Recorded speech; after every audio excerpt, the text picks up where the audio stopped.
The Status Civilization by Robert Sheckley. His head and shoulders turned black and began to crumble.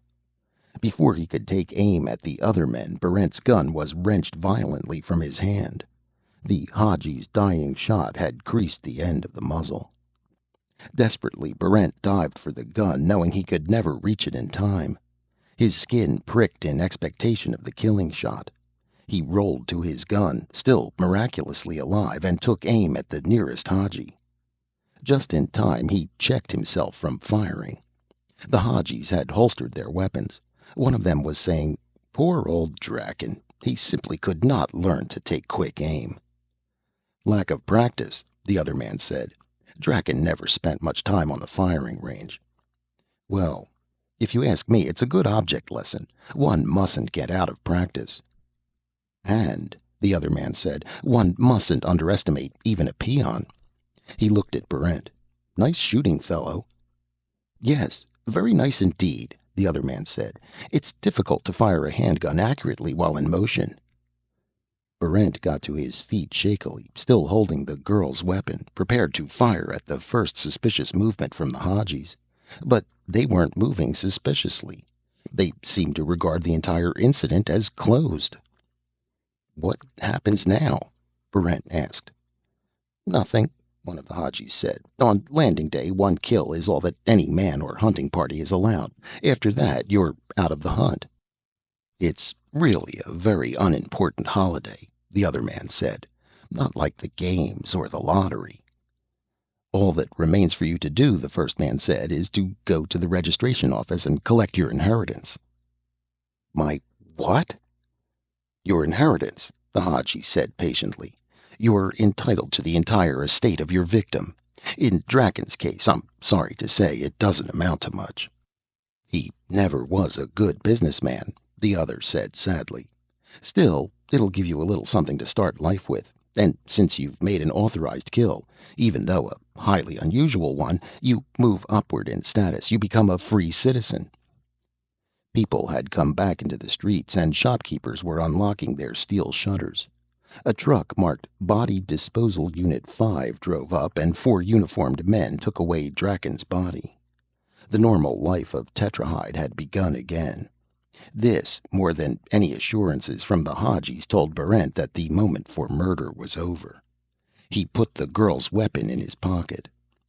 "The registration office is over this way," one of the Hadjis told him. "We'll act as your witnesses." Barent still had only a limited understanding of the situation, but since things were suddenly going his way, he decided to accept whatever happened without question. There would be plenty of time later to find out where he stood. Accompanied by the Hadjis, he went to the registration office on Gunpoint Square. There, a bored clerk heard the entire story, produced Draken's business papers, and pasted Barent's name over Draken's. Barent noticed that several other names had been pasted over. There seemed to be a fast turnover of businesses in Tetrahide. He found that he was now the owner of an antidote shop at 3 Blazer Boulevard. The business papers also officially recognized Barent's new rank as a free citizen. The clerk gave him a ring of status made of gunmetal, and advised him to change into citizen's clothing as soon as possible if he wished to avoid unpleasant incidents. Outside, the Hadjis wished him luck. Barent decided to see what his new business was like. Blazer Boulevard was a short alley running between 2 streets. Near the middle of it was a storefront with a sign which read "Antidote Shop." Beneath that it read, "Specifics for every poison, whether animal, vegetable, or mineral. Carry our handy do-it-yourself survival kit. 23 antidotes in 1 pocket-sized container." Barent opened the door and went in. Behind a low counter he saw ceiling-high shelves stocked with labeled bottles, cans, and cartons, and square glass jars containing odd bits of leaves, twigs, and fungus. In the back corner was a small shelf of books with titles like "Quick Diagnosis in Acute Poisoning Cases," "The Arsenic Family," and "The Permutations of Henbane." It was quite obvious that poisoning played a large part in the daily life of Omega. Here was a store, and presumably there were others, whose sole purpose was to dispense antidotes. Brent thought about this and decided that he had inherited a strange but honorable business. He would study the books and find out how an antidote shop was run. The store had a back apartment with a living room, bedroom, and kitchen. In one of the closets, Barrent found a badly made suit of citizen black, into which he changed. He took the girl's weapon from the pocket of his prison ship uniform, weighed it in his hand for a moment, then put it into a pocket of his new suit. He left the store and found his way back to the Victims' Protective Society. The door was still open, and the three ragged men were still sitting on the bench. They weren't laughing now. Their long wait seemed to have tired them. At the other end of the room, Mr. Friendlier was seated behind his desk, reading through a thick pile of papers. There was no sign of the girl. Barrent walked to the desk, and Friendlier stood up to greet him. "My congratulations," Friendlier said.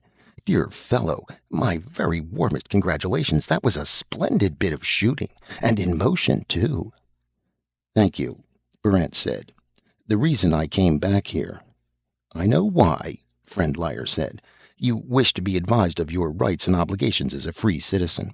What could be more natural? If you take a seat on that bench, I'll be with you in—" "I didn't come here for that," Barrent said. "I want to find out about my rights and obligations, of course, but right now I want to find that girl." "Girl?" "She was sitting on the bench when I came in. She was the one who gave me the gun." Mr. Friendlier looked astonished. "Citizen, you must be laboring under a misapprehension. There has been no woman in this office all day." "She was sitting on the bench near those three men, a very attractive dark-haired girl. You must have noticed her." "I would certainly have noticed her if she had been here," Friendlier said, winking. "But, as I said before, no woman has entered these premises today." Brent glared at him and pulled the gun out of his pocket. "In that case, how did I get this?" "I lent it to you," Friendlier said. "I'm glad you were able to use it successfully, but now I would appreciate its return." "You're lying," Barrent said, taking a firm grip on the weapon. "Let's ask those men." He walked over to the bench with Friendlier close behind him. He caught the attention of the man who had been sitting nearest the girl and asked him, "Where did the girl go?" The man lifted a sullen, unshaven face and said, "Girl you talking about, citizen?" "The one who was sitting right here." "I didn't notice nobody. Raphael, you see a female on this bench?" "Not me," Raphael said. "And I've been sitting here continuous since 10 this morning." "I didn't see her neither," the third man said. "And I got sharp eyes." Barrent turned back to Friendlier. "Why are you lying to me?" "I've told you the simple truth," Friendlier said. "There has been no girl in here all day. I lent you the gun, as is my privilege as president of the Vic—" After a few minutes, a man in a somber uniform stepped out on the balcony. He held up his hand for attention, although the prisoners were already watching him fixedly. Then, though he had no visible means of amplification, his voice boomed hollowly through the auditorium. "This is an indoctrination talk," he said. "Listen carefully and try to absorb what I'm about to tell you. These facts will be very important for your existence." The prisoners watched him. The speaker said, "All of you have within the last hour awakened in your cells. You have discovered that you cannot remember your former lives, not even your names. All you possess is a meager store of generalized knowledge, enough to keep you in touch with reality. I will not add to your knowledge. All of you back on Earth were vicious and depraved criminals.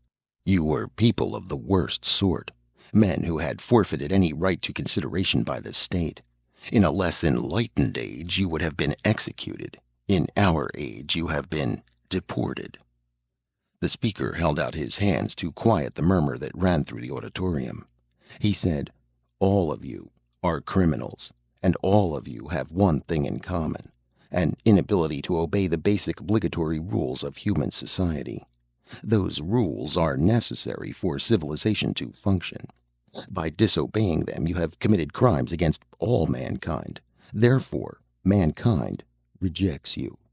You are grit in the machinery of civilization, and you have been sent to a world where your own sort is king. Here you can make your own rules and die by them. Here is the freedom you lusted for, the uncontained and self-destroying freedom of a cancerous growth." The speaker wiped his forehead and glared earnestly at the prisoners. "But perhaps," he said, "a rehabilitation is possible for some of you. Omega, the planet to which we are going, is your planet, a place ruled entirely by prisoners. It is a world where you could begin again, with no prejudices against you, a clean record. Your past lives are forgotten. Don't try to remember them. Such memories would serve only to re-stimulate your criminal tendencies. Consider yourselves born afresh as of the moment of awakening in your cells." The speaker's slow, measured words had a certain hypnotic quality. 402 listened, his eyes slightly unfocused and fixed upon the speaker's pale forehead. "A new world," the speaker was saying. "You are reborn, but with the necessary consciousness of sin. Without it, you would be unable to combat the evil inherent in your personalities. Remember that. Remember that there is no escape and no return. Guard ships armed with the latest beam weapons patrol the skies of Omega day and night. These ships are designed to obliterate anything that rises more than 500 feet above the surface of the planet. An invincible barrier through which no prisoner can ever pass. Accommodate yourselves to these facts. They constitute the rules which must govern your lives. Think about what I've said, and now stand by for landing." The speaker left the balcony. For a while the prisoners simply stared at the spot where he had been. Then, tentatively, a murmur of conversation began. After a while it died away. There was nothing to talk about. The prisoners, without memory of the past, had nothing upon which to base a speculation of the future. Personalities could not be exchanged, for those personalities were newly emerged and still undefined. They sat in silence, uncommunicative men who had been too long in solitary confinement. The guards on the balcony stood like statues, remote and impersonal. And then the faintest tremor ran through the floor of the auditorium. The tremor came again, then it changed into a definite vibration. 402 felt heavier, as though an invisible weight were pressing against his head and shoulders. A loudspeaker voice called out, "Attention! The ship is now landing on Omega. We will disembark shortly." The last vibration died away, and the floor beneath them gave a slight lurch. The prisoners, still silent and dazed, were formed into a long line and marched out of the auditorium. Flanked by guards, they went down a corridor which stretched on interminably. From it, 402 began to get some idea of the size of the ship. Far ahead, he could see a patch of sunlight which shone brightly against the pale illumination of the corridor. His section of the long shuffling line reached the sunlight, and 402 saw that it came from an open hatchway through which the prisoners were passing. In his turn, 402 went through the hatchway, climbed down a long stairway, and found himself on solid ground. He was standing in an open, sunlit square. Guards were forming the disembarked prisoners into files. On all sides, 402 could see a crowd of spectators watching. A loudspeaker voice boomed. "Answer when your number is called. Your identity will now be revealed to you. Answer promptly when your number is called." 402 felt weak and very tired. Not even his identity could interest him now. All he wanted to do was lie down, to sleep, to have a chance to think about his situation. He looked around and took casual note of the huge starcraft behind him, of the guards, the spectators. Overhead he saw black dots moving against a blue sky. At first he thought they were birds. Then, looking closer, he saw they were guard ships. He wasn't particularly interested in them. "Number 1, speak out." "Here," a voice answered. "Number 1, your name is Wayne Southolder, age 34, blood type AL2, index AR431C, guilty of treason." When the voice had finished, a loud cheer came up from the crowd. They were applauding the prisoner's traitorous actions and welcoming him to Omega. The names were read down the list, and 402, drowsy in the sunshine, dozed on his feet and listened to the crimes of murder, credit theft, deviationalism, and mutantism. At last, his number was called. Number 402? Here?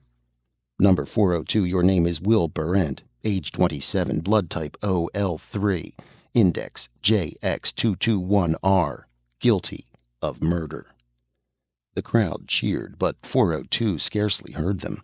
He was trying to accustom himself to the idea of having a real name instead of a number. Will Barrent. He hoped he wouldn't forget it. He repeated the name to himself over and over again, and almost missed the last announcement from the ship's loudspeaker. The new men are now released upon Omega. You will be given temporary housing at Square A2. Be cautious and circumspect in your words and actions. Watch, listen, and learn. The law requires me to tell you that the average life expectancy on Omega is approximately 3 Earth years. It took a while for those last words to take effect on Barrent. He was still contemplating the novelty of having a name. He hadn't considered any of the implications of being a murderer on an underworld planet. Chapter 2. The new prisoners were led to a row of barracks at Square A2. There were nearly 500 of them. They were not yet men. They were entities whose true memories extended barely an hour in time. Sitting on their bunks, the newborns looked curiously at their bodies, examined with sharp interest their hands and feet. They stared at each other and saw their formlessness mirrored in each other's eyes. They were not yet men, but they were not children either. Certain abstractions remained, and the ghosts of memories. Maturation came quickly, born of old habit, patterns, and personality traits, retained in the broken threads of their former lives on Earth. The new men clung to the vague recollections of concepts, ideas, rules. Within a few hours, their phlegmatic blandness had begun to pass. They were becoming men now, individuals. Out of a dazed and superficial conformity, sharp differences began to emerge. Characters reasserted itself, and the 500 began to discover what they were. Will Barrent stood in line for a look at himself in the barracks mirror. When his turn came, he saw the reflection of a thin-faced, narrow-nosed, pleasant-looking young man with straight brown hair. The young man had a resolute, honest, unexceptional face, unmarked by any strong passion. Barrent turned away disappointed. It was the face of a stranger. Later, examining himself more closely, he could find no scars or anything else to distinguish his body from 1,000 other bodies. His hands were uncalloused. He was wiry rather than muscular. He wondered what sort of work he had done on Earth. Murder? He frowned. He wasn't ready to accept that. A man tapped him on the shoulder. "How you feeling?" Barrent turned and saw a large, thick-shouldered, red-haired man standing beside him. "Pretty good," Barrent said. "You were in line behind me, weren't you?" "That's right. Number 401. Name's Danis Foeren." Barrent introduced himself. "Your crime?" Foeren asked. "Murder." Foeren nodded, looking impressed. "Me? I'm a forger. Wouldn't think it to look at my hands." He held out 2 massive paws covered with sparse red hair. "But the skill's there. My hands remembered before any other part of me. On the ship, I sat in my cell and looked at my hands. They itched. They wanted to be off and doing things, but the rest of me couldn't remember what." "What did you do?" Barrent asked. "I closed my eyes and let my hands take over," Foeren said. "First thing I knew, they were up and picking the lock of the cell." He held up his huge hands and looked at them admiringly. "Clever little devils." "Picking the lock?"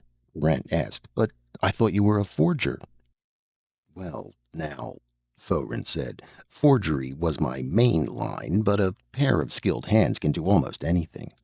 I suspect that I was only caught for forgery, but I might also have been a safe man. My hands know too much for just a forger." "You've found out more about yourself than I have," Barrent said. "All I have to start with is a dream." "Well, that's a start," Thorin said.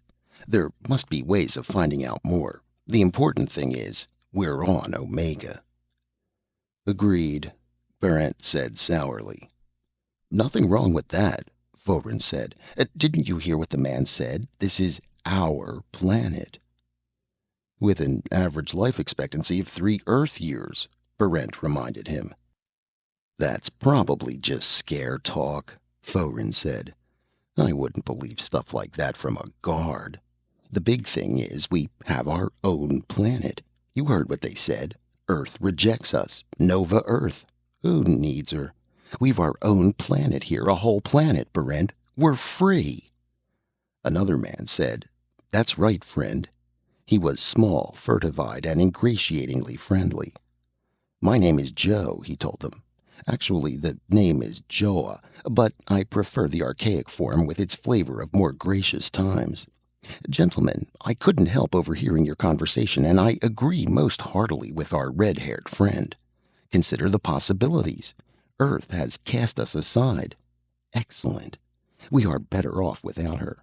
We are all equal here, free men in a free society. No uniforms, no guards, no soldiers. Just repentant former criminals who want to live in peace." "What did they get you for?" Barrent asked. "They said I was a credit thief," Joe said. "I'm ashamed to admit that I can't remember what a credit thief is, but perhaps it'll come back to me." "Maybe the authorities have some sort of memory retraining system," Thorin said. "Authorities?" Joe said indignantly. "What do you mean, authorities? This is our planet. We're all equal here. By definition, there can't be any authorities. No, friends, we left all that nonsense behind on Earth. Here we—" He stopped abruptly. The barracks door had opened and a man walked in. He was evidently an older resident of Omega, since he lacked the gray prison uniform. He was fat and dressed in garish yellow and blue clothing. On a belt around his ample waist he carried a holstered pistol and a knife. He stood just inside the doorway, his hands on his hips, glaring at the new arrivals. "Well," he said, "don't you new men recognize a Quaestor? Stand up!" None of the men moved. The Quaestor's face went scarlet. "I guess I'll have to teach you a little respect." Even before he had taken his weapon from its holster, the new arrivals had scrambled to their feet. The Quaestor looked at them with a faintly regretful air and pushed the weapon back in its holster. "The first thing you men better learn," the Quaestor said, "is your status on Omega. Your status is nowhere. You're peons, and that means you're nothing." He waited a moment and then said, "Now, pay attention, peons. You are about to be instructed in your duties." Chapter 3. "The first thing you new men should understand," the Quaestor said, "is just exactly what you are. That's very important, and I'll tell you what you are. You're peons. You're the lowest of the low. You're statusless. There's nothing lower except mutants, and they aren't really human. Any questions?" The Quaestor waited. When there were no questions, he said, "I've defined what you are. From that, we'll proceed to a basic understanding of what everybody else on Omega is. First of all, everybody is more important than you. But some are more important than others. Next above you in rank is the resident, who hardly counts for more than any of you, and then there's the free citizen. He wears a gray finger ring of status, and his clothes are black. He isn't important either, but he's much more important than you. With luck, some of you may become free citizens. Next are the privileged classes, all distinguished by various recognition symbols according to rank, such as the golden earrings, for example, of the Haji class. Eventually, you'll learn all the marks and prerogatives of the various ranks and degrees. I might also mention the priests. Even though they're not of privileged rank, they're granted certain immunities and rights. Have I made myself clear?" Everyone in the barracks mumbled assent. The quaestor continued. Now we come to the subject of deportment when meeting anyone of superior rank. As peons, you are obliged to greet a free citizen by his full title, in a respectful manner. With privileged ranks such as Hadjis, you speak only when spoken to, and then you stand with eyes downcast and hands clasped in front of you. You do not leave the presence of a privileged citizen until permission has been granted. You do not sit in his company under any circumstances. Understood? There is much more to be learned. My office of quaestor, for example, comes under the classification of free citizen, but carries certain of the prerogatives of privilege. The quaestor glared at the men to make sure they understood. This barracks is your temporary home. I have drawn up a chart to show which men sweep, which wash, and so forth. You may question me at any time, but foolish or impertinent questions can be punished by mutilation or death. Just remember that you are the lowest of the low. If you bear that in mind, you might be able to stay alive. The quaestor stood in silence for a few moments. Then he said, over the next few days you'll all be given various assignments. Some of you will go to the germanium mines, some to the fishing fleet, some will be apprenticed to various trades. In the meantime, you're free to look around Tetrahide. When the men looked blank, the quaestor explained. Tetrahide is the name of the city you're in. It's the largest city on Omega. He thought for a moment. In fact, it's the only city on Omega. What does the name Tetrahide mean? Joe asked.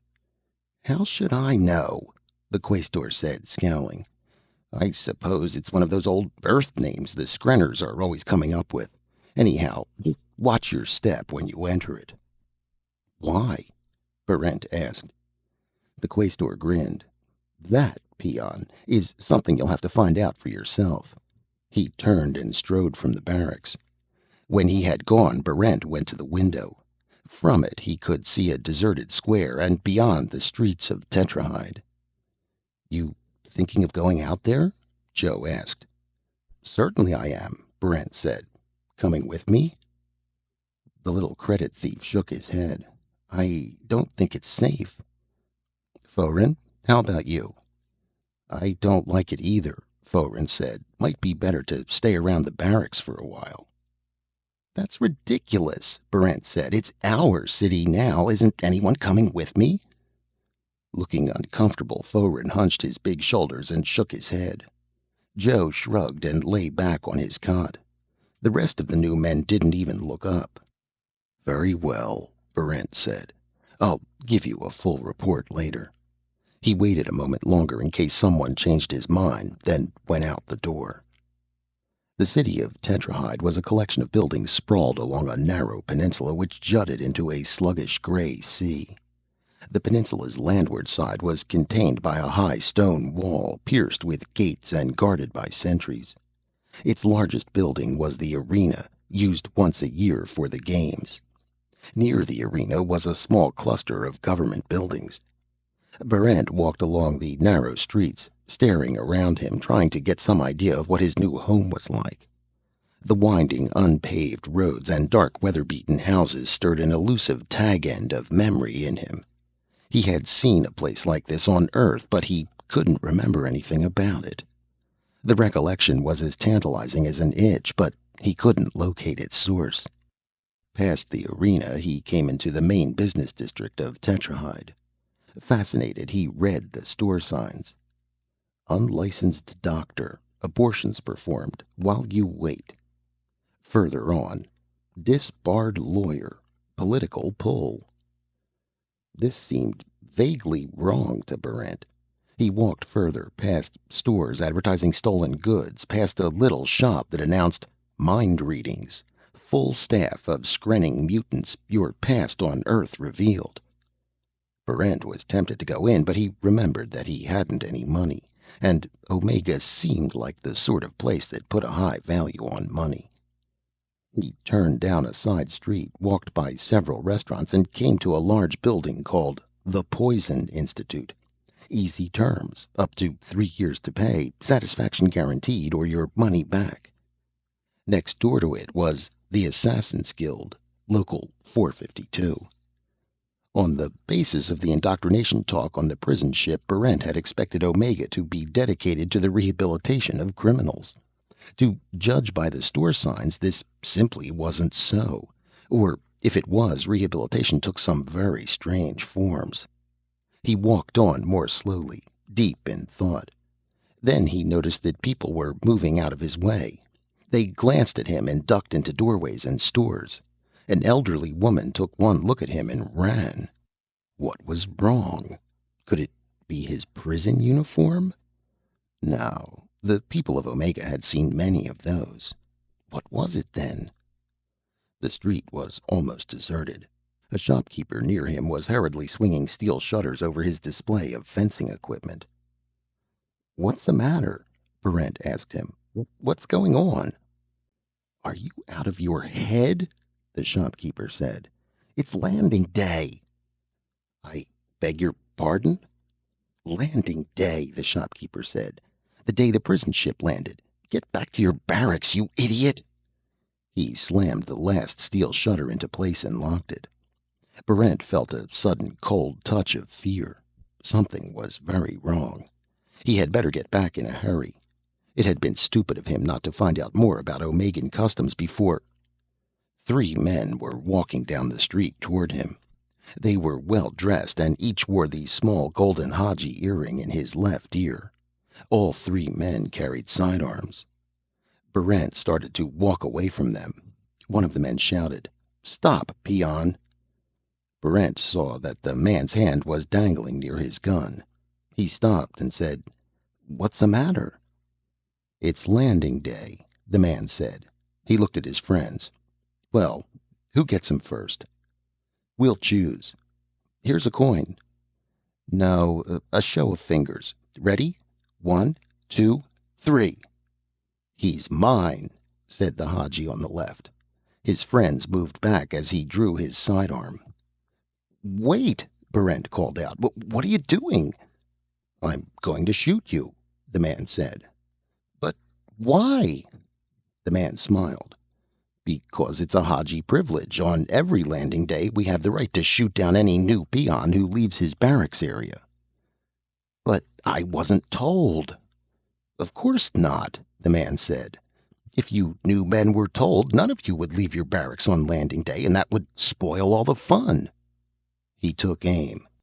Barrent reacted instantaneously.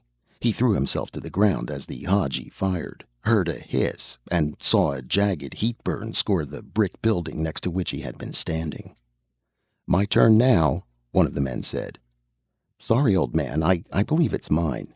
Seniority, dear friend, has its privileges. Stand clear." Before the next man could take aim, Barrent was on his feet and running. The sharply winding street protected him for the moment, but he could hear the sounds of his pursuers behind him. They were running at an easy stride, almost a fast walk, as if they were completely sure of their prey.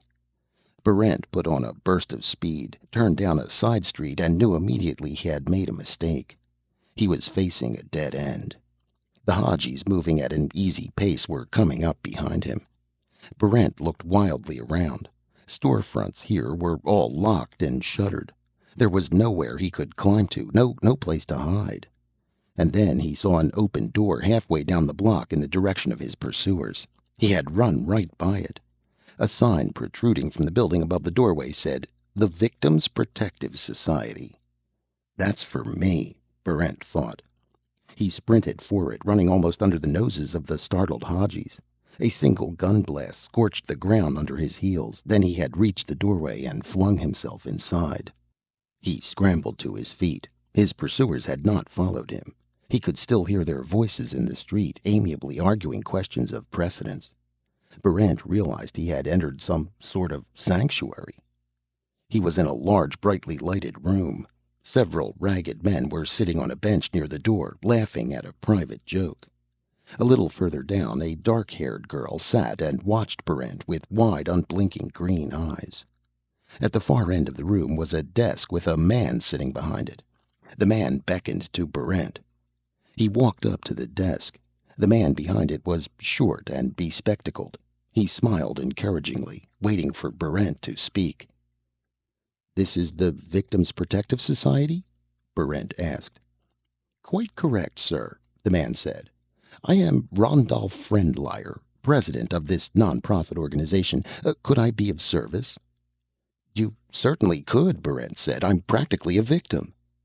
"I knew that just by looking at you," Friendlier said, smiling warmly. "You have a certain victim look. A mixture of fear and uncertainty, with just a suggestion of vulnerability thrown in. It's quite unmistakable." "That's very interesting," Barrent said, glancing toward the door and wondering how long his sanctuary would be respected.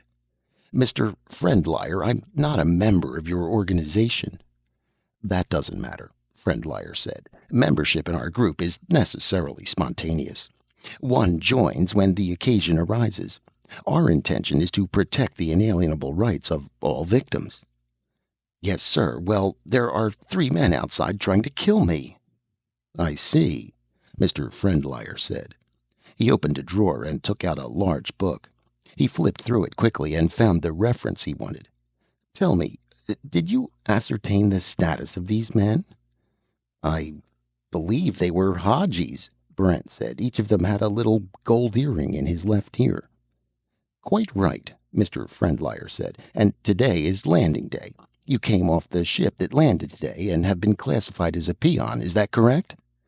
"Yes, it is," Barrent said. "Then I'm happy to say that everything is in order. The landing day hunt ends at sundown. You can leave here with the knowledge that everything is correct and that your rights are in no way being violated." "Leave here? After sundown, you mean?" Mr. Friendlier shook his head and smiled sadly. "I'm afraid not. According to the law, you must leave here at once." "But they'll kill me." "That's very true," Friendlier said. "Unfortunately, it can't be helped. A victim, by definition, is one who is to be killed." "I thought this was a protective organization." "It is, but we protect rights, not victims. Your rights are not being violated. The Hadjis have the privilege of killing you on landing day at any time before sundown if you are not in your barracks area. You, I might add, have the right to kill anyone who tries to kill you." "I don't have a weapon," Barrent said. "Victims never do," Friendlier said. "It makes all the difference, doesn't it? But weapon or not, I'm afraid you'll have to leave now." Barrent could still hear the Hadjis' lazy voices in the street. He asked, "Have you a rear door?" "Sorry." "Then I'll simply not leave." Still smiling, Mr. Friendlier opened a drawer and took out a gun. He pointed it at Barrent and said, "You really must leave. You can take your chances with the Hadjis, or you can die right here with no chance at all." "Lend me your gun," Barrent said. "It isn't allowed," Friendlier told him.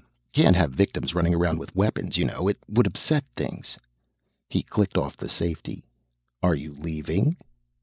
Barrent calculated his chances of diving across the desk for the gun and decided he would never make it. He turned and walked slowly to the door. The ragged men were still laughing together. The dark-haired girl had risen from the bench and was standing near the doorway. As he came close to her, Barrent noticed that she was very lovely. He wondered what crime had dictated her expulsion from Earth. As he passed her, he felt something hard pressed into his ribs. He reached for it and found he was holding a small, efficient-looking gun. "Look," the girl said, "and I hope you know how to use it." Barrent nodded his thanks. He wasn't sure he knew how, but he was going to find out. Chapter 4. The street was deserted except for the 3 Hadjis, who stood about 20 yards away, conversing quietly. As Barrent came through the doorway, 2 of the men moved back. The third, his sidearm negligently lowered, stepped forward. When he saw that Barrent was armed, he quickly brought his gun into firing position. Barrent flung himself to the ground and pressed the trigger of his unfamiliar weapon. He felt it vibrate in his hand and saw the Hadji's head and shoulders turn black and begin to crumble. Before he could take aim at the other men, Barrent's gun was wrenched violently from his hand. The Hadji's dying shot had creased the end of the muzzle. Desperately, Barrent dived for the gun, knowing he could never reach it in time. His skin pricked in expectation of the killing shot. He rolled to his gun, still miraculously alive, and took aim at the nearest Hadji. Just in time, he checked himself from firing. The Hadjis had holstered their weapons. One of them was saying, "Poor old Draken. He simply could not learn to take quick aim." "Lack of practice," the other man said. "Draken never spent much time on the firing range." "Well, if you ask me, it's a good object lesson. One mustn't get out of practice." "And," the other man said, "one mustn't underestimate even a peon." He looked at Barrent. "Nice shooting, fellow." "Yes, very nice indeed," the other man said. "It's difficult to fire a handgun accurately while in motion."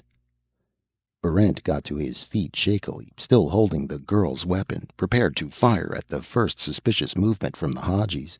But they weren't moving suspiciously. They seemed to regard the entire incident as closed. "What happens now?" Barrent asked. "Nothing," one of the Hadjis said. "On landing day, one kill is all that any man or hunting party is allowed. After that, you're out of the hunt." "It's really a very unimportant holiday," the other man said. "Not like the games or the lottery." "All that remains for you to do," the first man said, "is to go to the registration office and collect your inheritance." "My what?" "Your inheritance," the Hadji said patiently. "You're entitled to the entire estate of your victim. In Draken's case, I'm sorry to say, it doesn't amount to much." "He never was a good businessman," the other said sadly. "Still, it'll give you a little something to start life with. And since you've made an authorized kill, even though a highly unusual one, you move upward in status. You become a free citizen." People had come back into the streets, and shopkeepers were unlocking their steel shutters. A truck marked Body Disposal Unit 5 drove up, and 4 uniformed men took away Draken's body. The normal life of Tetrahide had begun again. This, more than any assurances from the Hadjis, told Barrent that the moment for murder was over. He put the girl's weapon in his pocket. "The registration office is over this way," one of the Hadjis told him. "We'll act as your witnesses." Barrent still had only a limited understanding of the situation, but since things were suddenly going his way, he decided to accept whatever happened without question. There would be plenty of time later to find out where he stood. Accompanied by the Hadjis, he went to the registration office on Gunpoint Square. There, a bored clerk heard the entire story, produced Draken's business papers, and pasted Barrent's name over Draken's. Barrent noticed that several other names had been pasted over. There seemed to be a fast turnover of businesses in Tetrahide. He found that he was now the owner of an antidote shop at 3 Blazer Boulevard. The business papers also officially recognized Barrent's new rank as a free citizen. The clerk gave him a ring of status made of gunmetal, and advised him to change into citizen's clothing as soon as possible if he wished to avoid unpleasant incidents. Outside, the Hadjis wished him luck. Barrent decided to see what his new business was like. Blazer Boulevard was a short alley running between 2 streets. Near the middle of it was a storefront with a sign which read "Antidote Shop." Beneath that it read, "Specifics for every poison, whether animal, vegetable, or mineral. Carry our handy do-it-yourself survival kit. 23 antidotes in 1 pocket-sized container." Barrent opened the door and went in. Behind a low counter he saw ceiling-high shelves stocked with labeled bottles, cans, and cartons, and square glass jars containing odd bits of leaves, twigs, and fungus. In the back corner was a small shelf of books with titles like "Quick Diagnosis in Acute Poisoning Cases," "The Arsenic Family," and "The Permutations of Henbane." It was quite obvious that poisoning played a large part in the daily life of Omega. Here was a store, and presumably there were others, whose sole purpose was to dispense antidotes. Barrent thought about this and decided that he had inherited a strange but honorable business.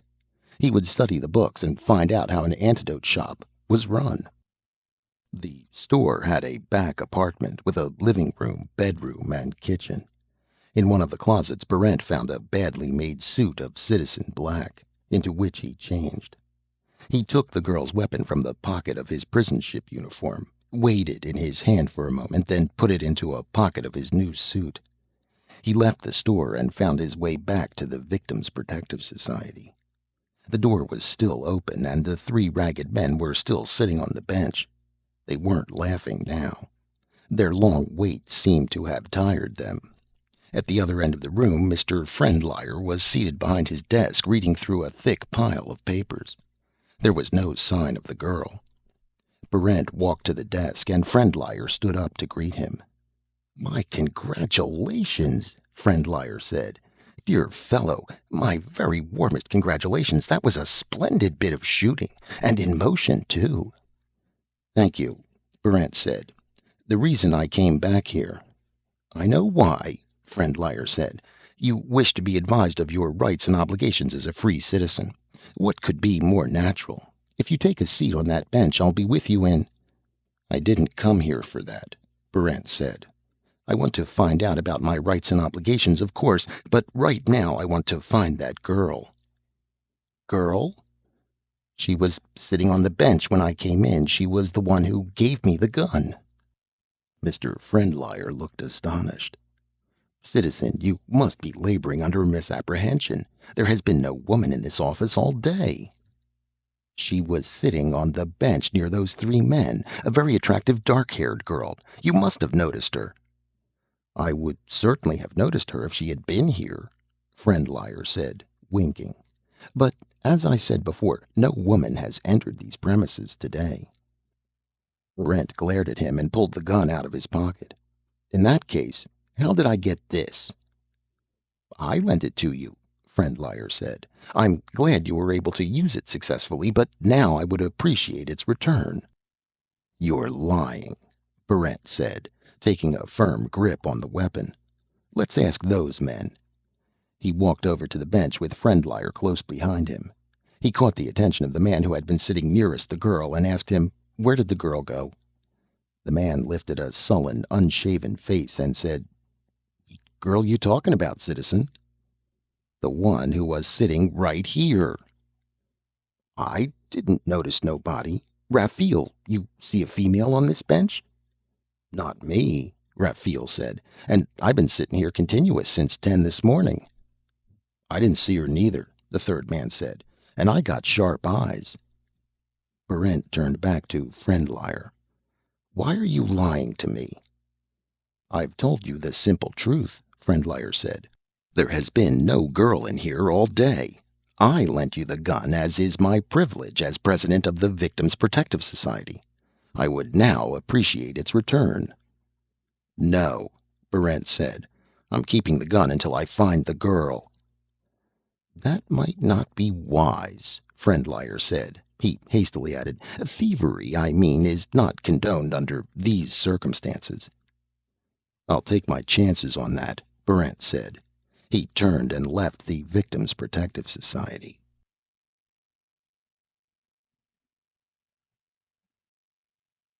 Chapter 5. Barrent needed time to recuperate from his violent entry into Omegan life. Starting from the helpless state of a newborn, he had moved through murder to the ownership of an antidote shop. From a forgotten past on a planet called Earth, he had been catapulted into a dubious present in a world full of criminals. He had gotten a glimpse of a complex class structure and a hint of an institutionalized program of murder. He had discovered in himself a certain measure of self-reliance and a surprising quickness with a gun. He knew there was a great deal more to find out about Omega, Earth, and himself. He hoped he would live long enough to make the necessary discoveries. First things first, he had to earn a living. To do so, he had to find out about poisons and antidotes. He moved into the apartment in back of his store and began reading the books left by the late Haji Draken. The literature on poisons was fascinating. There were the vegetable poisons known on Earth, such as hellebore, setterwort, deadly nightshade, and the yew tree. He learned about the action of hemlock, its preliminary intoxication, and its final convulsions. There was prussic acid poisoning from almonds and digitalin poisoning from purple foxglove. There was the awesome efficiency of wolfsbane with its deadly store of aconite. There were the fungi, such as the amanita toadstools and fly agaric, not to mention the purely Omegan vegetable poisons like red cup, flowering lily, and amortalis. But the vegetable poisons, although dismayingly numerous, were only one part of his studies.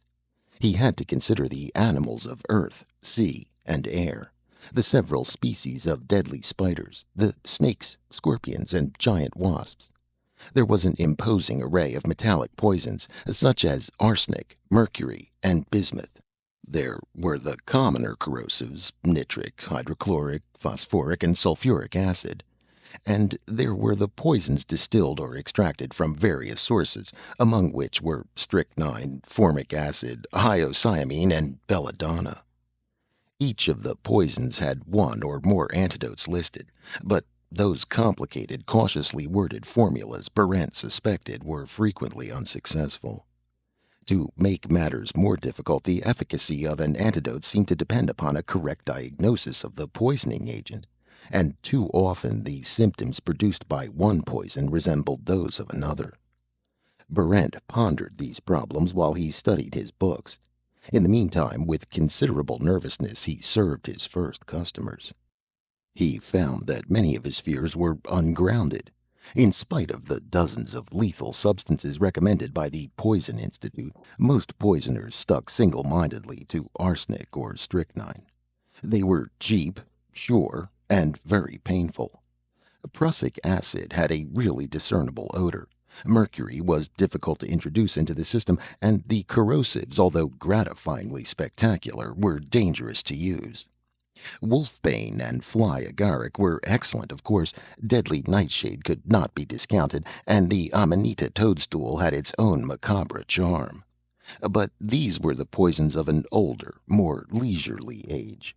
The impatient younger generation, and especially the women, who made up nearly 90% of the poisoners on Omega, were satisfied with plain arsenic or strychnine as the occasion or opportunity demanded.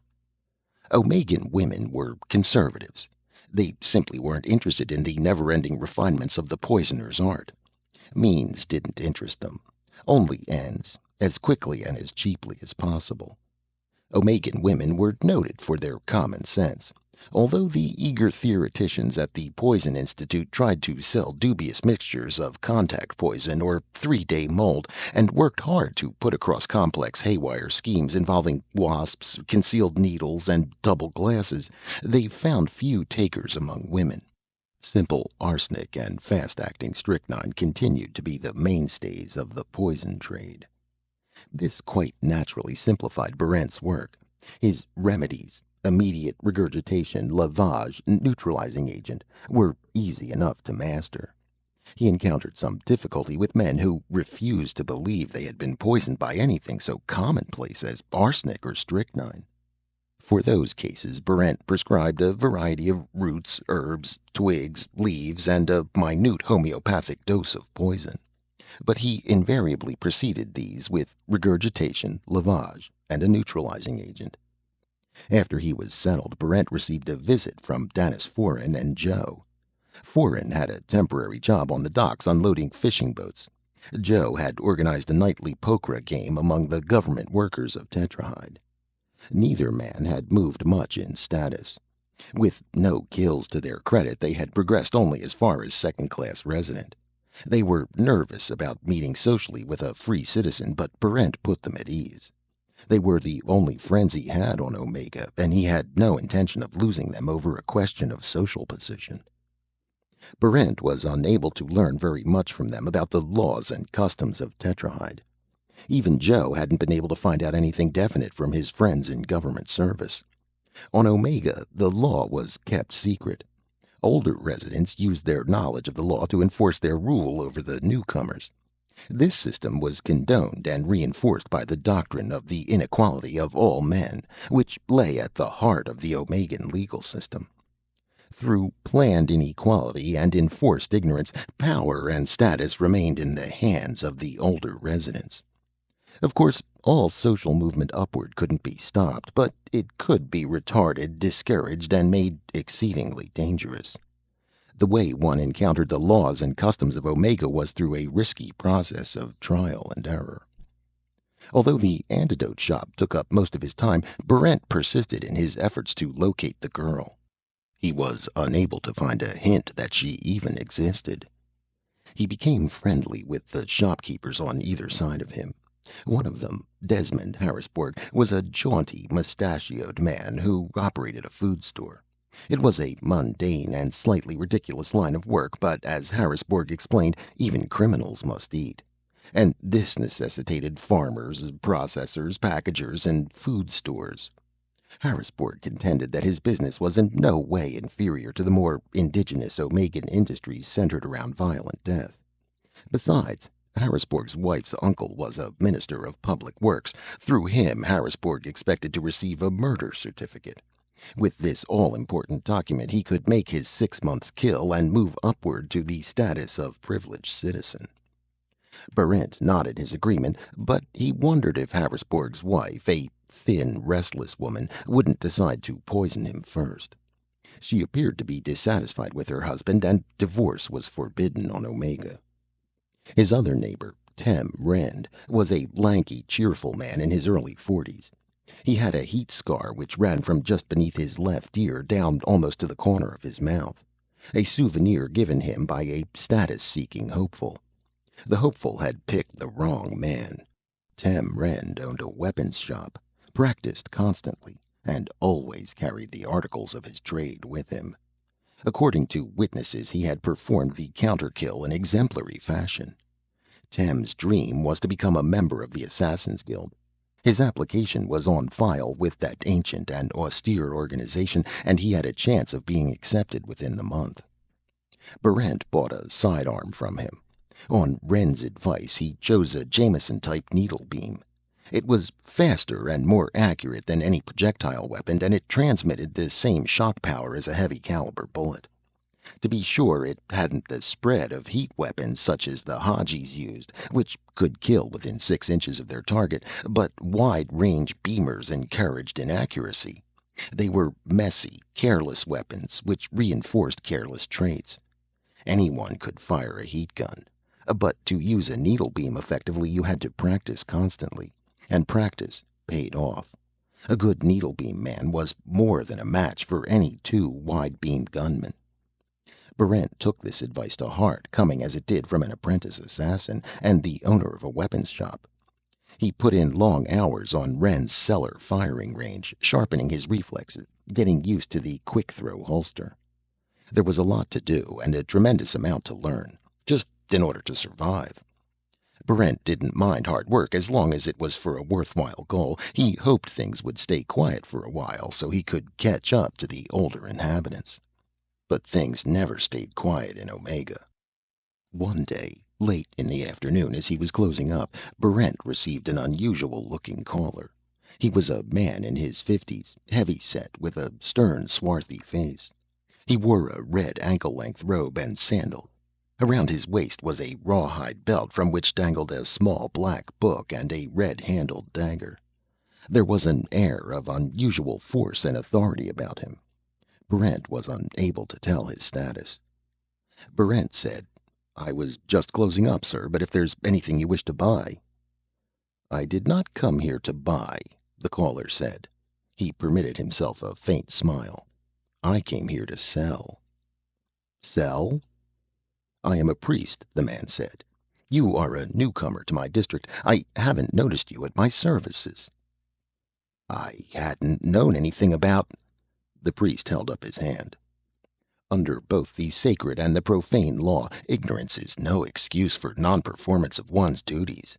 Indeed, ignorance can be punished as an act of willful neglect based upon the Total Personal Responsibility Act of '23, to say nothing of the lesser codicil." He smiled again. "However, there is no question of chastisement for you as yet." "I'm glad to hear that, sir," Barrent said. "Uncle is the proper form of address," the priest said. I am Uncle Ingomar, and I have come to tell you about the orthodox religion of Omega, which is the worship of that pure and transcendent spirit of evil, which is our inspiration and our comfort." Brent said, "I'll be very happy to hear about the religion of evil, Uncle. Shall we go into the living room?" "By all means, nephew," the priest said, and followed Brent to the apartment in back of the store. Chapter 6. "Evil," the priest said after he had settled comfortably into Barrent's best chair, "is that force within us which inspires men to acts of strength and endurance. The worship of evil is essentially the worship of one's self, and therefore the only true worship. The self which one worships is the ideal social being, the man content in his niche in society, yet ready to grasp any opportunity for advancement. The man who meets death with dignity, who kills without the demeaning vice of pity. Evil is cruel, since it is a true reflection of the uncaring and insensate universe. Evil is eternal and unchanging, although it comes to us in the many forms of protean life." "Would you care for a little wine, Uncle?" Barrent asked. "Thank you. That's very thoughtful," Uncle Ingomar said. "How is business?" "Fair. A little slow this week." "People don't take the same interest in poisoning," the priest said, moodily sipping his drink. "Not like when I was a boy, newly unfrocked and shipped out from Earth. However, I was speaking to you about evil." "Yes, Uncle?" "We worship evil," Uncle Ingomar said, "in the incarnate form of the Black One, that horned and horrid specter of our days and nights. In the Black One we find the 7 cardinal sins, the 40 felonies, and the 101 misdemeanors. There is no crime that the Black One has not performed, faultlessly, as befits his nature. Therefore we imperfect beings model ourselves upon his perfections.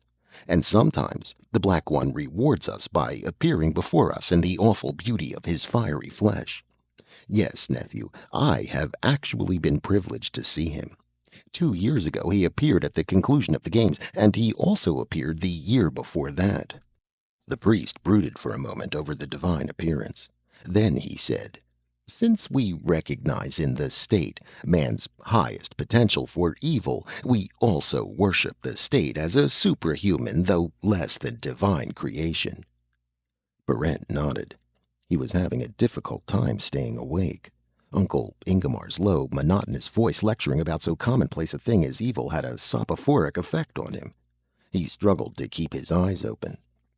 "One might well ask," Uncle Ingomar droned on, "if evil is the highest attainment of the nature of man, why then did the Black One allow any good to exist in the universe? The problem of good has bothered the unenlightened for ages. I will now answer it for you." "Yes, Uncle?" Barrent said, surreptitiously pinching himself on the inside of the thigh in an effort to stay awake. "But first," Uncle Ingomar said, "let us define our terms. Let us examine the nature of good. Let us boldly and fearlessly stare our great opponent in the face and discover the true lineaments of his features." "Yes," Barrent said, wondering if he should open a window. His eyes felt incredibly heavy. He rubbed them hard and tried to pay attention. "Good is a state of illusion," said Uncle Ingomar in his even, monotonous tone, "which ascribes to man the non-existent attributes of altruism, humility, and piety. How can we recognize good as being an illusion? Because there is only man and the Black One in the universe, and to worship the Black One is to worship the ultimate expression of oneself. Thus, since we have proven good to be an illusion, we necessarily recognize its attributes as non-existent. Understood?" Barrent didn't answer. "Do you understand?" the priest asked more sharply. "Eh?" Barrent said. He had been dozing with his eyes open. He forced himself awake and managed to say, "Yes, Uncle, I understand." "Excellent. Understanding that, we ask, why did the Black One allow even the illusion of good to exist in an evil universe? And the answer is found in the law of necessary opposites. For evil could not be recognized as such without something to contrast it with. The best contrast is an opposite, and the opposite of evil is good. The priest smiled triumphantly. It's so simple and clear-cut, isn't it? It certainly is, Uncle, Barrent said. Would you like a little more wine? Just the tiniest drop, the priest said. He talked to Barrent for another 10 minutes about the natural and charming evil inherent in the beasts of the field and forest, and counseled Barrent to pattern his behavior on those simple-minded creatures. At last he rose to leave. I'm very glad we could have this little chat, the priest said warmly, shaking Barrent's hand. Can I count on your appearance at our Monday night services? Services? Of course, Uncle Ingmar said. Every Monday night at midnight, we hold Black Mass at the Wee Coven on Kirkwood Drive. After services, the Ladies' Auxiliary usually puts out a snack, and we have community dancing and choir singing. It's all very jolly. He smiled broadly. You see, the worship of evil can be fun. I'm sure it can, Barrent said. I'll be there, Uncle. He showed the priest to the door. After locking up, he thought carefully about what Uncle Ingmar had said. No doubt about it, attendance at services was necessary. Compulsory, in fact. He just hoped that the Black Mass wouldn't be as infernally dull as Ingmar's exposition of evil. That was Friday. Brent was kept busy over the next 2 days. He received a shipment of homeopathic herbs and roots from his agent in the Blood Pit district. It took the better part of a day to sort and classify them, and another day to store them in the proper jars. On Monday, returning to his shop after lunch, Barrent thought he saw the girl. He hurried after her, but lost her in the crowd. When he got back to his store, Barrent found that a letter had been slipped under his door. It was an invitation from his neighborhood dream shop. The letter read, Dear Citizen, we take this opportunity of welcoming you into the neighborhood and extending to you the services of what we believe to be the finest dream on Omega. All manner and type of dreams are available to you, and at a surprisingly low cost. We specialize in memory resurrecting dreams of Earth.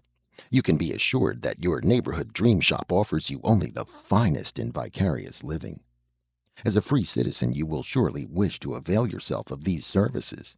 May we hope that you do so within the week? The Proprietors. Barrent put down the letter. He had no idea what a dream shop was or how the dreams were produced. He would have to find out. Even though the invitation was graciously worded, it had a peremptory tone to it. Past a doubt, a visit to a dream shop was one of the obligations of a free citizen. But of course, an obligation could be a pleasure, too. The dream shop sounded interesting, and a genuine memory resurrection dream of Earth would be worth almost any price the proprietors wished to ask. But that would have to wait. Tonight was Black Mass, and his attendance there was definitely required. Barrent left his store at 11 o'clock in the evening. He wanted time for a stroll around Tetrahyde before going to the service, which began at midnight. He started his walk with a definite sense of well-being, and yet, because of the irrational and unexpected nature of Omega, he almost died before reaching the Wee Coven on Kirkwood Drive.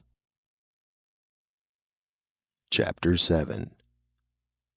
It had turned into a hot, almost suffocatingly humid night when Barrent began his walk.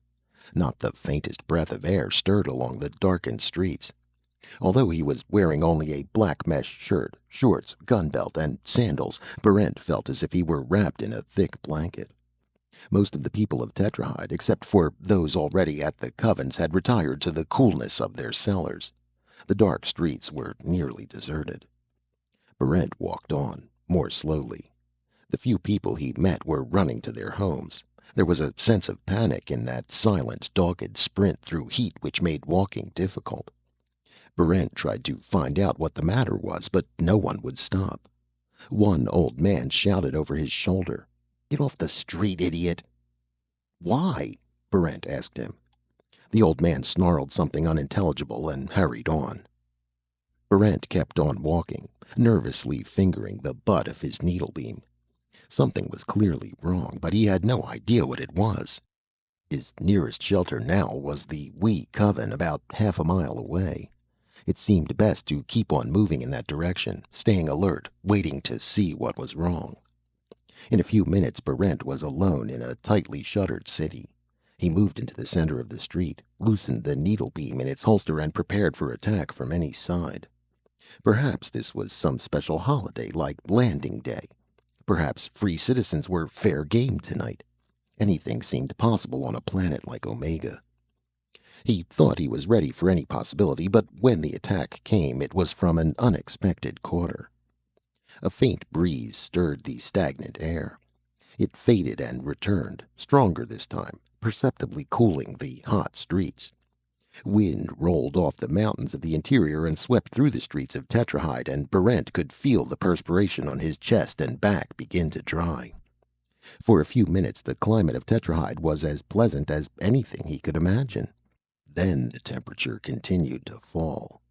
It dropped rapidly. Frigid air swept in from the distant mountain slopes, and the temperature fell through the 70s into the 60s.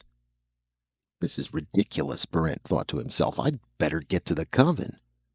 He walked more rapidly while the temperature plummeted. It passed through the 40s into the low 30s. The first glittering signs of frost appeared on the streets. Can't go much lower, Barrent thought. But it could. An angry winter wind blew through the street, and the temperature dropped into the 20s. Moisture in the air began forming into sleet. Chilled to the bone, Barrent ran down the empty streets, and the wind, rising to gale force, pulled and tugged at him. The streets glittered with ice, making the footing dangerous. He skidded and fell, and had to run at a slower pace to keep his footing. And still the temperature dropped, and the wind growled and snapped like an angry beast. He saw light through a heavily shuttered window. He stopped and pounded at the shutters, but no sound came from inside. He realized that the people of Tetrahide never helped anyone. The more who died, the more chance there was for the survivors. So Barrent continued running on feet that felt like chunks of wood. The wind shrieked in his ear, and hailstones the size of his fist pelted the ground. He was getting too tired to run. All he could do now was walk through a frozen white world and hope he would reach the wee coven. He walked for hours, or for years. At one corner he passed the bodies of two men huddled against a wall and covered with frost. They had stopped running and had frozen to death. Barrent forced himself to run again. A stitch in his side felt like a knife wound, and the cold was creeping up his arms and down his legs. Soon the cold would reach his chest, and that would be the end. A flurry of hailstones stunned him. Without conscious transition, he found that he was lying on the icy ground, and a monstrous wind was whirling away the tiny warmth his body was able to generate. At the far end of the block, he could see the tiny red light of the coven. He crept toward it on hands and knees, moving mechanically, not really expecting to get there. He crawled forever, and the beckoning red light always remained the same distance from him. But he kept crawling, and at last he reached the door of the coven. He pulled himself to his feet and turned the doorknob. Door was locked. He pounded feebly on the door. After a moment, a panel slid back. He saw a man staring at him. Then the panel slid shut. He waited for the door to open. It didn't open. Minutes passed, and still it didn't open. What were they waiting for inside? What was wrong? Barrent tried to pound on the door again, lost his balance, and fell to the ground. He rolled over and looked despairingly at the locked door. Then he lost consciousness. When he came to, Barrent found himself lying on a couch. Two men were massaging his arms and legs, and beneath him he could feel the warmth of heating pads. Peering anxiously at him was the broad, swarthy face of Uncle Ingomar. "Feeling better now?" Uncle Ingomar asked. "I think so," Barrent said. "Why did you take so long opening the door?" "We almost didn't open it at all," the priest told him. "It's against the law to aid strangers in distress. Since you hadn't as yet joined the coven, you were technically still a stranger." "Then why did you let me in?" "My assistant noticed that we had an even number of worshippers. We require an odd number, preferably ending in 3. Where the sacred and the profane laws are in conflict, the profane must yield. So we let you in despite the government ruling. It's a ridiculous ruling, Berent said. Not really. Like most of the laws on Omega, it is designed to keep the population down. Omega is an extremely barren planet, you know. The constant arrival of new prisoners keeps swelling the population, to the enormous disadvantage of the older inhabitants. Ways and means must be sought to dispose of the excess newcomers. It isn't fair, Berent said. You'll change your mind when you become an older inhabitant, Ingomar said. And by your tenacity, I'm sure you'll become one. Maybe, Berent said. But what happened? The temperature must have dropped nearly 100 degrees in 15 minutes. 108 degrees to be exact, Uncle Ingomar said. It's really very simple. Omega is a planet which revolves eccentrically around a double star system. Further instability, I'm told, comes from the planet's peculiar physical makeup, the placement of mountains and seas. The result is a uniformly and dramatically bad climate characterized by sudden, violent temperature changes. The assistant, a small, self-important fellow, said, "It has been calculated that Omega is at the outer limits of the planets which can support human life without gross artificial aids. If the fluctuations between hot and cold were any more violent, all human life here would be wiped out." "It's the perfect punitive world," Uncle Ingomar said proudly. "Experienced residents sense when a temperature change is about to take place and get indoors." "It's hellish," Berent said, at a loss for words. "That describes it perfectly," the priest said. It is hellish, and therefore perfect for the worship of the Black One. If you're feeling better now, Citizen Berent, we shall proceed with services." Except for a touch of frostbite on his toes and fingers, Berent was all right. He nodded and followed the priest and the worshippers into the main part of the coven. After what he had been through, the Black Mass was necessarily an anticlimax. In his warmly heated pew, Berent drowsed through Uncle Ingomar's sermon on the necessary performance of everyday evil. The worship of evil, Uncle Ingomar said, should not be reserved solely for Monday nights. On the contrary, the knowledge and performance of evil should suffuse one's daily life. It was not given to everyone to be a great sinner, but no one should be discouraged by that. Little acts of badness performed over a lifetime accumulated into a sinful whole most pleasing to the Black One. No one should forget that some of the greatest sinners, even the demoniac saints themselves, often had humble beginnings.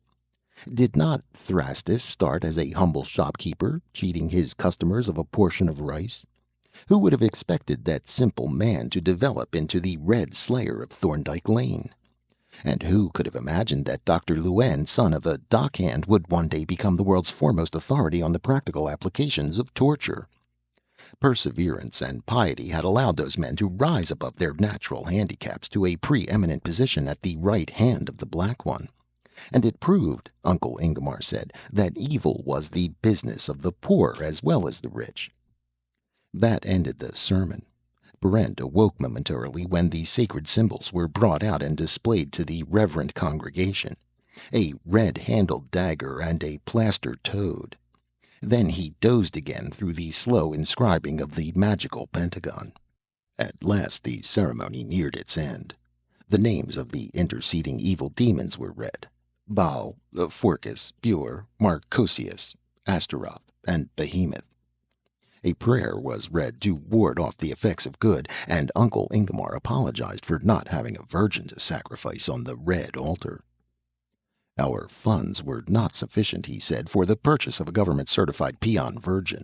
However, I am sure we will be able to perform the full ceremony next Monday. My assistant will now pass among you." The assistant carried around the black-rimmed collection plate. Like the other worshippers, Berent contributed generously. It seemed wise to do so. Uncle Ingomar was clearly annoyed at not having a virgin to sacrifice. If he became a little angrier, he might take it into his head to sacrifice one of the congregation, virgin or not. Berent didn't stay for the choir singing or the community dancing. When the evening worship was finished, he poked his head cautiously out of the door. The temperature had gone up to the 70s, and the frost was already melted from the ground. Berent shook hands with the priest and hurried home.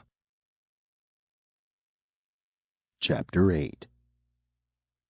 Berend had had enough of Omega's shocks and surprises. He stayed close to his store, worked at his business, and kept alert for trouble.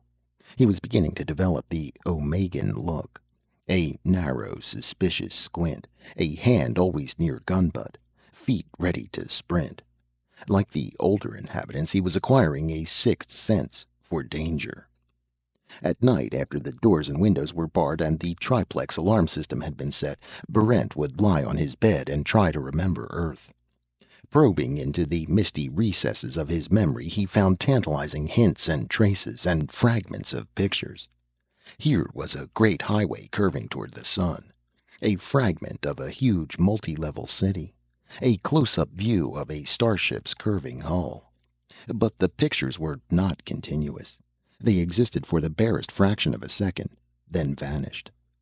On Saturday, Barrent spent the evening with Joe, Danis Foran, and his neighbor Tem Rand. Joe's pokra had prospered, and he had been able to bribe his way to the status of free citizen. Foran was too blunt and straightforward for that. He had remained at the residency level. But Tem Rand promised to take the big forger as an assistant if the Assassin's Guild accepted his application. The evening started pleasantly enough, but it ended as usual with an argument about Earth. "Now look," Joe said. "We all know what Earth is like. It's a complex of gigantic floating cities. They're built on artificial islands in the various oceans." "No, the cities are on land," Brent said. "On water," Joe said. "The people of Earth have returned to the sea. Everyone has special oxygen adapters for breathing salt water. The land areas aren't even used anymore. The sea provides everything that—" "It isn't like that," Barrent said. "I remember huge cities, but they were all on land." Foran said, "You're both wrong. What would Earth want with cities? She gave them up centuries ago. Earth is a landscaped park now. Everyone has his own home and several acres of land. All the forests and jungles have been allowed to grow back. People live with nature instead of trying to conquer it. Isn't that right, Tem?" "Almost, but not quite," Tem Rand said. "There are still cities, but they're underground. Tremendous underground factories and production areas. The rest is like Foran said." "There aren't any more factories," Foran insisted stubbornly. "There's no need of them. Any goods which a man requires can be produced by thought control." "I'm telling you," Joe said, "I can remember the floating cities. I used to live in the Nimue sector on the island of Pasiphae." "You think that proves anything?" Rand asked. "I remember that I worked on the 18th underground level of Nueva Chicago. My work quota was 20 days a year. The rest of the time I spent outdoors in the forests." Foran said, "That's wrong, Tem. There aren't any underground levels. I can remember distinctly that my father was a controller, third class. Our family used to trek several hundred miles every year. When we needed something, my father would think it, and there it'd be. He promised to teach me how, but I guess he never did." Barrent said, "Well, a couple of us are certainly having false recall." "That's certain," Joe said. "But the question is, which of us is right?" "We'll never find out," Wren said, "unless we can return to Earth." That ended the discussion. Toward the end of the week, Barrent received another invitation from the Dream Shop, more strongly worded than the first. He decided to discharge the obligation that evening. He checked the temperature and found that it had risen into the high 90s. Wiser now in Omegan ways, he packed a small satchel full of cold weather clothing and started out. The Dream Shop was located in the exclusive Death's Row section. Barrent went in and found himself in a small, sumptuously furnished waiting room. A sleek young man behind a polished desk gave him an artificial smile. "Could I be of service?" the young man asked. "My name is Nomus J. Arkdragon, assistant manager in charge of Nightside Dreams." "I'd like to know something about what happens," Barrent said. "How one gets dreams, what kind of dreams, all that sort of thing." "Of course," Arkdragen said. "Our service is easily explained. Citizen Barrent, Will Barrent." Arkdragen nodded and checked a name from a list in front of him. He looked up and said, Our dreams are produced by the action of drugs upon the brain and the central nervous system. There are many drugs which produce the desired effect. Among the most useful are heroin, morphine, opium, cocoa, hemp, and peyote. All those are earth products. Found only on Omega are black slipper, nace, manice, trinarcotine, jadalas, and the various products of the carmoid group. Any and all of these are dream inducers. I see, Barent said. Then you sell drugs. Not at all, Arkdragen said. Nothing so simple, nothing so crude. In ancient times on Earth, men administered drugs to themselves. The dreams which resulted were necessarily random in nature. You never knew what you would dream about or for how long. You never knew if you would have a dream or a nightmare, a horror or a delight. This uncertainty has been removed from the modern dream shop. Nowadays, our drugs are carefully measured, mixed, and metered for each individual. There is an absolute precision in dream-making, ranging from the nirvana-like calm of black slipper through the multicolored hallucinations of peyote and trinarcotine, to the sexual fantasies induced by nace and morphine, and at last to the memory-resurrecting dreams of the carmoid group. It's the memory-resurrecting dreams I'm interested in, Barent said. Arkdragen frowned. I wouldn't recommend it for a first visit. Why not? Dreams of Earth are apt to be more unsettling than any imaginary productions. It's usually advisable to build up a tolerance for them. I would advise a nice little sexual fantasy for your first visit. We have a special sale on sexual fantasies this week. Barent shook his head. I think I'd prefer the real thing. You wouldn't, the assistant manager said with a knowing smile. Believe me, once one becomes accustomed to vicarious sex experiences, the real thing is pallid by comparison. Not interested, Barent said. What I want is a dream about Earth. But you haven't built up a tolerance, Arkdragen said. You aren't even addicted. Is addiction necessary? It's important, Arkdragen told him, as well as being inescapable. All our drugs are habit-forming as the law requires. You see, to really appreciate a drug, you must build up a need for it. It heightens pleasure enormously, to say nothing of the increase in toleration. That's why I suggest that you begin with, I want a dream about Earth, Barent said. Very well, Arkdragen said grudgingly, but we will not be responsible for any traumas which accrue. He led Barent into a long passageway. It was lined with doors, and behind some of them Barent could hear dull moans and gasps of pleasure. Experiencers, Arkdragen said, without further explanation. He took Barent to an open room near the end of the corridor. Within sat a cheerful-looking bearded man in a white coat reading a book. Good evening, Dr. Wayne, Arkdragen said. This is Citizen Barent. First visit. He insists upon an Earth dream. Arkdragen turned and left. Well, the doctor said, I guess we can manage that. He put down his book. Just lie down over there, Citizen Barent. In the center of the room was a long adjustable table. Above it hung a complicated-looking instrument. At the end of the room were glass-sided cabinets filled with square jars. They reminded Barent of his antidotes. He lay down. Dr. Wayne put him through a general examination. Then a specific check for suggestibility, hypnotic index, reactions to the 11 basic drug groups, and susceptibility to tetanic and epileptic seizures. He jotted down his results on a pad, checked his figures, went to a cabinet, and began mixing drugs.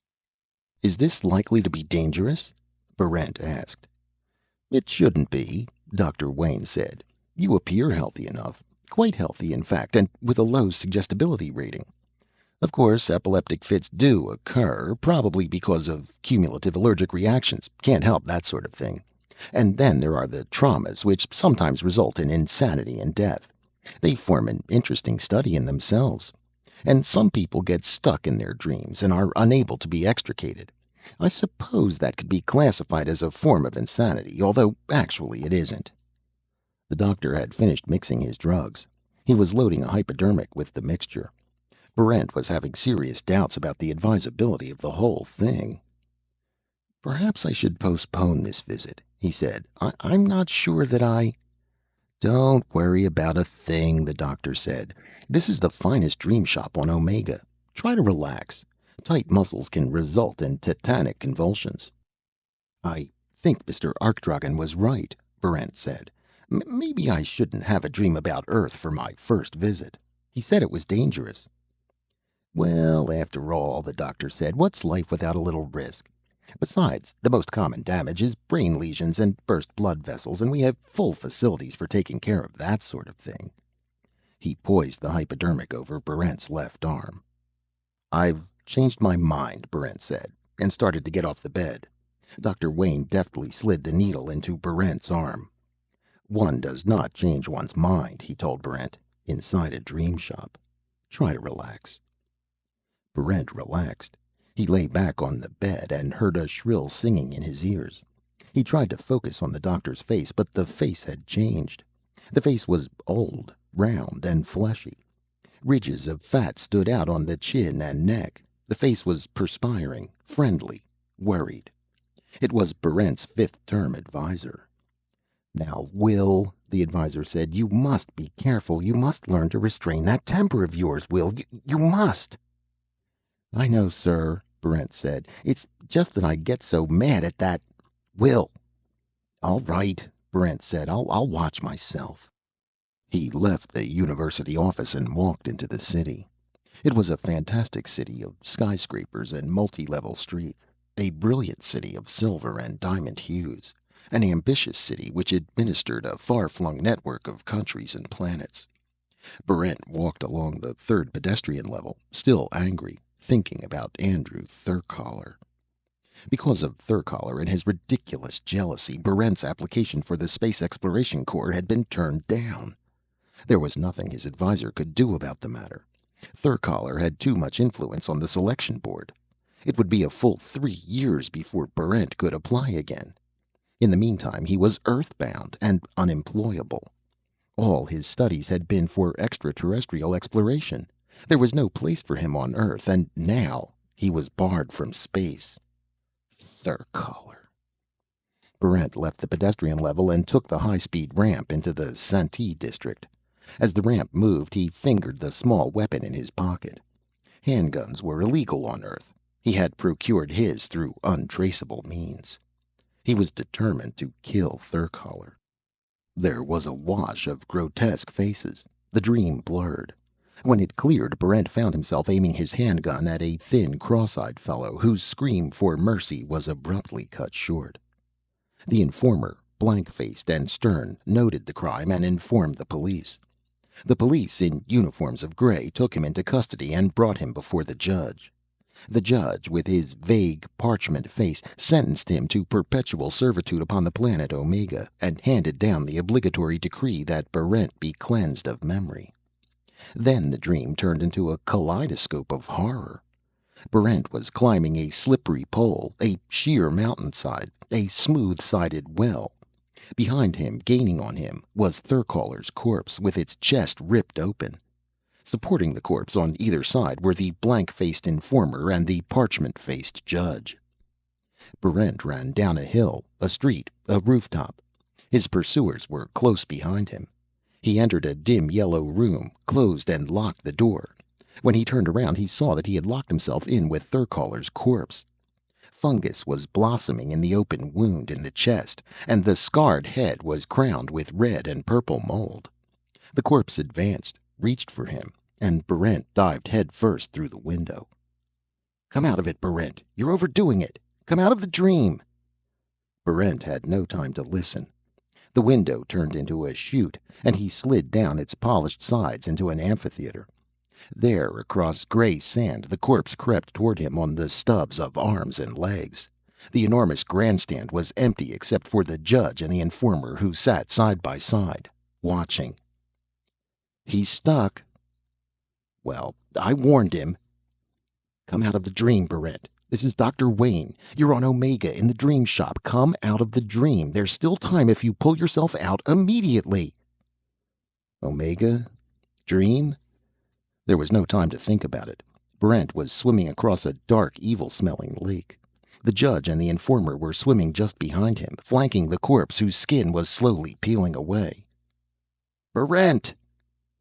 And now the lake was turning into a thick jelly which clung to his arms and legs and filled his mouth, while the judge and the informer...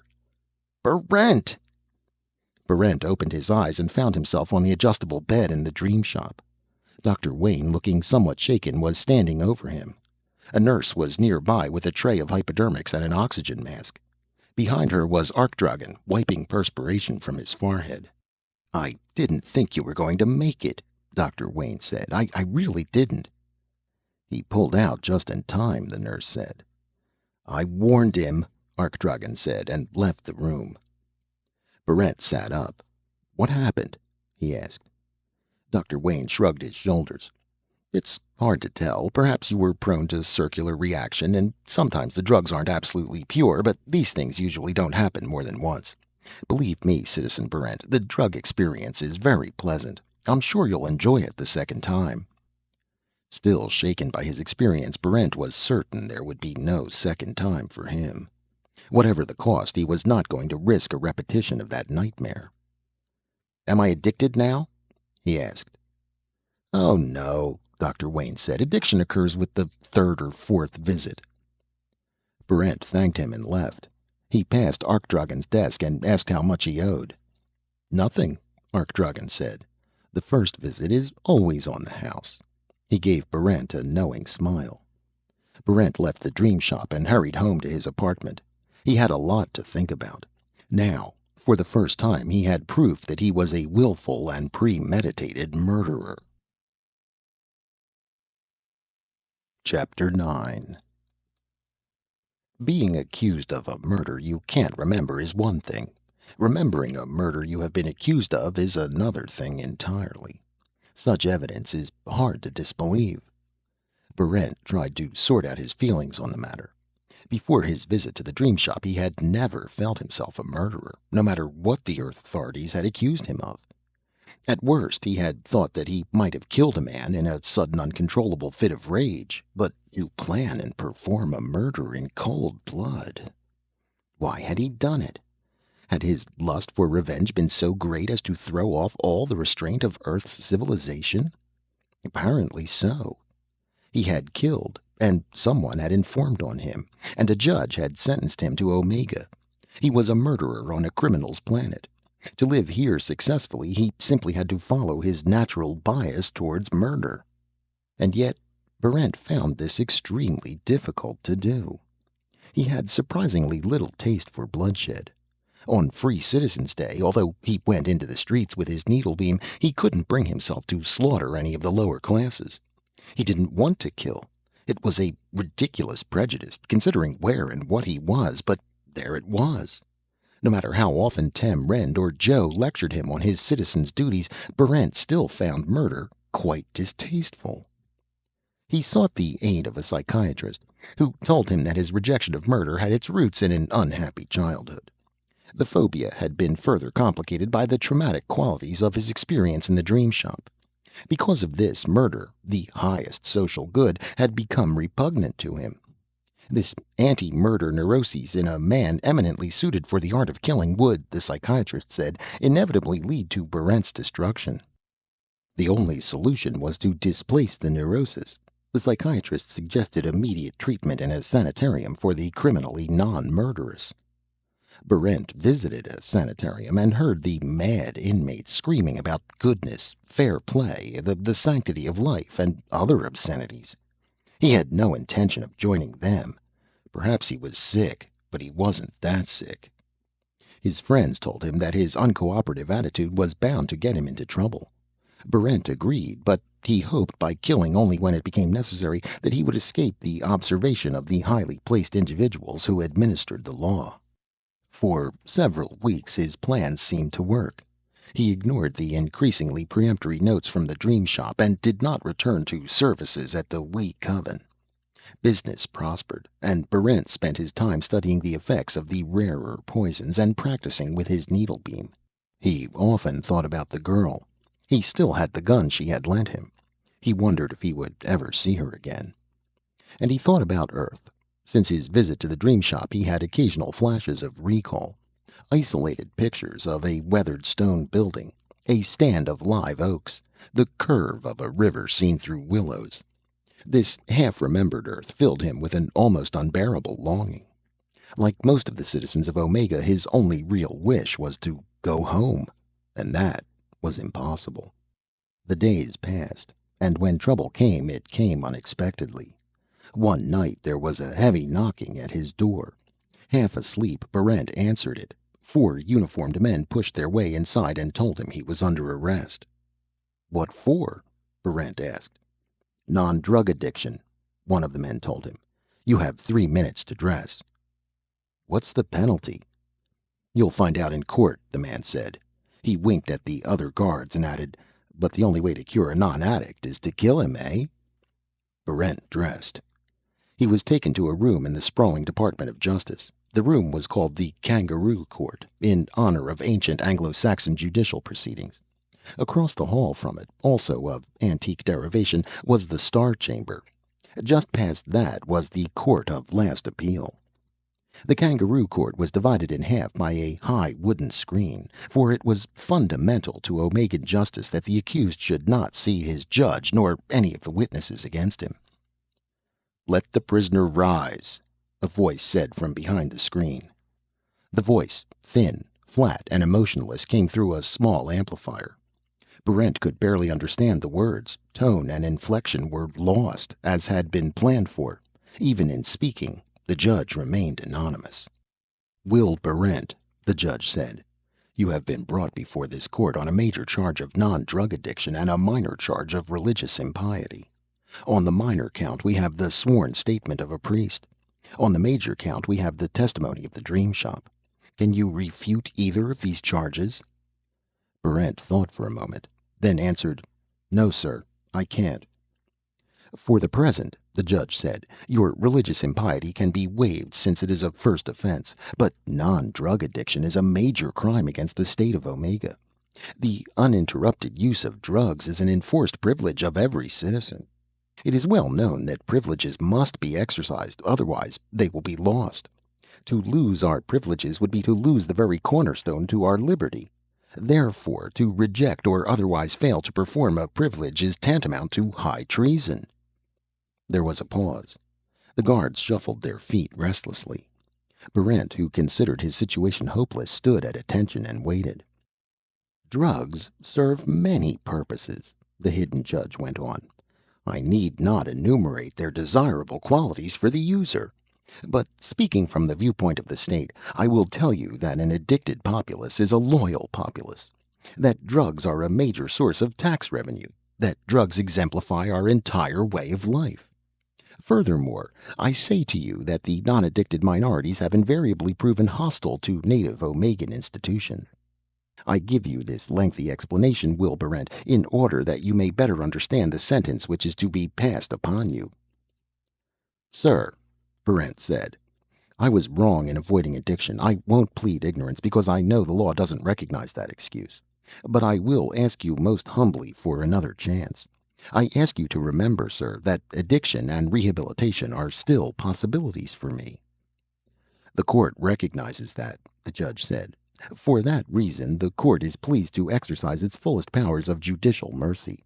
Instead of summary execution, you may choose between 2 lesser decrees. The first is punitive, that you shall suffer the loss of your right hand and left leg in atonement for your crime against the state, but that you shall not lose your life." Barrent gulped and asked, "What is the other decree, sir?" "The other decree, which is non-punitive, is that you shall undergo a trial by ordeal, and that if you survive such a trial you shall be returned to appropriate rank and position in society." "I'll take the trial by ordeal," Barrent said. "Very well," said the judge. "Let the case proceed." Barrent was led from the room. Behind him he heard a quickly concealed laugh from one of the guards. Had he chosen wrong? He wondered. Could a trial by ordeal be worse than an outright mutilation?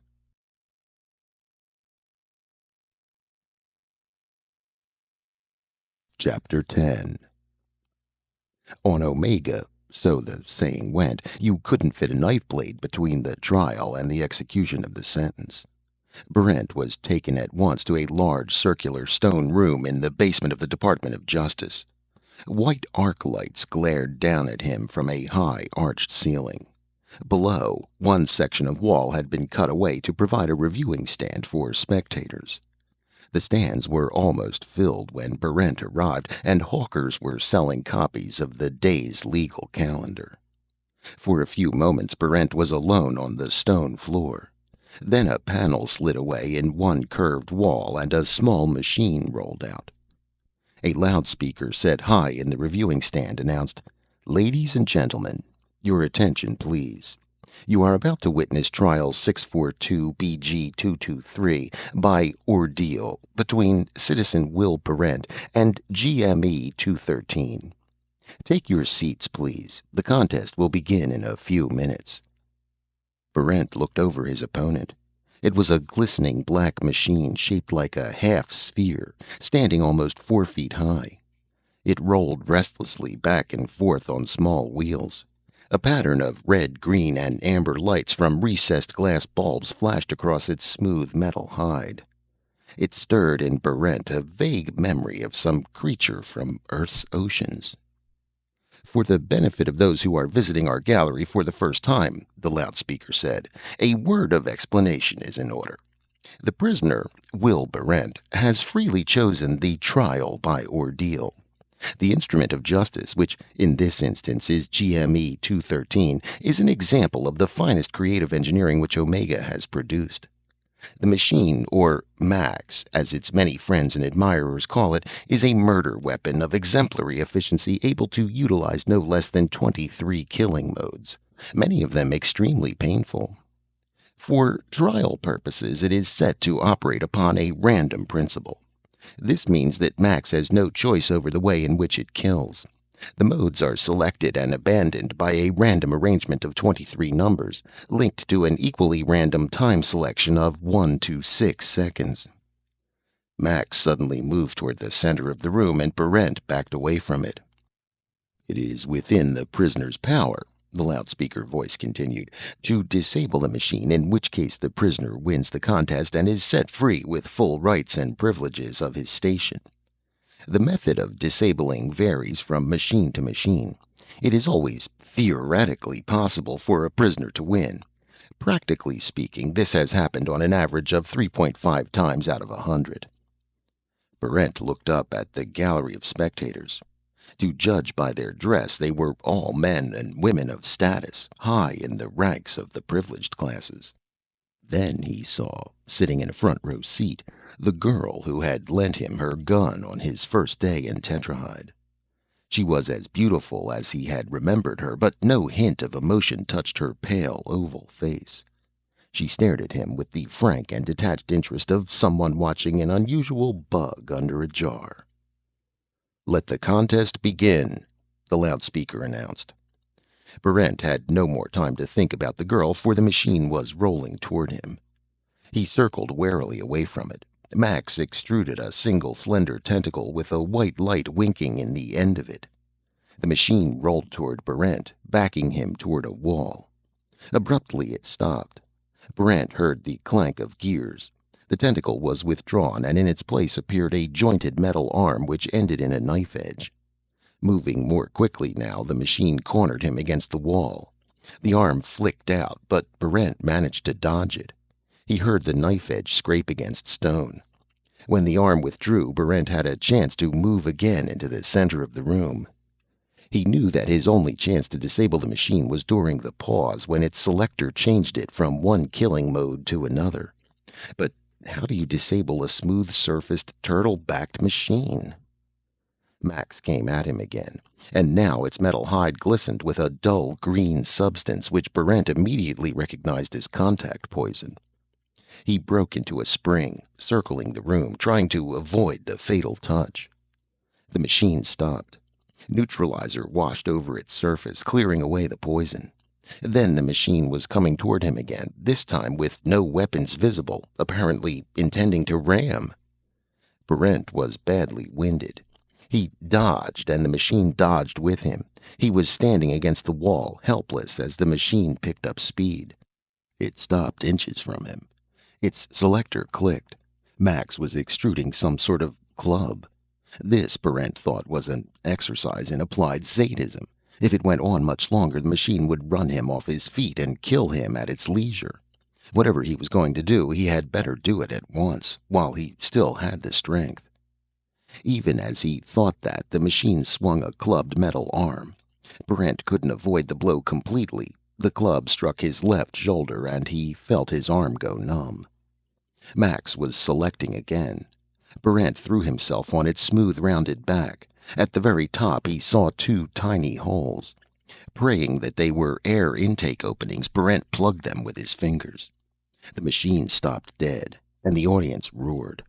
Barrent clung to the smooth surface with his numbed arm, trying to keep his fingers in the holes. The pattern of lights on Max's surface changed from green through amber to red. Its deep-throated buzz became a dull hum. And then the machine extruded tubes as alternate intake holes. Barrent tried to cover them with his body, but the machine, roaring into sudden life, swiveled rapidly and threw him off. Barrent rolled to his feet and moved back to the center of the arena. The contest had lasted no more than 5 minutes, but Barrent was exhausted. He forced himself to retreat from the machine, which was coming at him now with a broad, gleaming hatchet. As the hatchet arm swung, Barrent threw himself at it instead of away. He caught the arm in both hands and bent it back. Metal creaked, and Barrent thought he could hear the joint beginning to give way. If he could break off the metal arm, he might disable the machine. At the very least, the arm would be a weapon. Max suddenly went into reverse. Barrent tried to keep his grip on the arm, but it was yanked away. He fell on his face. The hatchet swung, gouging his shoulder. Barrent rolled over and looked at the gallery. He was finished. He might as well accept the machine's next attempt gracefully and have it over with. The spectators were cheering, watching Max begin its transformation into another killing mode. And the girl was motioning to him. Barrent stared, trying to make some sense out of it. She gestured at him to turn something over. Turn it over and destroy. He had no more time to watch. Dizzy from loss of blood, he staggered to his feet and watched the machine charge. He didn't bother to see what weapon it had extruded. His entire attention was concentrated on its wheels. As it came at him, Barrent threw himself under the wheels. The machine tried to brake and swerve, but not in time. The wheels rolled onto Barrent's body, tilting the machine sharply upward. Barrent grunted under the impact. With his back under the machine, he put his remaining strength in an attempt to stand up. For a moment, the machine teetered, its wheels spinning wildly. Then it flipped over on its back. Barrent collapsed beside it. When he could see again, the machine was still on its back. It was extruding a set of arms to turn itself over. Barrent threw himself on the machine's flat belly and hammered with his fists. Nothing happened. He tried to pull off one of the wheels and couldn't. Max was propping itself up, preparing to turn over and resume the contest. The girl's motions caught Barrent's eye. She was making a plucking motion, repeatedly, insistently. Only then Barrent saw a small fuse box near one of the wheels. He yanked off the cover, losing most of a fingernail in the process, and removed the fuse. The machine expired gracefully. Barrent fainted. Chapter 11. On Omega, the law is supreme. Hidden and revealed, sacred and profane, the law governs the actions of all citizens, from the lowest of the low to the highest of the high. Without the law, there could be no privileges for those who made the law. Therefore, the law was absolutely necessary. Without the law and its stern enforcement, Omega would be an unthinkable chaos in which a man's rights could extend only as far and as long as he personally could enforce them. This anarchy would mean the end of Omegan society, and particularly it would mean the end of those senior citizens of the ruling class who had grown high in status, but whose skill with a gun had long passed its peak. Therefore, the law was necessary. But Omega was also a criminal society, composed entirely of individuals who had broken the laws of Earth. It was a society in which the final analysis stressed individual endeavor. It was a society in which the lawbreaker was king. A society in which crimes were not only condoned, but were admired and even rewarded. A society in which deviation from the rules was judged solely on its degree of success. And this resulted in the paradox of a criminal society with absolute laws which were meant to be broken. The judge, still hidden behind his screen, explained all this to Barrent. Several hours had passed since the end of the trial by ordeal.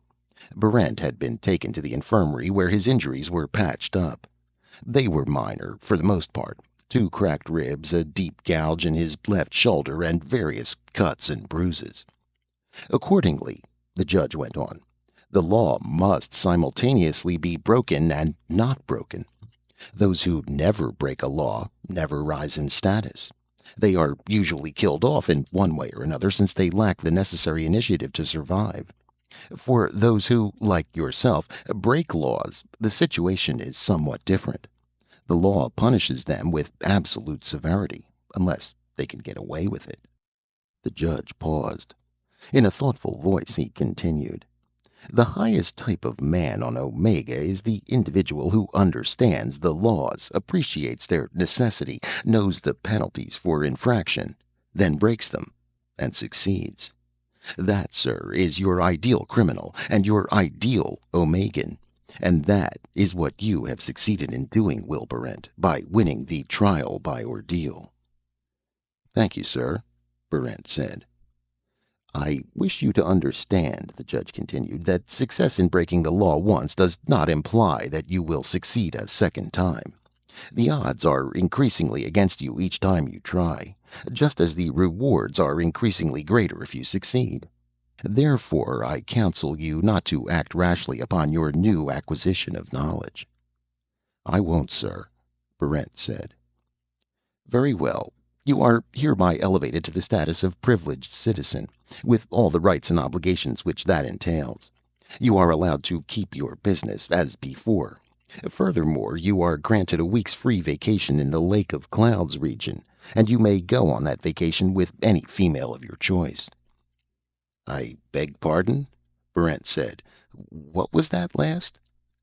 A week's vacation, the hidden judge repeated, with any female of your choice. It is a high reward, since men outnumber women on Omega by 6 to 1.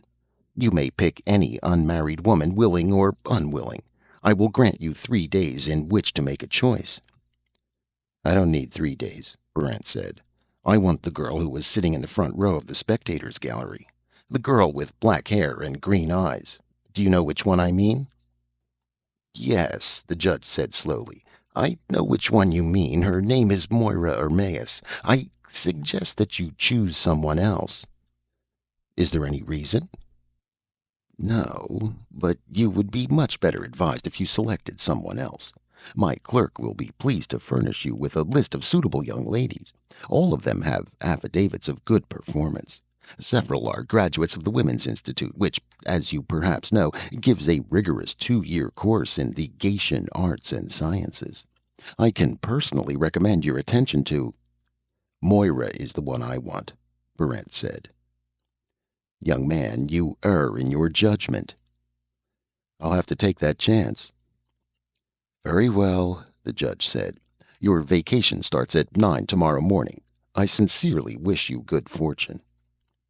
Guards escorted Barrent from the judge's chambers, and he was taken back to his shop. His friends who had been waiting for the death announcement came to congratulate him. They were eager to hear the complete details of the trial by ordeal, but Barrent had learned now that secret knowledge was the road to power. He gave them only the sketchiest outline. There was another cause for celebration that night. Tem Ren's application had finally been accepted by the Assassin's Guild. As he had promised, he was taking Foreign on as his assistant. The following morning, Barrent opened his shop and saw a vehicle in front of his door. It had been provided for his vacation by the Department of Justice. Sitting in the back, looking beautiful and very annoyed, was Moira. She said, Are you out of your mind, Barrent? Do you think I have time for this sort of thing? Why did you pick me? You saved my life, Barrent said. And I suppose you think that means I'm interested in you. Well, I'm not. If you have any gratitude, you'll tell the driver that you've changed your mind. You can still choose another girl. Barrent shook his head. You're the only girl I'm interested in. Then you won't reconsider? Not a chance.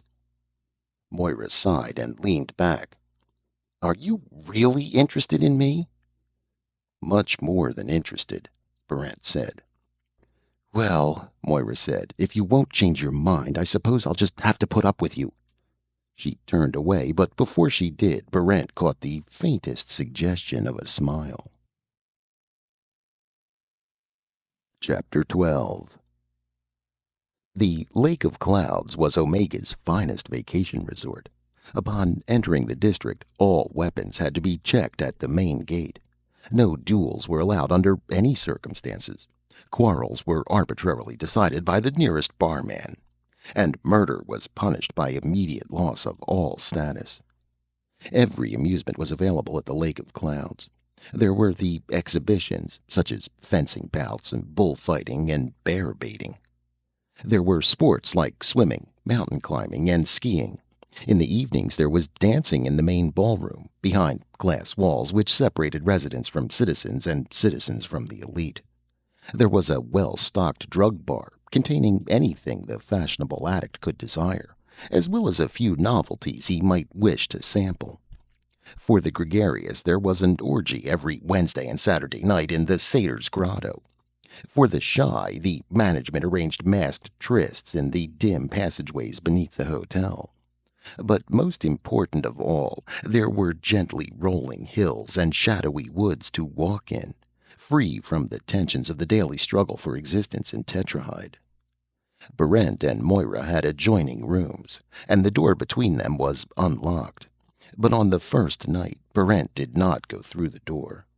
Moira had given no sign of wanting him to do so, and on a planet where women have easy and continual access to poisons, a man had to think twice before inflicting his company where it was not wanted.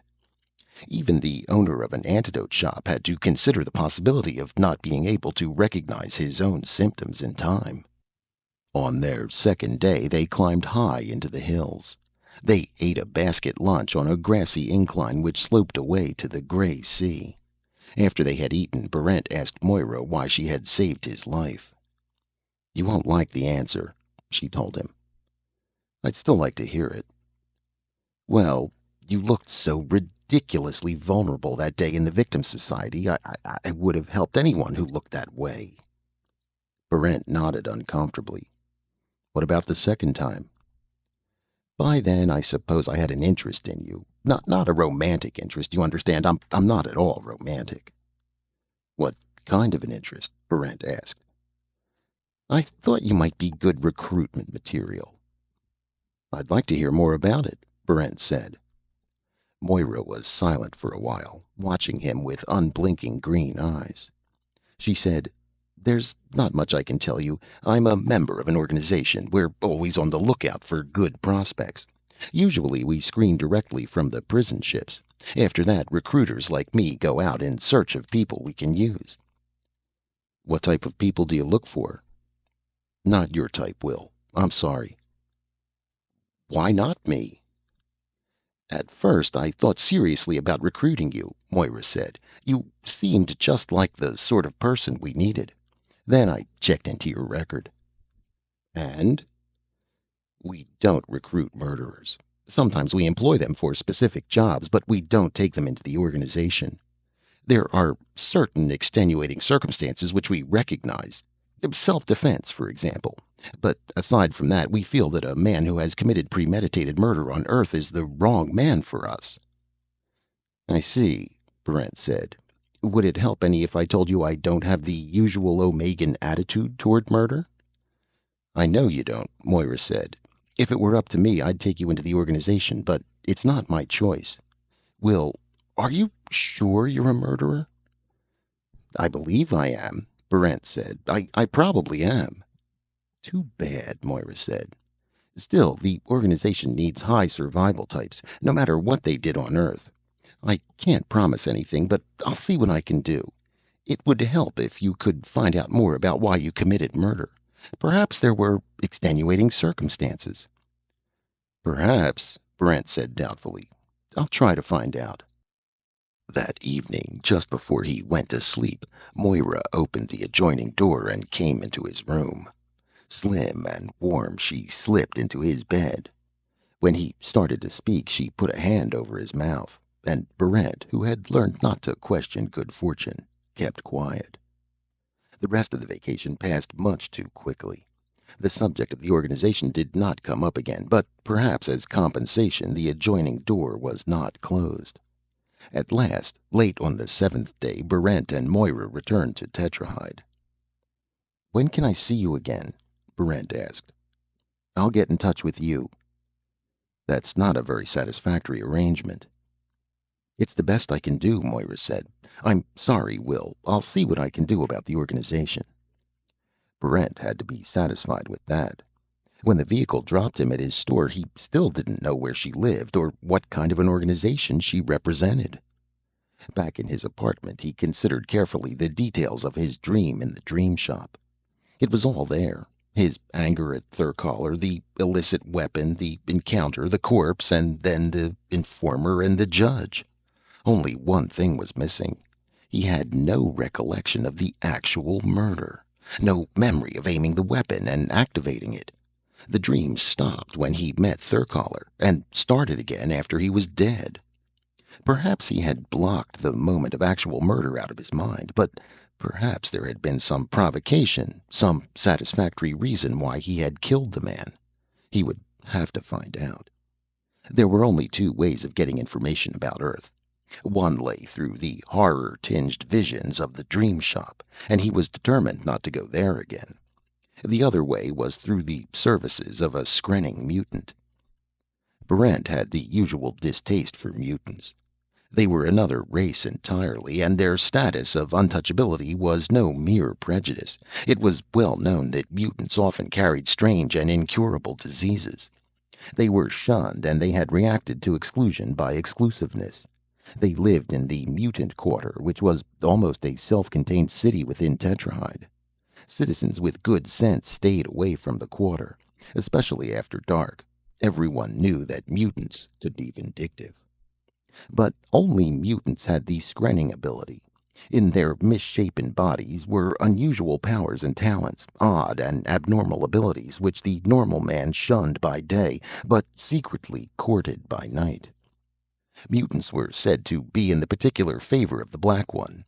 Some people felt that the great art of black magic, about which the priests boasted, could only be performed by mutants, but one never said so in the presence of a priest.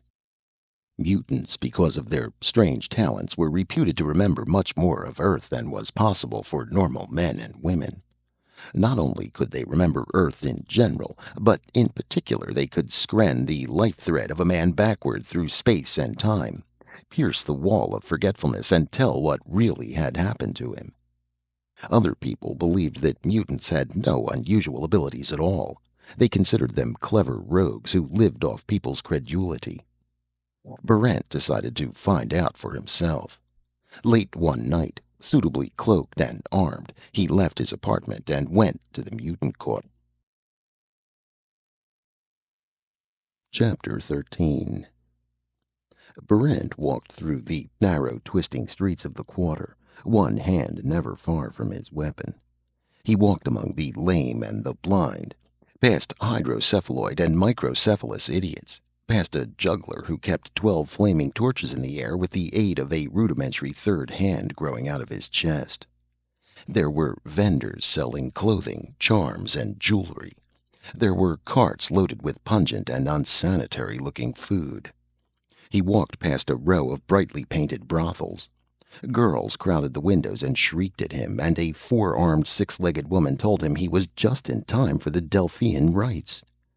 Barrent turned away from her and almost ran into a monstrously fat woman who pulled open her blouse to reveal 8 shrunken breasts. He ducked around her, moving quickly past 4 linked Siamese quadruplets who stared at him with huge, mournful eyes. Barrent turned a corner and stopped. A tall, ragged old man with a cane was blocking his way. The man was half blind. The skin had grown smooth and hairless over the socket where his left eye should have been, but his right eye was sharp and fierce under a white eyebrow. "You wish the services of a genuine skrenner?" the old man asked. Barrent nodded. "Follow me," the mutant said. He turned into an alley, and Barrent came after him, gripping the butt of his needlebeam tightly. Mutants were forbidden by law to carry arms, but like this old man, most of them had heavy iron-headed walking sticks. At close quarters, no one could ask for a better weapon. The old man opened a door and motioned Barrent inside. Barrent paused, thinking about the stories he had heard of gullible citizens falling into mutant hands. Then he half drew his needlebeam and went inside. At the end of a long passageway, the old man opened a door and led Barrent into a small, dimly lighted room. As his eyes became accustomed to the dark, Barrent could make out the shapes of two women sitting in front of a plain wooden table. There was a pan of water on the table, and in the pan was a fist-sized piece of glass cut into many facets. One of the women was very old and completely hairless. The other was young and beautiful.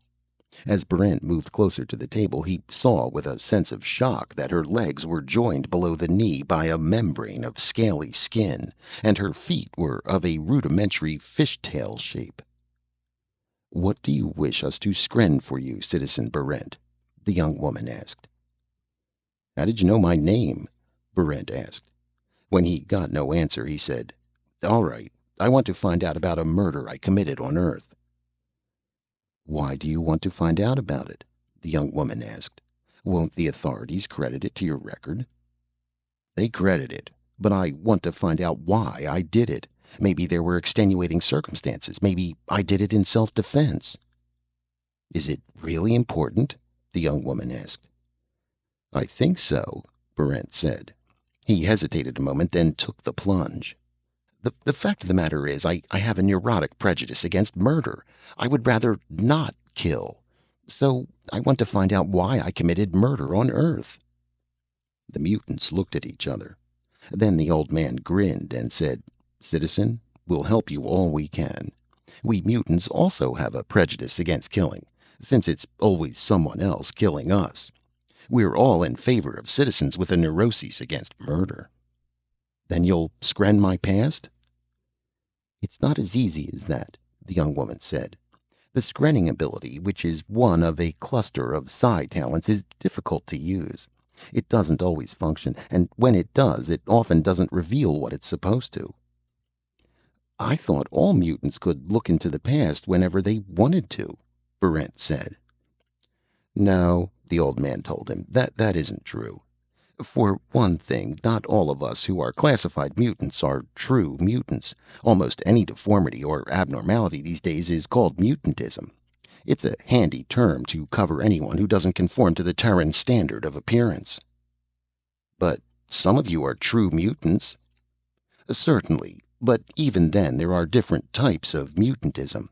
Some just show radiation abnormalities, gigantism, microcephaly, and the like. Only a few of us possess the slightest psi abilities, although all mutants claim them." "Are you able to skren?" Barrent asked him. "No, but Myla can," he said, pointing to the young woman. "Sometimes she can." The young woman was staring into the pan of water, into the faceted glass.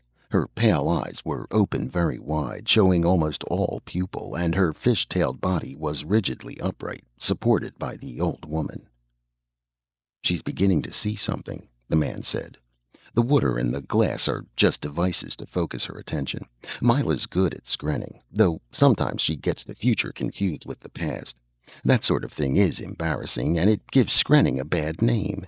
It can't be helped, though. Every once in a while, the future is there in the water, and Myla has to tell what she sees. Last week, she told a Hadji he was going to die in 4 days. The old man chuckled. You should have seen the expression on his face. "Did she see how he would die?" Barrent asked.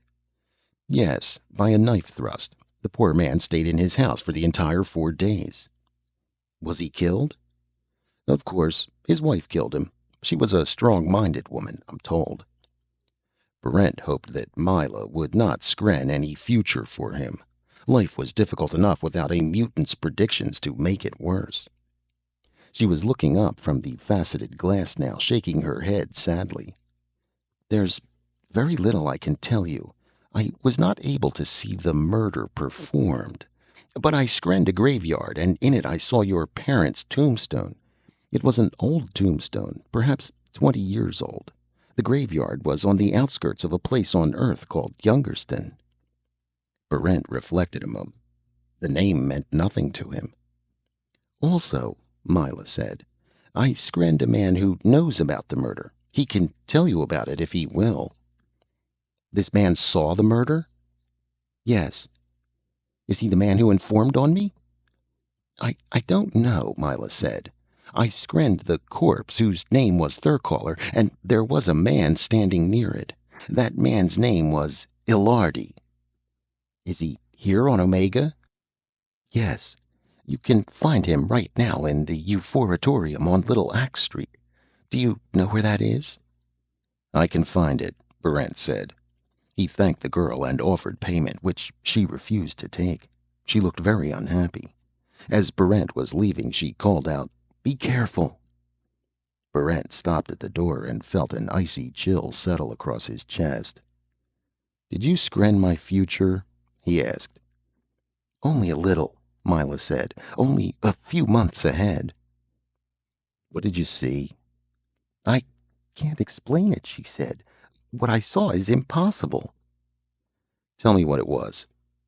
I saw you dead, and yet you weren't dead at all. You were looking at a corpse which was shattered into shiny fragments, but the corpse was also you.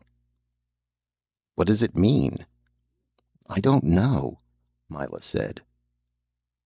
The Euphoritorium was a large, garish place which specialized in cut-rate drugs and aphrodisiacs. It catered mostly to a peon and resident clientele. Brent felt out of status as he shouldered his way through the crowd and asked a waiter where he could find a man named Ilardi. The waiter pointed. In a corner booth, Brent saw a bald, thick-shouldered man sitting over a tiny glass of Thanapiquita. Brent went over and introduced himself. Pleased to meet you, sir, Ilardi said, showing the obligatory respect of a second-class resident for a privileged citizen. How can I be of service? I want to ask you a few questions about Earth, Brent said. I can't remember much about the place, Ilardi said, but you're welcome to anything I know. Do you remember a man named Thurcaller? Certainly, Ilardi said. Thin fellow, cross-eyed, as mean a man as you could find. Were you present when he was killed?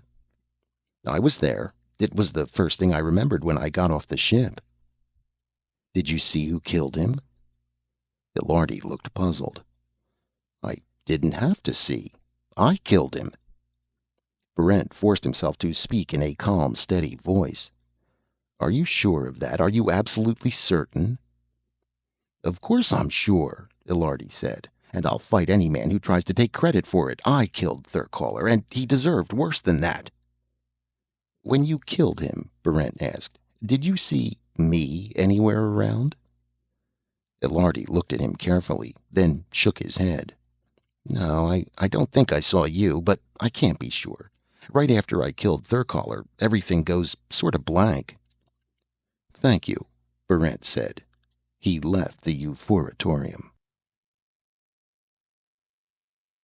Chapter 14. Brent had much to think about, but the more he thought, the more he became confused. If Ilardi had killed Thurcaller, why had Brent been deported to Omega? If an honest mistake had been made, why hadn't he been released when the true murderer was discovered? Why had someone on Earth accused him of a crime he hadn't committed? And why had a false memory of that crime been superimposed on his mind just beneath the conscious level? Brent had no answers for his questions, but he knew that he had never felt like a murderer. Now he had proof, of sorts, that he wasn't a murderer. The sensation of innocence changed everything for him. He had less tolerance for Omegan ways and no interest at all in conforming to a criminal mode of life. The only thing he wanted was to escape from Omega and return to his rightful heritage on Earth. But that was impossible. Day and night the guard ships circled overhead. Even if there had been some way of evading them, escape would still have been impossible. Omegan technology had progressed only as far as the internal combustion engine. The only starships were commanded by Earth forces. Barrent continued to work in the antidote shop, but his lack of public spirit was growing apparent. He ignored invitations from the Dream Shop and never attended any of the popular public executions. When roving mobs were formed to have a little fun in the mutant quarter, Barrent usually pleaded a headache. He never joined the landing day hunts, and he was rude to an accredited salesman from the Torture of the Month Club. Not even visits from Uncle Ingmar could make him change his anti-religious ways. He knew he was asking for trouble. He expected trouble, and the knowledge was strangely exhilarating. After all, there was nothing wrong in breaking the law on Omega, as long as you could get away with it. Within a month, he had a chance to test his decision. Walking to his shop one day, a man shoved against him in a crowd. Barrent moved away, and the man grabbed him by a shoulder and pulled him around. "Who do you think you're pushing?" the man asked. He was short and stocky. His clothes indicated privileged citizen's rank. 5 silver stars on his gun belt showed his number of authorized kills. "I didn't push you," Barrent said. "You lie, you mutant lover." The crowd became silent when they heard the deadly insult. Barrent backed away, waiting. The man went for his sidearm in a quick, artistic draw, but Barrent's needlebeam was out a full half-second before the man's weapon had cleared his holster. He drilled the man neatly between the eyes. Then, sensing movement behind him, he swung around. 2 privileged citizens were drawing heat guns. Barrent fired, aiming automatically, dodging behind the protection of a shop front. The men crumpled. The wooden front buckled under the impact of a projectile weapon, and splinters slashed his hand. Barrent saw a 4th man firing at him from an alley. He brought the man down with 2 shots. And that was that. In the space of a few seconds, he had killed 4 men. Although he didn't think of himself as having a murderer's mentality, Barrent was pleased and elated. He had fired only in self-defense. He had given the status seekers something to think about. They wouldn't be so quick to gun for him next time. Quite possibly they would concentrate on easier targets and leave him alone. When he returned to his shop, he found Joe waiting for him. The little credit thief had a sour look on his face. He said, "I saw your fancy gun work today. Very pretty." "Thank you," Barrent said. "Do you think that sort of thing will help you? Do you think you can just go on breaking the law?" "I'm getting away with it," Barrent said. "Sure, but how long do you think you can keep it up?" "As long as I have to." "Not a chance," Joe said. "Nobody keeps on breaking the law and getting away with it. Only suckers believe that." "They'd better send some good men after me," Barrent said, reloading his needlebeam. "That's not how it will happen," Joe said. "Believe me, Will, there's no counting the ways they have of getting at you. Once the law decides to move, there'll be nothing you can do to stop it. And don't expect any help from that girlfriend of yours either." "Do you know her?" Barrent asked. "I know everybody," Joe said moodily. "I've got friends in the government. I know that people have had about enough of you. Listen to me, Will. Do you want to end up dead?" Barrent shook his head. "Joe, can you visit Moira? Do you know how to reach her?" "Maybe," Joe said. "What for?" "I want you to tell her something," Barrent said. "I want you to tell her that I didn't commit the murder I was accused of on Earth." Joe stared at him. "Are you out of your mind?" "No, I found the man who actually did it. He's a second-class resident named Ilardi." "Why spread it around?" Joe asked. "No sense in losing credit for the kill." "I didn't murder the man," Barrent said. "I want you to tell Moira. Will you?"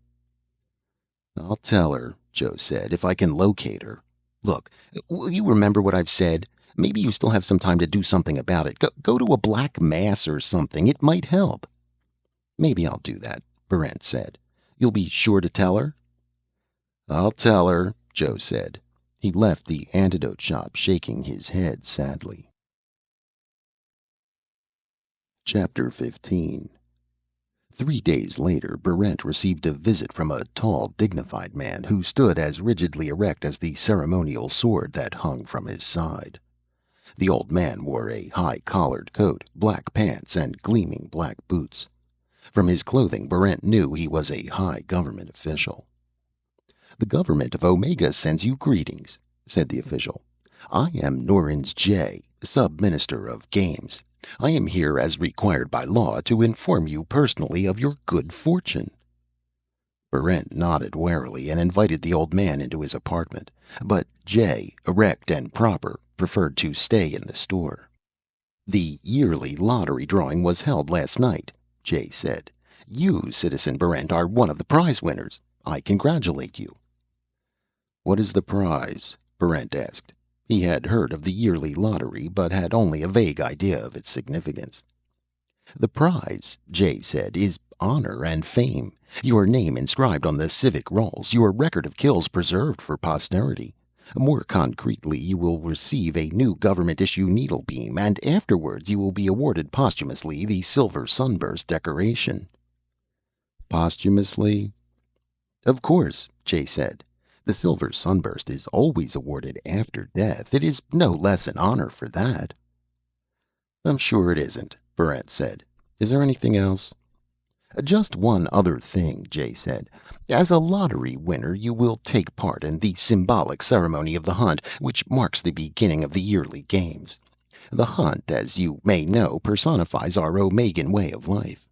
In the hunt we see all the complex factors of the dramatic rise and fall from grace combined with the thrill of the duel and the excitement of the chase. Even peons are allowed to participate in the hunt, for this is the one holiday open to all, and the one holiday that symbolizes the common man's ability to rise above the restraints of his status." "If I understand correctly," Berent said, "I'm one of the people who have been chosen to be hunted." "Yes," Jay said. "But you said the ceremony is symbolic. Doesn't that mean no one gets killed?" "Not at all," Jay said. "On Omega, the symbol and the thing symbolized are usually one and the same. When we say a hunt, we mean a true hunt. Otherwise, the thing would be mere pageantry." Berent stopped a moment to consider the situation. It was not a pleasing prospect. In a man-to-man duel, he had an excellent chance of survival. But the yearly hunt, in which the entire population of Tetrahyde took part, gave him no chance at all. He should have been ready for a possibility like this. "How was I picked?" he asked. "By random selection," said Norins J. "No other method would be fair to the hunteds, who give up their lives for Omega's greater glory." "I can't believe I was picked purely by chance." "The selection was random," Jay said.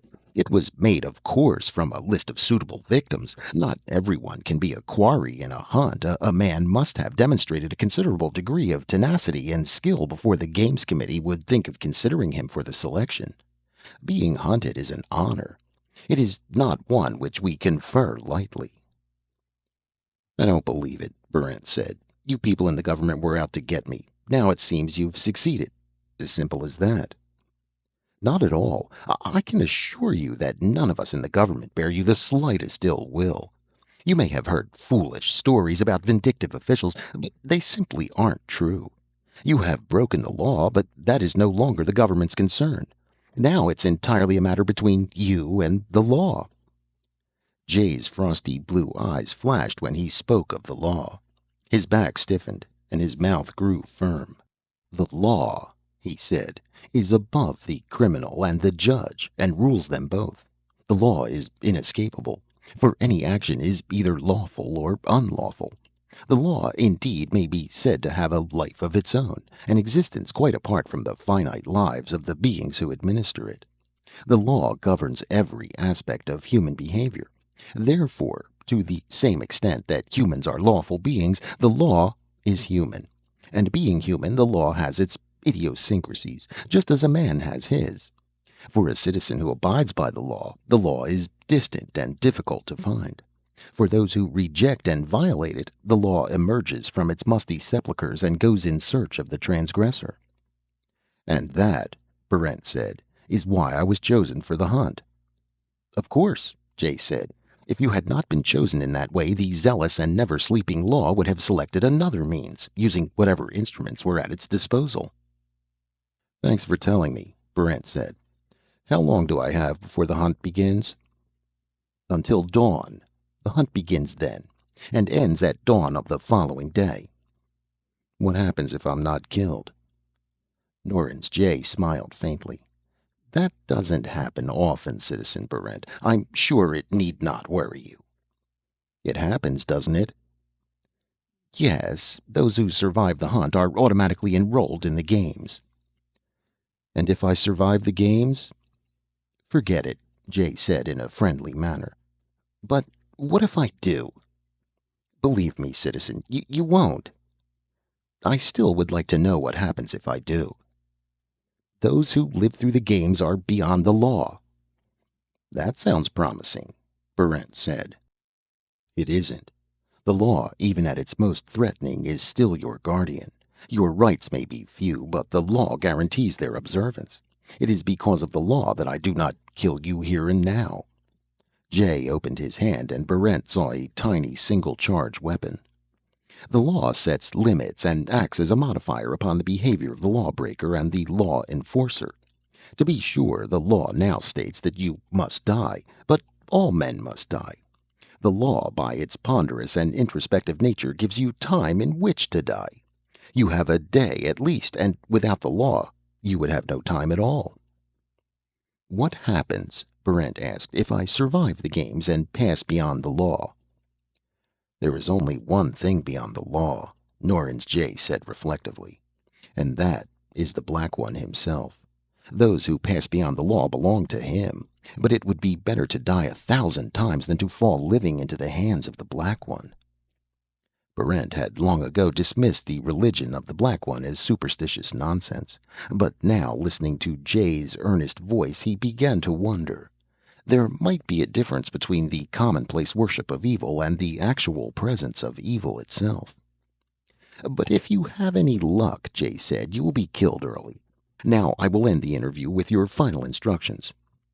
Still holding the tiny weapon, Jay reached into a pocket with his free hand and withdrew a red pencil. In a quick, practiced motion, he drew the pencil over Barrent's cheeks and forehead. He was finished before Barrent had time to recoil. That marks you as one of the hunted, Jay said. The hunt marks are indelible. Here is your government-issue needlebeam. He drew a weapon from his pocket and put it on the table. The hunt, as I told you, begins at first light of dawn. Anyone may kill you then, except another hunted man. You may kill in return, but I suggest that you do so with the utmost circumspection. The sound and flash of needlebeams have given many hunteds away. If you try concealment, be sure you have an exit. Remember that others know Tetrahide better than you. Skilled hunters have explored all the possible hiding places over the years. Many of the hunted are trapped during the first hours of the holiday. Good luck, Citizen Barrent. Jay walked to the door. He opened it and turned to Barrent again.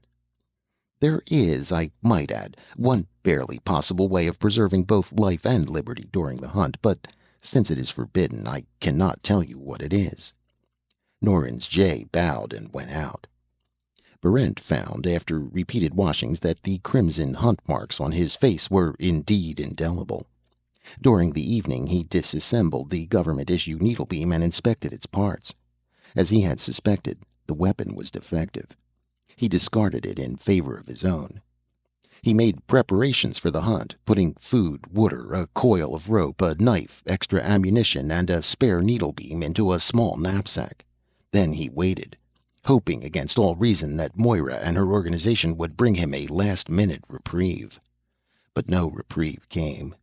An hour before dawn, Barrent shouldered his knapsack and left the antidote shop. He had no idea what the other hunteds were doing.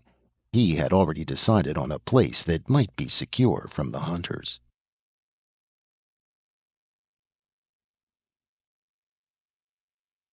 Chapter 16. Authorities on Omega agree that a hunted man experiences a change of character. If he were able to look upon the hunt as an abstract problem, he might arrive at certain more or less valid conclusions. But the typical hunted, no matter how great his intelligence, cannot divorce emotion from reasoning. After all, he is being hunted. He becomes panic-stricken. Safety seems to lie in distance and depth. He goes as far from home as possible. He goes deep into the ground along the subterranean maze of sewers and conduits. He chooses darkness instead of light, empty places in preference to crowded ones.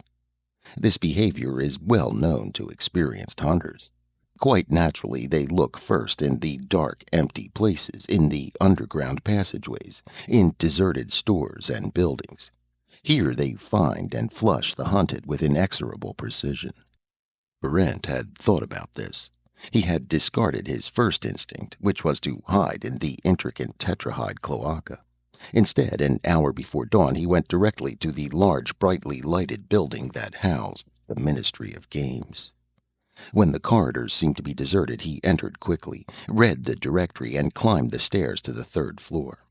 He passed a dozen office doors, and finally stopped at the one marked Norins J., Sub-Minister of Games. He listened for a moment, then opened the door and stepped in. There was nothing wrong with old Jay's reflexes. Before Barrent was through the doorway, the old man had spotted the crimson hunt marks on his face. Jay opened a drawer and reached into it. Barrent had no desire to kill the old man. He flung the government-issue needlebeam at Jay and caught him full on the forehead. Jay staggered back against the wall, then collapsed to the floor. Bending over him, Barrent found that his pulse was strong. He bound and gagged the sub-minister and pushed him out of sight under his desk. Hunting through the drawers, he found a "Conference, Do Not Disturb" sign. He hung this outside the door and locked it. With his own needlebeam drawn, he sat down behind the desk and awaited events. Dawn came, and a watery sun rose over Omega. From the window, Barrent could see the streets filled with people. There was a hectic carnival atmosphere in the city, and the noise of the holiday celebration was punctuated by the occasional hiss of a beamer or the flat explosion of a projectile weapon. By noon, Barrent was still undetected. He looked through windows and found that he had access to the roof. He was glad to have an exit, just as Jay had suggested. By mid-afternoon, Jay had recovered consciousness. After struggling with his bonds for a while, he lay quietly under the desk. Just before evening, someone knocked at the door. "Minister Jay, may I come in?" "Not at the moment," Barrent said in what he hoped was a fair imitation of Jay's voice. "I thought you'd be interested in the statistics of the hunt," the man said. "So far, citizens have killed 23 hunteds, with 18 left to go. That's quite an improvement over last year." "Yes, it is," Barrent said. "The percentage who hid in the sewer system was larger this year. A few tried to bluff it out by staying in their homes. We're tracking down the rest in the usual places." "Excellent," said Barrent. "None have made the break so far," the man said. "Strange that hunteds rarely think of it, but of course it saves us from having to use the machines." Barrent wondered what the man was talking about. The break? Where was there to break to, and how would machines be used? "We're already selecting alternates for the games," the man added. "I'd like to have your approval of the list." "Use your own judgment," Barrent said. "Yes, sir," the man said. In a moment, Barrent heard his footsteps moving down the hall. He decided that the man had become suspicious. The conversation had lasted too long. He should have broken it off earlier. Perhaps he should move to a different office. Before he could do anything, there was a heavy pounding at the door. "Yes?" "Citizen Search Committee," a bass voice answered. "Kindly open the door. We have reason to believe that a hunted is hiding in there." "Nonsense," Barrent said. "You can't come in. This is a government office." "We can," the bass voice said. "No room, office, or building is closed to a citizen on hunt day. Are you opening up?" Barrent had already moved to the window. He opened it and heard behind him the sound of men hammering at the door. He fired through the door twice to give them something to think about. Then he climbed out through the window. The rooftops of Tetrahide, Barrent saw at once, looked like a perfect place for a hunted. Therefore, they were the last place a hunted should be. The maze of closely connected roofs, chimneys, and spires seemed made to order for a chase, but men were already on the roofs. They shouted when they saw him. Brent broke into a sprint. Hunters were behind him, and others were closing in from the sides. He leaped a 5-foot gap between buildings, managed to hold his balance on a steeply pitched roof, and scrambled around the side. Panic gave him speed. He was leaving the hunters behind. If he could keep up the pace for another 10 minutes, he would have a substantial lead. He might be able to leave the roofs and find a better place for concealment. Another 5-foot gap between buildings came up. Brent leaped it without hesitation. He landed well, but his right foot went completely through rotted shingles, burying itself to the hip. He braced himself and pulled, trying to extricate his leg, but he couldn't get a purchase on the steep, crumbling roof. "There he is!" Brent wrenched at the shingles with both hands. The hunters were almost within needle-beam distance. By the time he got his leg out, he would be an easy target. He had ripped a 3-foot hole in the roof by the time the hunters appeared on the next building.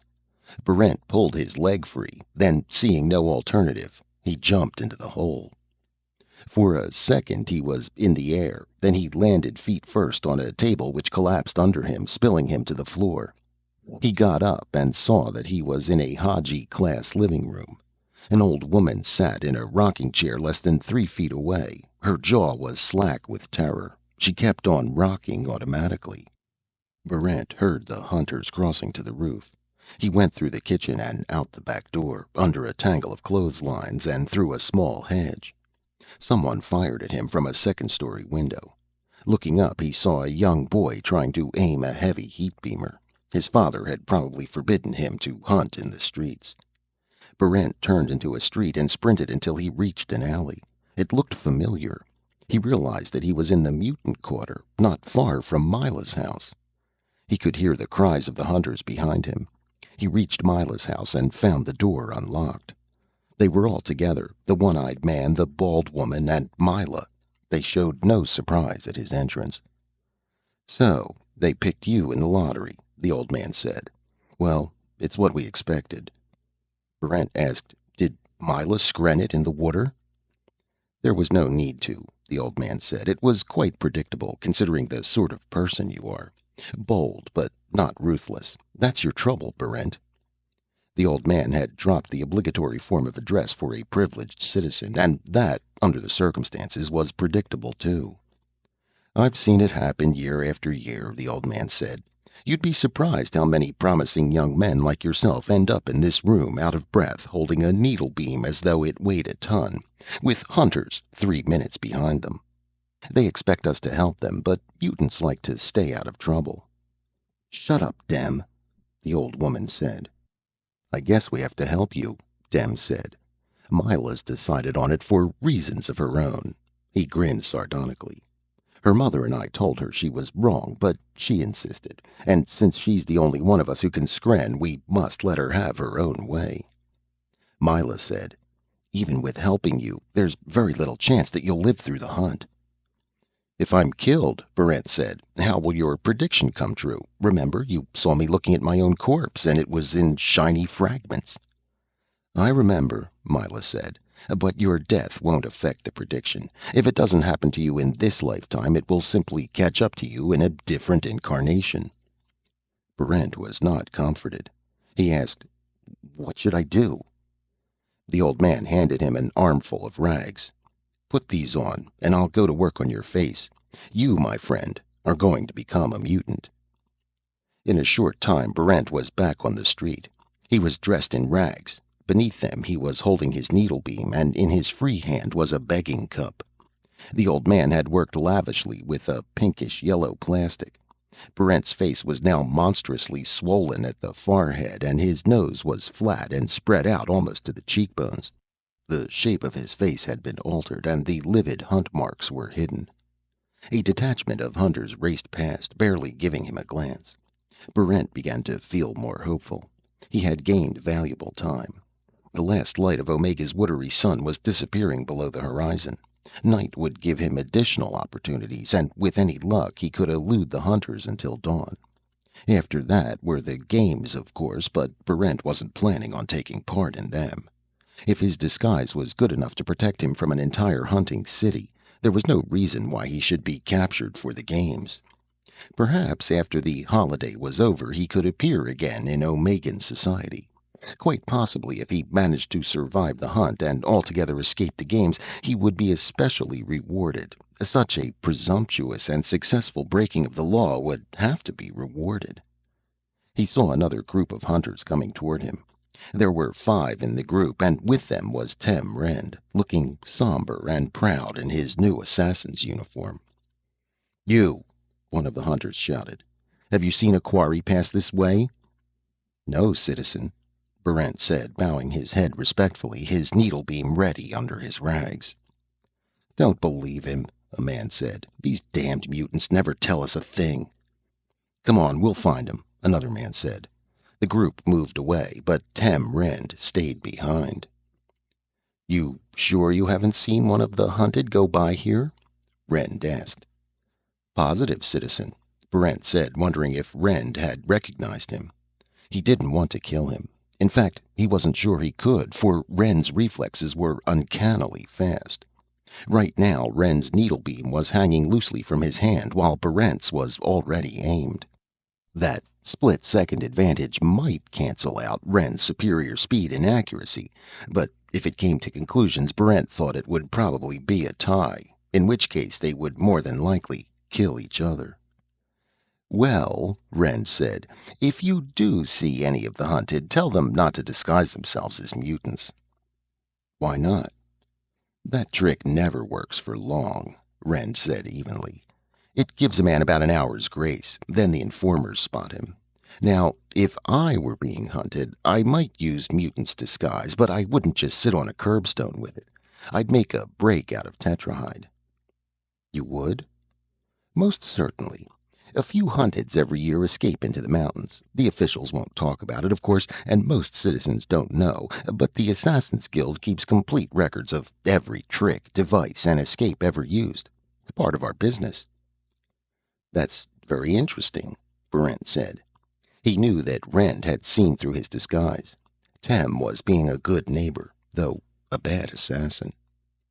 "Of course," Rend said, "it isn't easy to get out of the city, and once a man's out, that doesn't mean he's clear. There are hunter patrols to watch out for, and even worse than that." Rend stopped abruptly. A group of hunters were coming toward them. Rend nodded pleasantly and walked off. After the hunters had passed, Barrent got up and started walking. Rend had given him good advice. Of course, some men would escape from the city. Life in Omega's barren mountains would be extremely difficult, but any difficulty was better than death. If he were able to get by the city gate, he would have to watch for the hunting patrol. And Tem had mentioned something worse. Barrent wondered what that was. Special mountain-trained hunters, perhaps? Omega's unstable climate? Deadly flora and fauna? He wished Rend had been able to finish the sentence. By nightfall he had reached the south gate. Bent painfully over, he hobbled toward the guard detachment that blocked his way out. Chapter 17. There was no trouble with the guards. Whole families of mutants were streaming out of the city, seeking the protection of the mountains until the frenzy of the hunt was over. Barrent attached himself to one of these groups, and soon he found himself a mile past Tetrahide, in the low foothills that curled in a semicircle around the city. The mutants stopped here and made their camp. Barrent went on, and by midnight he was starting up the rocky, windswept slope of one of the higher mountains. He was hungry, but the cool, clear air was exhilarating. He began to believe that he really would live through the hunt. He heard a noisy group of hunters making a sweep around the mountain. He avoided them easily in the darkness and continued climbing. Soon there was no sound except for the steady rush of wind across the cliffs. It was perhaps 2 in the morning, only 3 more hours until dawn. In the small hours of the morning it began to rain, lightly at first, then in a cold torrent. This was predictable weather for Omega. Predictable also were the towering thunderheads that formed over the mountains, the rolling thunder, and the vivid yellow flashes of lightning. Barrent found shelter in a shallow cave and counted himself lucky that the temperature had not yet plunged. He sat in the cave, half dozing, the remnants of his makeup running down his face, keeping a sleepy watch over the slope of the mountain below him. Then, in the brilliant illumination of a lightning flash, he saw something moving up the slope, heading directly towards his cave. He stood up, the needle beam ready, and waited for another lightning flash. It came, and now he could see the cold, wet gleam of metal, a flashing of red and green lights, a pair of metal tentacles taking grips on the rocks and small shrubs of the mountainside. It was a machine similar to the one Barrent had fought in the cellars of the Department of Justice. Now he knew what Rend had wanted to warn him about, and he could see why few of the hunted escaped, even if they got beyond the city itself. This time, Max would not be operating at random to make a more equal contest out of it, and there would be no exposed fuse box. As Max came within range, Barrent fired. The blast bounced harmlessly off the machine's armored hide. Barrent left the shelter of his cave and began to climb. The machine came steadily behind him, up the treacherous, wet face of the mountain. Barrent tried to lose it on a plateau of jagged boulders, but Max couldn't be shaken. Barrent realized that the machine must be following a scent of some kind. Probably it was keyed to follow the indelible paint on Barrent's face. On a steep face of the mountain, Barrent rolled boulders onto the machine, hoping he could start an avalanche. Max dodged most of the flying rocks and let the rest bounce off him with no visible effect. At last, Barrent was backed into a narrow, steep-sided angle of cliff. He was unable to climb any higher. He waited. When the machine loomed over him, he held the needlebeam against its metal hide and held down the trigger. Max shuddered for a moment under the impact of the needlebeam's full charge. Then it brushed the weapon away and wrapped a tentacle around Barrent's neck. The metal coils tightened. Barrent felt himself losing consciousness. He had time to wonder whether the coils would strangle him or break his neck. Suddenly, the pressure was gone. The machine had backed away a few feet. Past it, Barrent could see the first gray light of dawn. He had lived through the hunt. The machine was not programmed to kill him after dawn, but it wouldn't let him go. It kept him captive in the narrow angle of the cliff until the hunters came. They brought Barrent back to Tetrahide, where a wildly applauding crowd gave him a hero's welcome.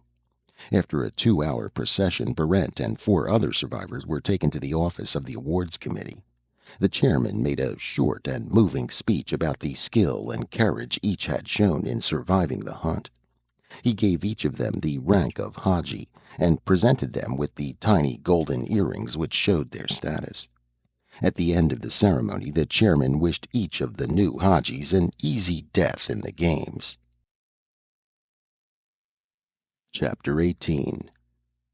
Guards led Barrent from the office of the awards committee. He was brought past a row of dungeons under the arena and locked into a cell. The guards told him to be patient. The games had already begun, and his turn would come soon. There were 9 men crammed into a cell which had been built to hold 3. Most of them sat or sprawled in complete and silent apathy, already resigned to their deaths. But one of them was definitely not resigned. He pushed his way to the front of the cell as Barrent entered. "Joe!" The little credit thief grinned at him. "A sad place to meet, Will." "What happened to you?" "Politics," Joe said. "It's a dangerous business on Omega, especially during the time of the games. I thought I was safe, but..." He shrugged his shoulders. "I was selected for the games this morning." "Is there any chance of getting out of it?" "There's a chance," Joe said. "I told your girl about you, so perhaps her friends can do something.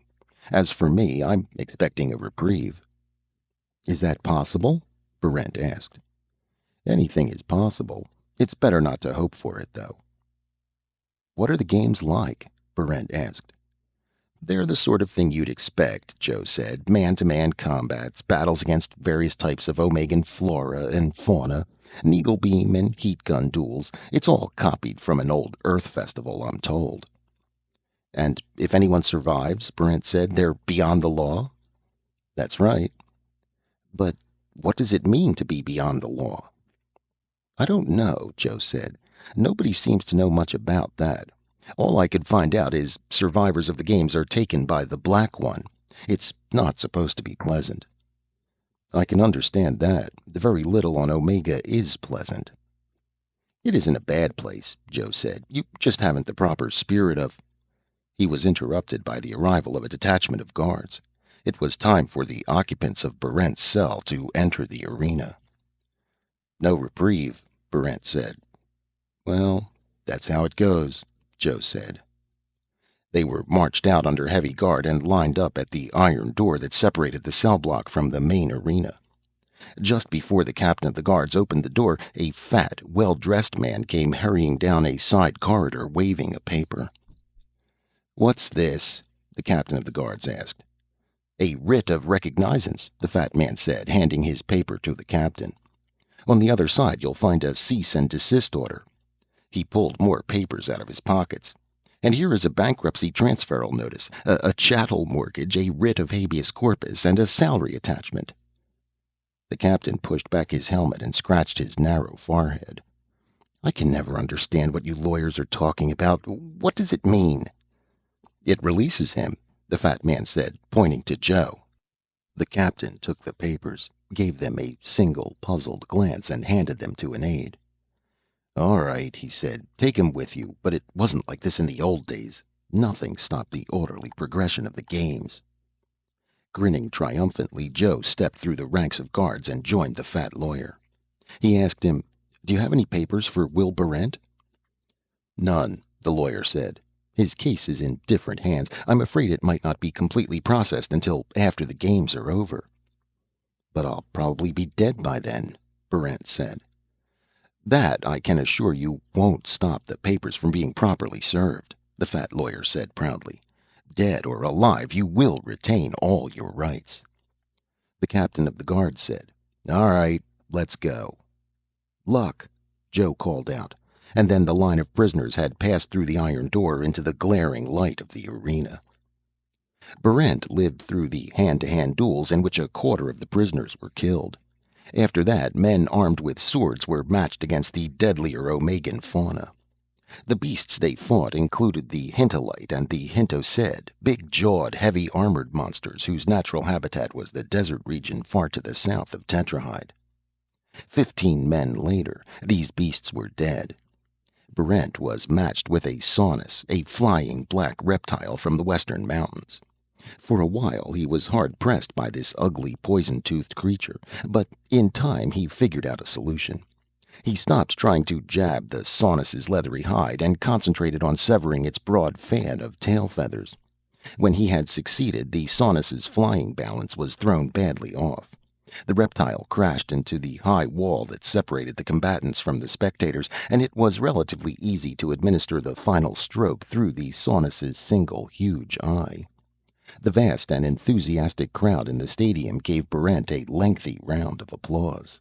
He moved back to the reserve pen and watched other men struggle against the trichomotreds, incredibly fast little creatures the size of rats, with the dispositions of rabid wolverines. It took 5 teams of prisoners. After a brief interlude of hand-to-hand dueling, the arena was cleared again. Now the hard-shelled cretin amphibians lumbered in. Although sluggish in disposition, the creatins were completely protected beneath several inches of shell.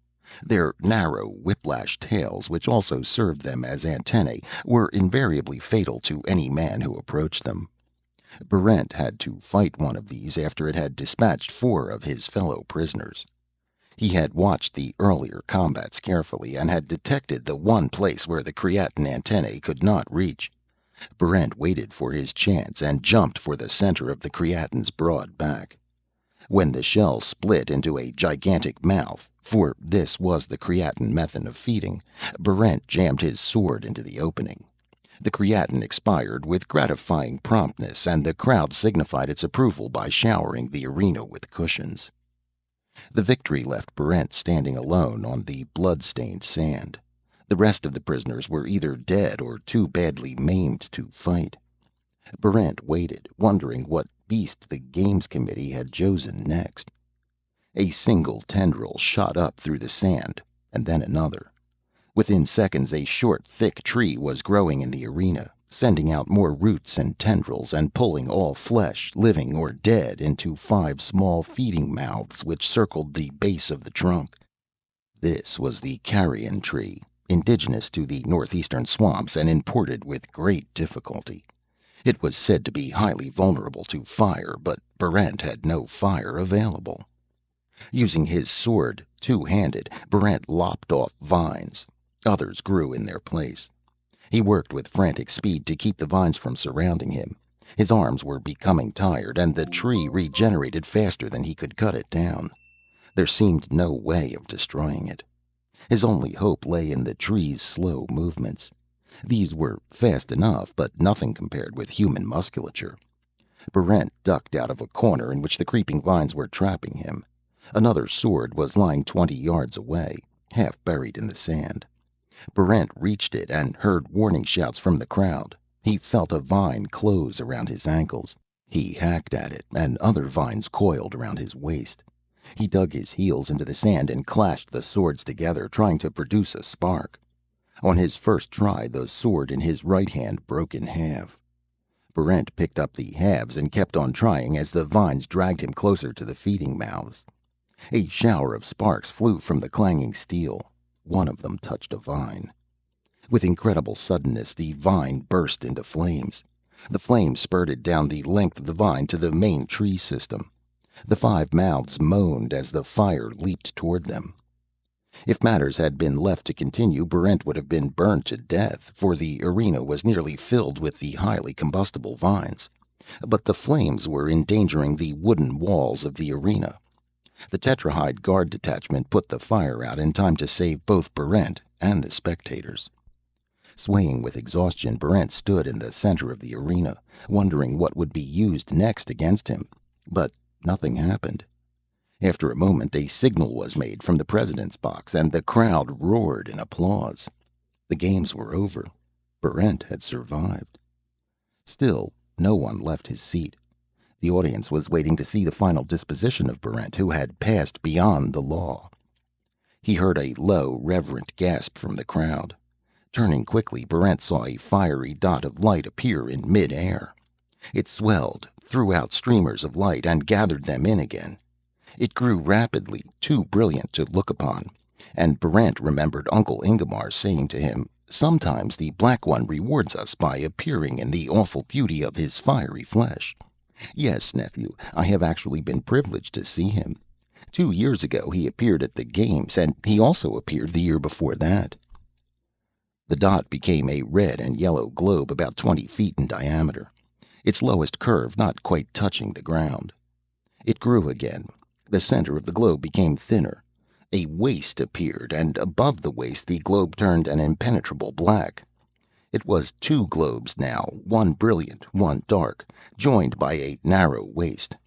As Barrent watched, the dark globe lengthened and changed into the unforgettable horn-headed shape of the Dark One. Barrent tried to run, but the huge black-headed figure swept forward and engulfed him. He was trapped in a blinding swirl of radiance with darkness above it. The light bored into his head, and he tried to scream. Then he passed out.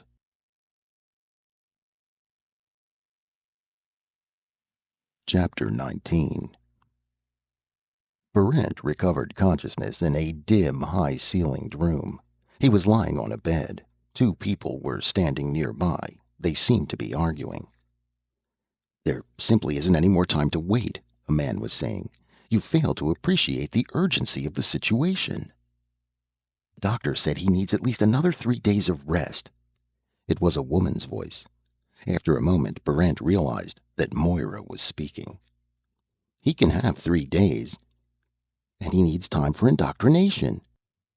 "You told me he was bright. The indoctrination shouldn't take long." "It might take weeks." "Impossible. The ship lands in 6 days." "Elan," Moira said, "you're trying to move too fast. We can't do it this time.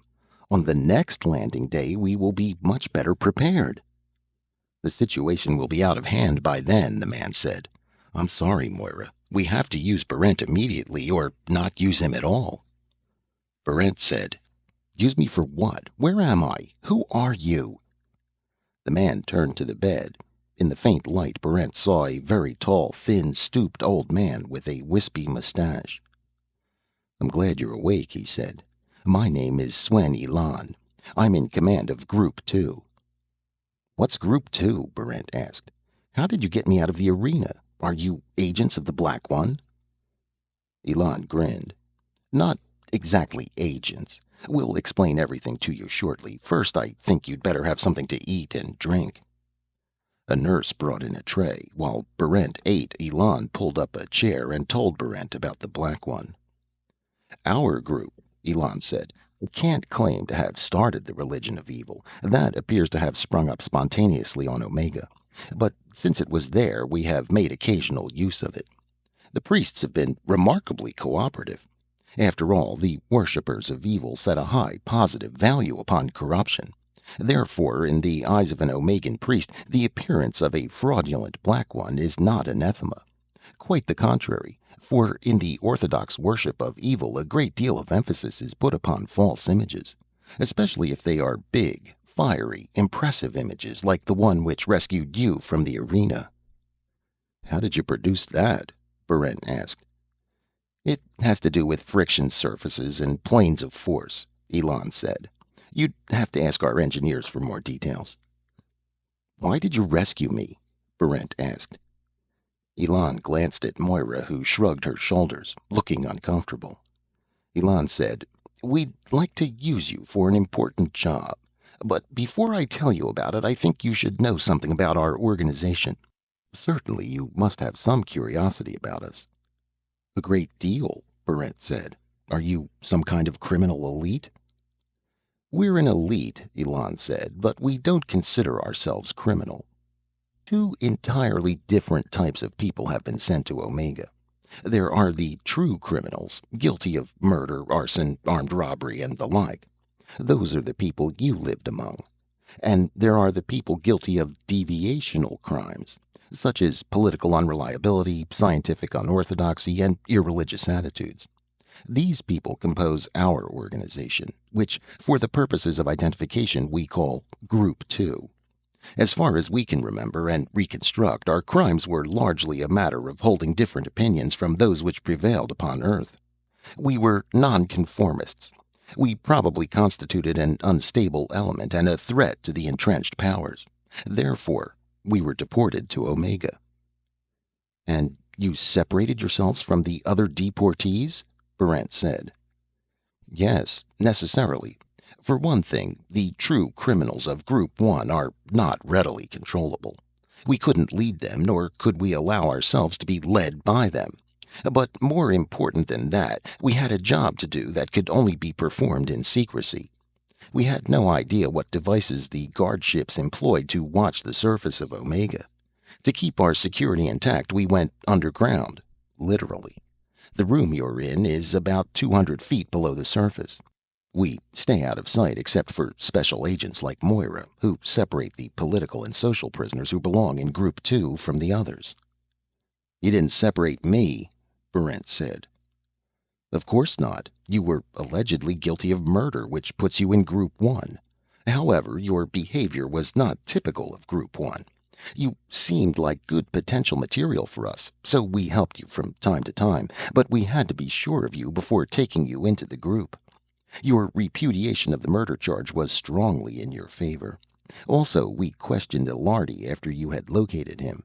There seemed no reason to doubt that he performed the murder you were charged with. Even more strongly in your favor were your high survival qualities, which had their ultimate test in the hunt and the games. We were badly in need of a man of your abilities." "Just what is your work?" Barrent asked. "What do you want to accomplish?" "We want to go back to Earth," Ron said. "That's impossible." "We don't think so," Elan said. "We've given the matter considerable study. In spite of the guard ships, we think it's possible to return to Earth. We'll find out for certain in 6 days, when the breakout must be made." Moira said, "It would be better to wait another 6 months." "Impossible. A 6 months delay would be ruinous. Every society has a purpose, and the criminal population of Omega is bent upon its own self-destruction. Brent, you look surprised. Couldn't you see that? I never thought about it, Brent said. After all, I was part of it. It's self-evident, Elon said. Consider the institutions, all centered around legalized murder. The holidays are excuses for mass murders. Even the law which governs the rate of murder is beginning to break down. The population lives near the edge of chaos, and rightfully so. There's no longer any security. The only way to live is to kill. The only way to rise in status is to kill. The only safe thing is to kill. More and more. Faster and faster. You exaggerate, Moira said. I don't think so. I realize that there seems to be a certain permanence to Omegan institutions, a certain inherent conservatism even to murder, but it's an illusion. I have no doubt that all dying societies projected their illusion of permanence right up to the end. Well, the end of Omegan society is rapidly approaching. How soon? Brent asked. An explosion point will be reached in about 4 months, Elon said. The only way to change that would be to give the population a new direction, a different cause. Earth, Brent said. Exactly. That's why the attempt must be made immediately. Well, I don't know much about it, Brent said, but I'll go along with you. I'll gladly be part of any expedition. Elon looked uncomfortable again. I suppose I haven't made myself clear, he said. You are going to be the expedition, Brent. You and only you. Forgive me if I've startled you.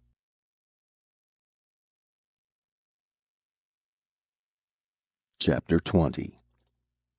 According to Elon, Group 2 had at least one serious flaw. The men who composed it were, for the most part, past their physical prime. There were some younger members, of course, but they had little contact with violence and little chance to develop traits of self-sufficiency. Secure in the underground, most of them had never fired a beamer in anger, had never even been forced to run for their lives, had never encountered the make-or-break situations through which Barrent had lived. They were brave, but unproven. They would willingly undertake the expedition to Earth, but they would have little chance of success. And you think I would have a chance? Barrent asked. I think so. You're young and strong, reasonably intelligent, and extremely resourceful. You have a high survival quotient. If any man could succeed, I believe you could. Why one man? Because there's no sense in sending a group. The chance of detection would simply be increased. By using one man, we get maximum security and opportunity. If you succeed, we will receive valuable information about the nature of the enemy. If you don't succeed, if you are captured, your attempt will be considered the action of an individual rather than a group. We will still be free to start a general uprising from Omega. How am I supposed to get back to Earth? Barrent asked. Do you have a starship hidden away somewhere? I'm afraid not. We plan to transport you to Earth aboard the next prison ship. That's impossible. Not at all. We've studied the landings. They follow a pattern. The prisoners are marched out, accompanied by the guards. While they're assembled in the square, the ship itself is undefended, although loosely surrounded by a cordon of guards. To get you aboard, we will start a disturbance. It should take away the guards' attention long enough for you to get on board. Even if I succeed, I'll be captured as soon as the guards return. You shouldn't be, Elon said. The prison ship is an immense structure with many hiding places for a stowaway, and the element of surprise will be in your favor. This may be the first time in the history of Omega that an escape has been attempted. And when the ship reaches Earth? You will be disguised as a member of the ship's personnel, Elon said. Remember, the inevitable inefficiency of a huge bureaucracy will be working for you. I hope so, Barrent said. Let's suppose I reach Earth safely and get the information you want. How do I send it back? You send it back on the next prison ship, Elon said. We plan to capture that one. Barrent rubbed his forehead wearily. What makes you think that any of this, my expedition or your uprising, can succeed against an organization as powerful as Earth? We have to take the chance, Elon said. Take it or go down in a bloody shambles with the rest of Omega. I agree that the odds are weighted against us, but our choice is either to make the attempt or to die without making any attempt at all. Moira nodded at this. Also, the situation has other possibilities. The government of Earth is obviously repressive. That argues the existence of underground resistance groups on Earth itself. You may be able to contact those groups. A revolt both here and on Earth would give the government something to think about. Maybe, Barrent said. We have to hope for the best, Elon said. Are you with us? Certainly, Barrent said. I'd rather die on Earth than on Omega. The prison ship lands in 6 days, Elon said. During that time, we will give you the information we have about Earth. Part of it is memory reconstruction. Part has been screnned by the mutants, and the rest is logical constructs. It's all we have, and I think it gives a reasonably accurate picture of current conditions on Earth. How soon do we start? Barrent asked. Right now, Elon said.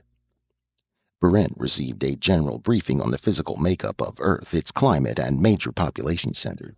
Then he was sent to Colonel Bray, formerly of the Earth Deep Space Establishment.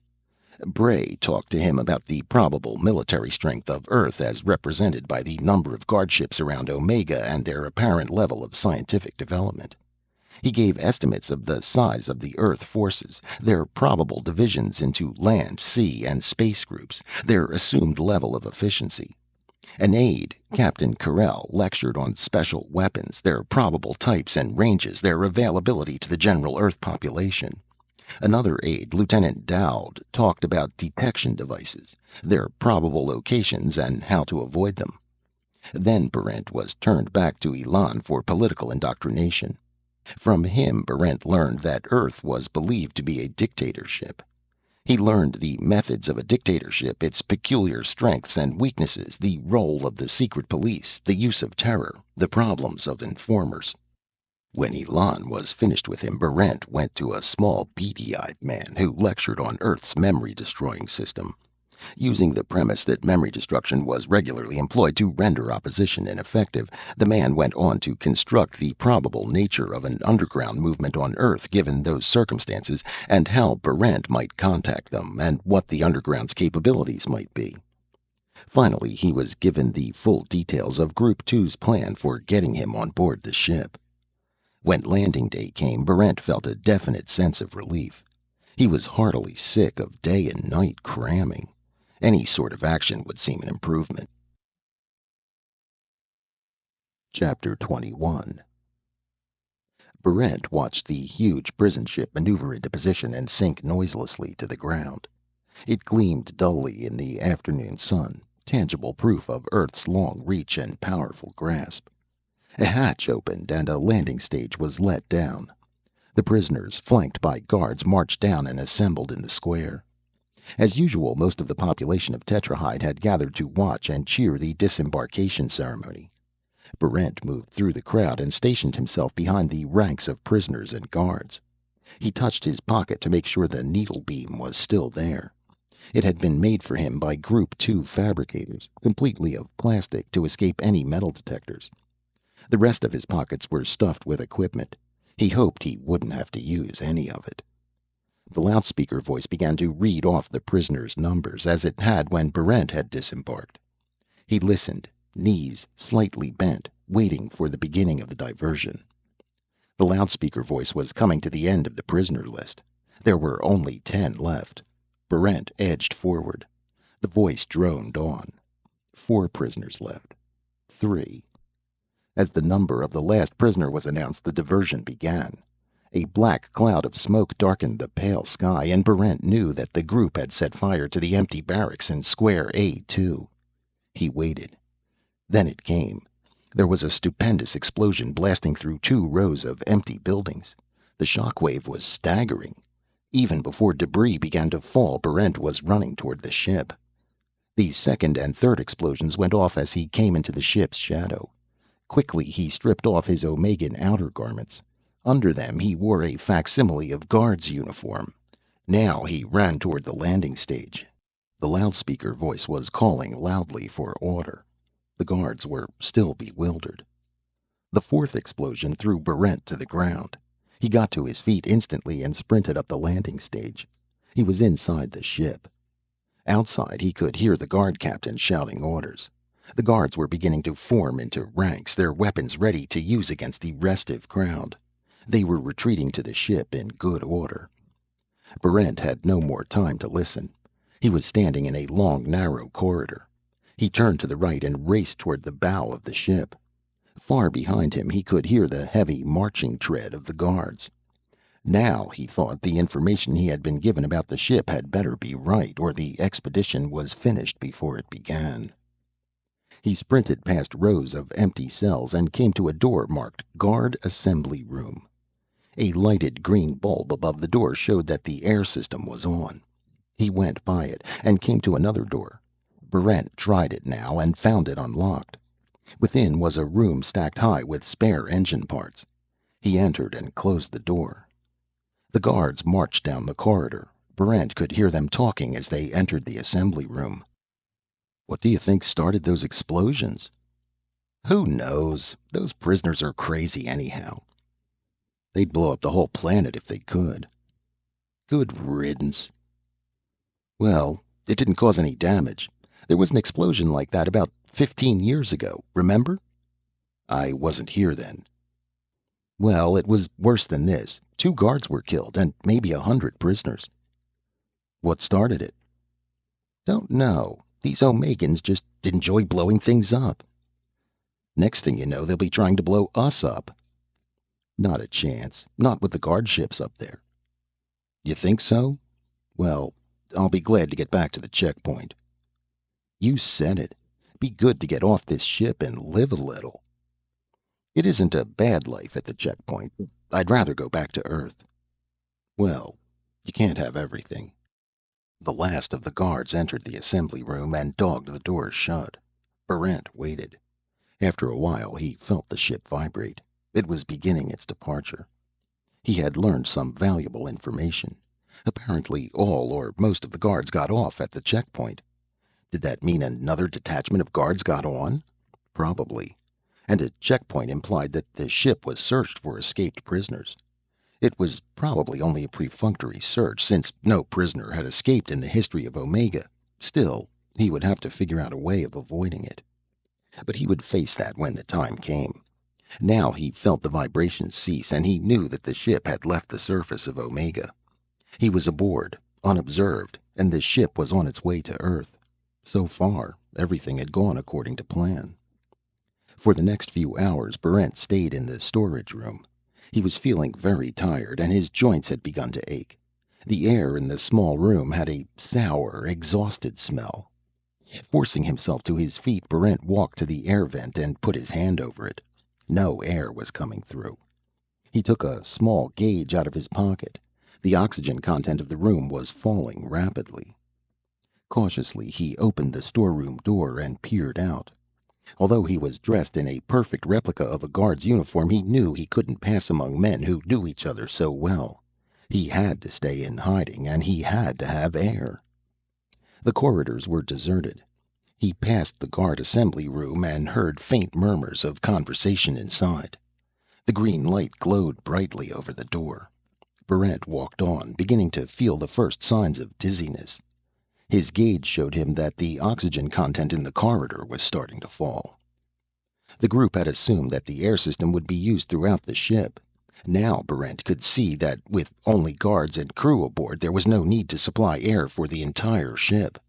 There would be air in the little man-inhabited islands of the guardroom and the cruise section, and nowhere else.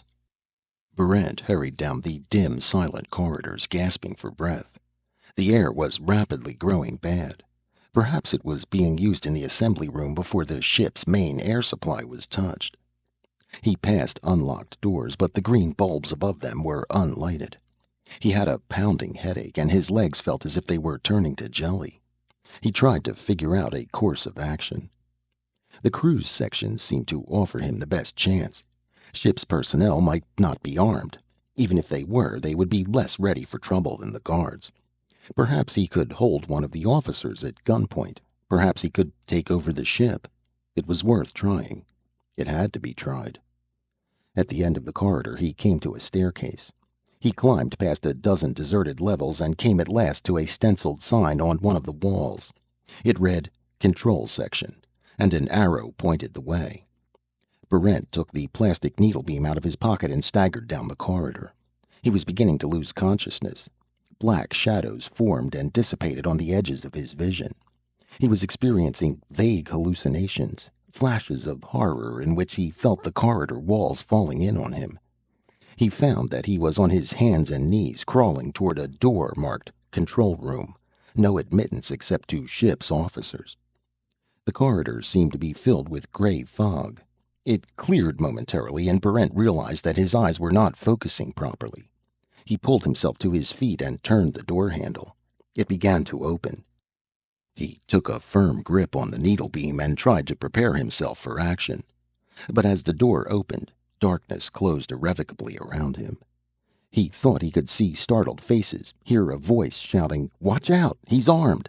And then the blackness closed in completely, and he fell endlessly forward.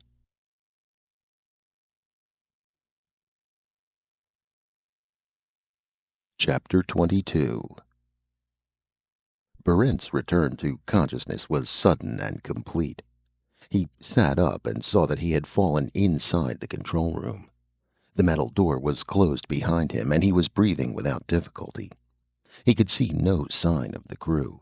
They must have gone after the guards, assuming he would stay unconscious. He scrambled to his feet, instinctively picking up his needle beam. He examined the weapon closely, then frowned and put it away. Why, he wondered, would the crew leave him alone in the control room, the most important part of the ship? Why would they leave him armed? He tried to remember the faces he had seen just before he collapsed. They were indistinct memories, vague and unfocused figures with hollow, dreamlike voices. Had there really been people in here? The more he thought about it, the more certain he was that he had conjured those people out of his fading consciousness. There had been no one here. He was alone in the ship's nerve center. He approached the main control board. It was divided into 10 stations. Each section had its rows of dials whose slender indicators pointed to incomprehensible readings. Each had its switches, wheels, rheostats, and levers.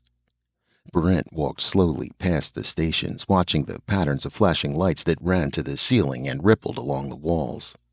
The last station seemed to be some kind of overall control for the rest.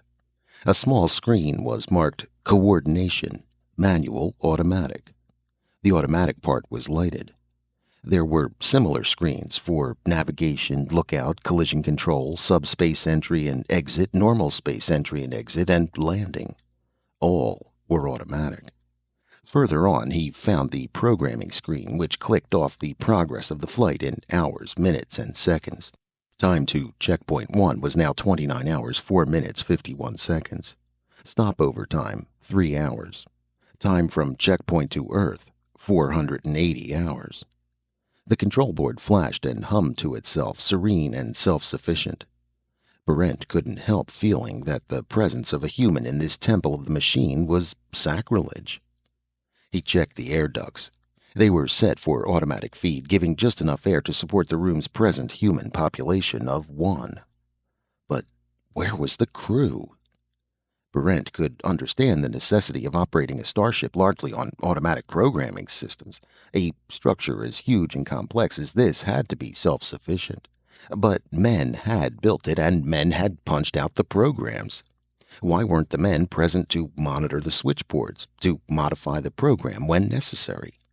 Suppose the guards had needed more time on Omega.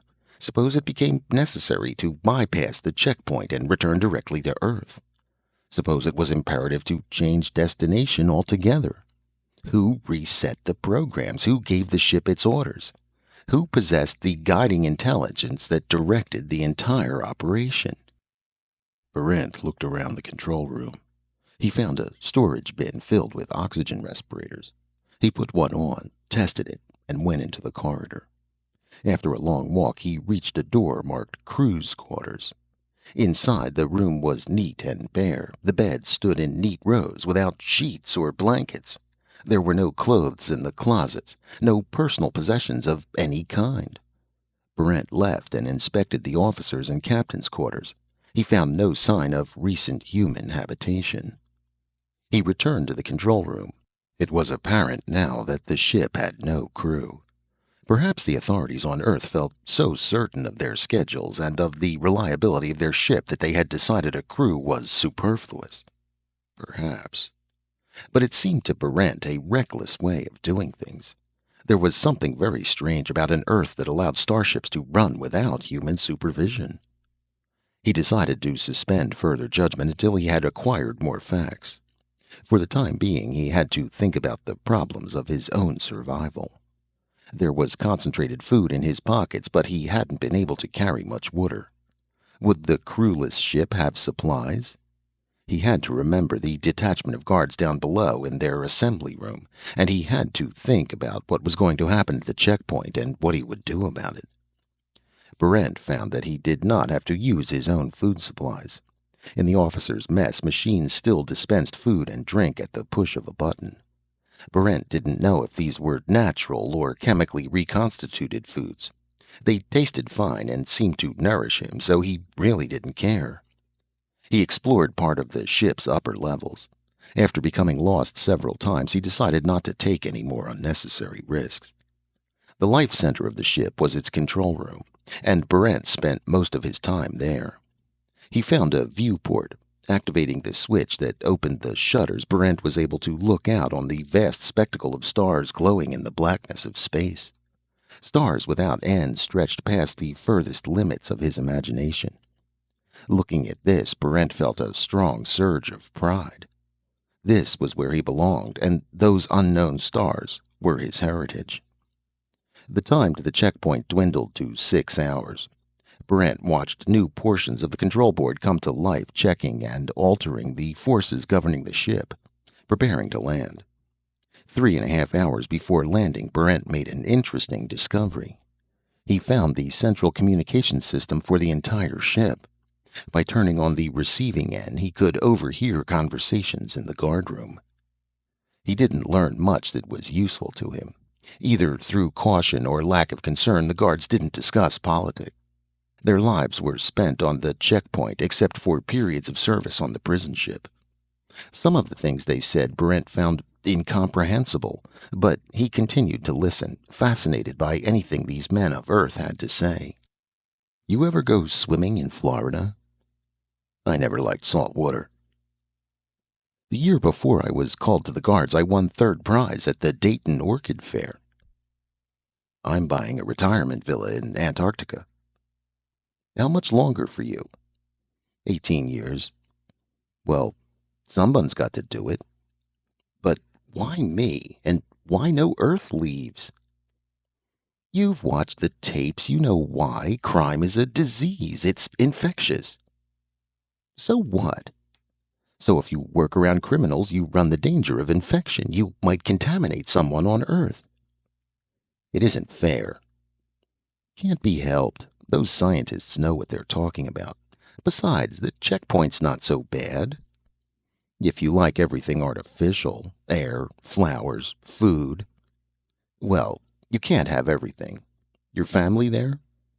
They want to get back Earthside. After 5 years on the checkpoint, they say you can't take Earth. The gravity gets you." "I'll take gravity, any time." From these conversations, Barrent learned that the grim-faced guards were human beings just like the prisoners on Omega. Most of the guards didn't seem to like the work they were doing. Like Omegans, they longed for a return to Earth. He stored the information away. The ship had reached the checkpoint, and the giant switchboard flashed and rippled, making its final adjustments for the intricacies of docking. At last the maneuver was completed, and the engines shut down to stand by. Through the communication system, Barrent heard the guards leave their assembly room. He followed them down the corridors to the landing stage. He heard the last of them as he left the ship say, "Here comes the check squad. What you say, boys?" There was no answer. The guards were gone, and there was a new sound in the corridors, the heavy marching feet of what the guard called the check squad. There seemed to be a lot of them. Their inspection began in the engine rooms and moved methodically upward. From the sounds, they seemed to be opening every door on the ship and searching every room and closet. Barrent held the needle beam in his perspiring hand and wondered where in all the territory of the ship he could hide. He would have to assume that they were going to look everywhere. In that case, his best chance lay in evading them and hiding in a section of the ship already searched. He slipped a respirator over his head and moved into the corridor. Chapter 23. Half an hour later, Barrent still hadn't figured out a way of getting past the check squad.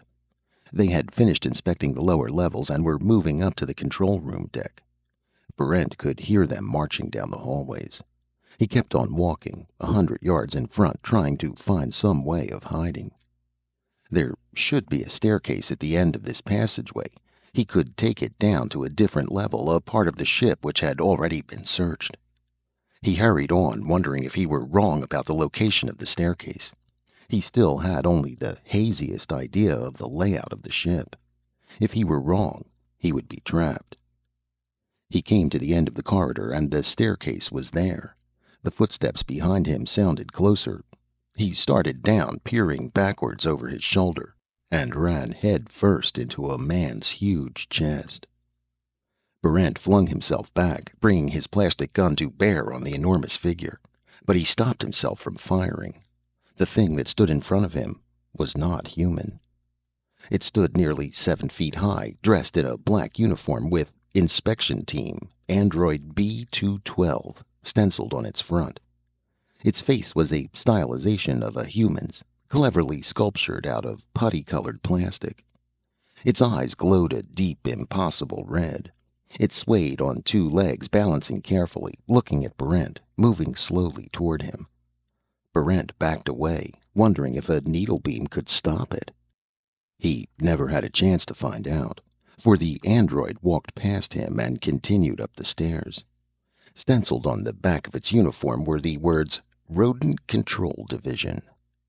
This particular android, Barrent realized, was programmed only to look for rats and mice.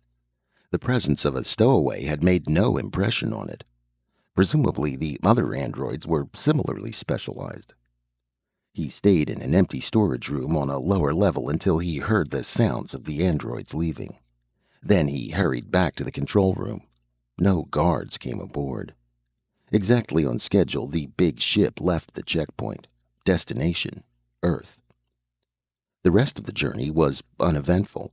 Barrent slept and ate, and before the craft entered subspace, watched the endless spectacle of the stars through the viewport.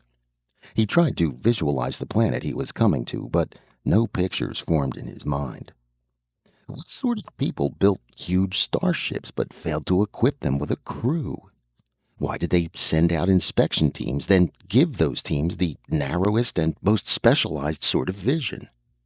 Why did they have to deport a sizable portion of their population and then fail to control the conditions under which the deportees lived and died?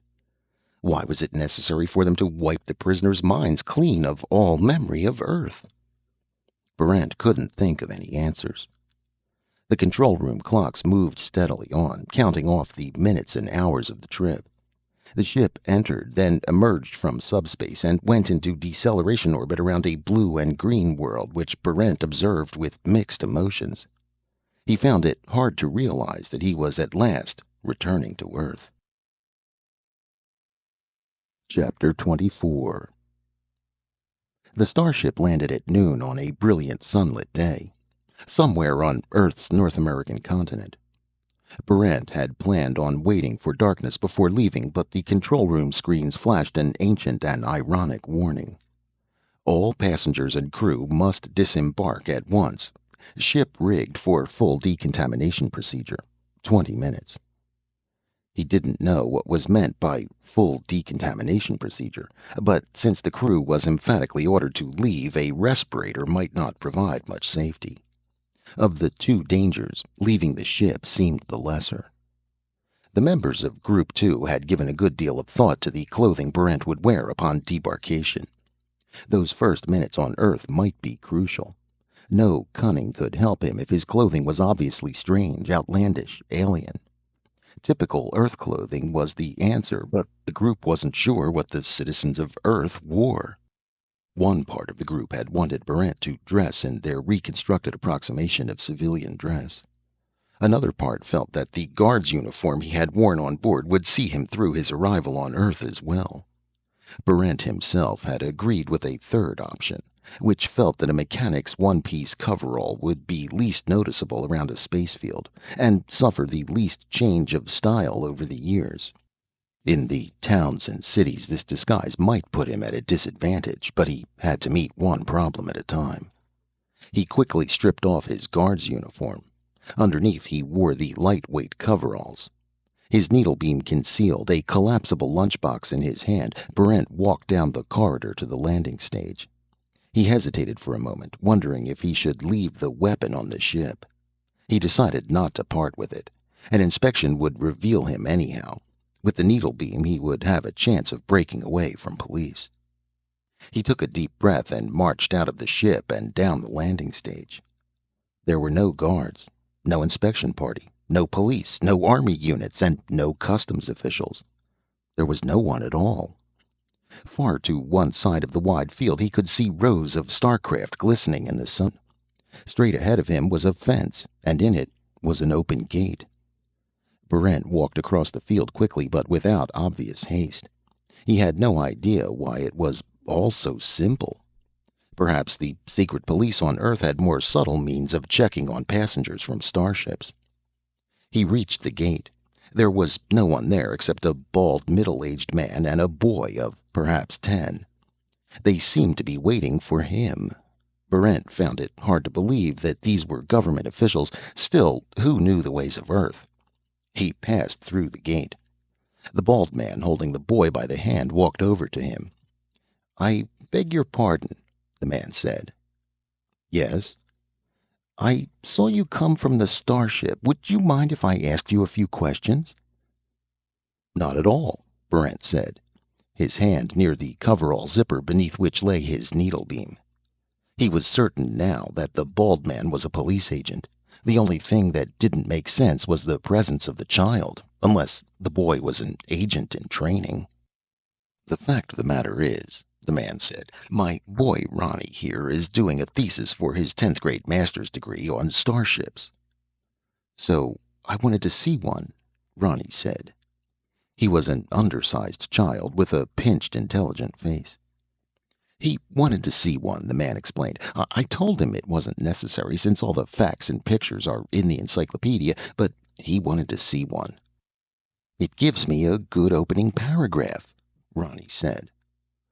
"Of course," Barrent said, nodding vigorously. He was beginning to wonder about the man. For a member of the secret police, he was certainly taking a devious route. "You work on the ships?" Ronnie asked. "That's right." "How fast do they go?" "In real or subspace?" Barrent asked. The question seemed to throw Ronnie off his stride. He pushed out his lower lip and said, "Gee, I didn't know they went into subspace." He thought for a moment.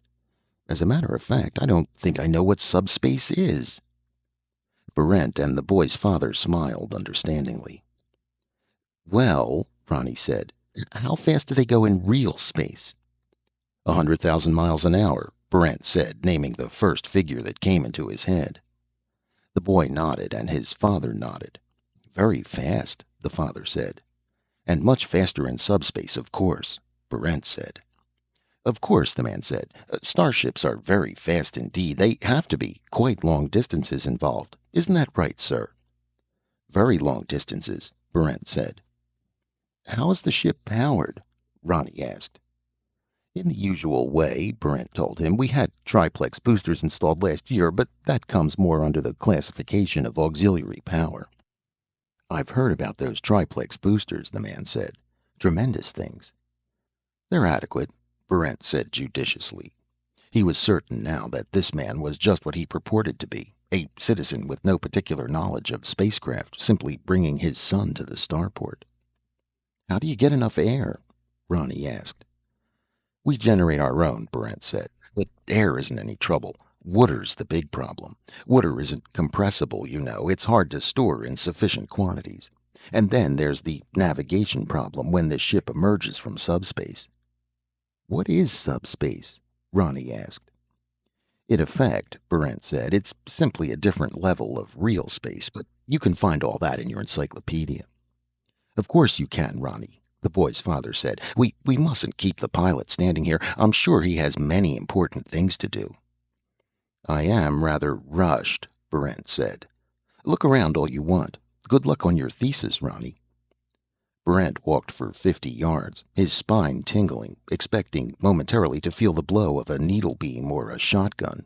But when he looked back, the father and son were turned away from him, earnestly studying the great vessel. Brent hesitated a moment, deeply bothered. So far, the whole thing had been entirely too easy. Suspiciously easy. But there was nothing he could do but go on. The road from the starport led past a row of storage sheds to a section of woods. Brent walked until he was out of sight. Then he left the road and went into the woods. He had had enough contact with people for his first day on Earth. He didn't want to stretch his luck. He wanted to think things over, sleep in the woods for the night, and then in the morning go to a city or town. He pushed his way past dense underbrush into the forest proper. Here he walked through shaded groves of giant oaks. All around him was the chirp and bustle of unseen bird and animal life. Far in front of him was a large white sign nailed to a tree.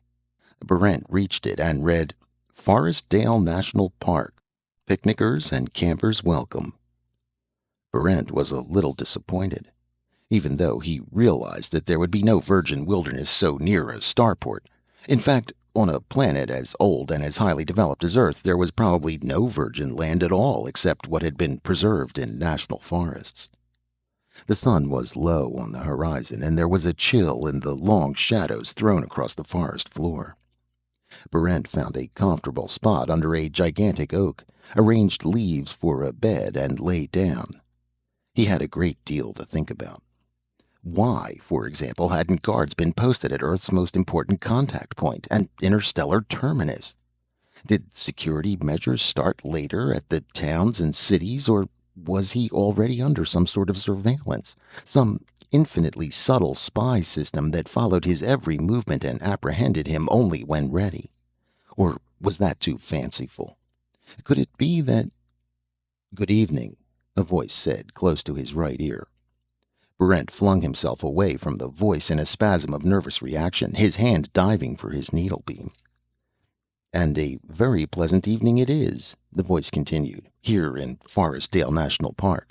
The temperature is 78.2 degrees Fahrenheit, humidity 23%, barometer steady at 29.9. Old campers, I'm sure, already recognize my voice. For the new nature lovers among you, let me introduce myself. I am Okie, your friendly oak tree. I'd like to welcome all of you, old and new, to your friendly national forest. Sitting upright in the gathering darkness, Brent peered around, wondering what kind of a trick this was. The voice really did seem to come from the giant oak tree. The enjoyment of nature, said Okie, is now easy and convenient for everyone. You can enjoy complete seclusion and still be no more than a 10-minute walk from public transportation.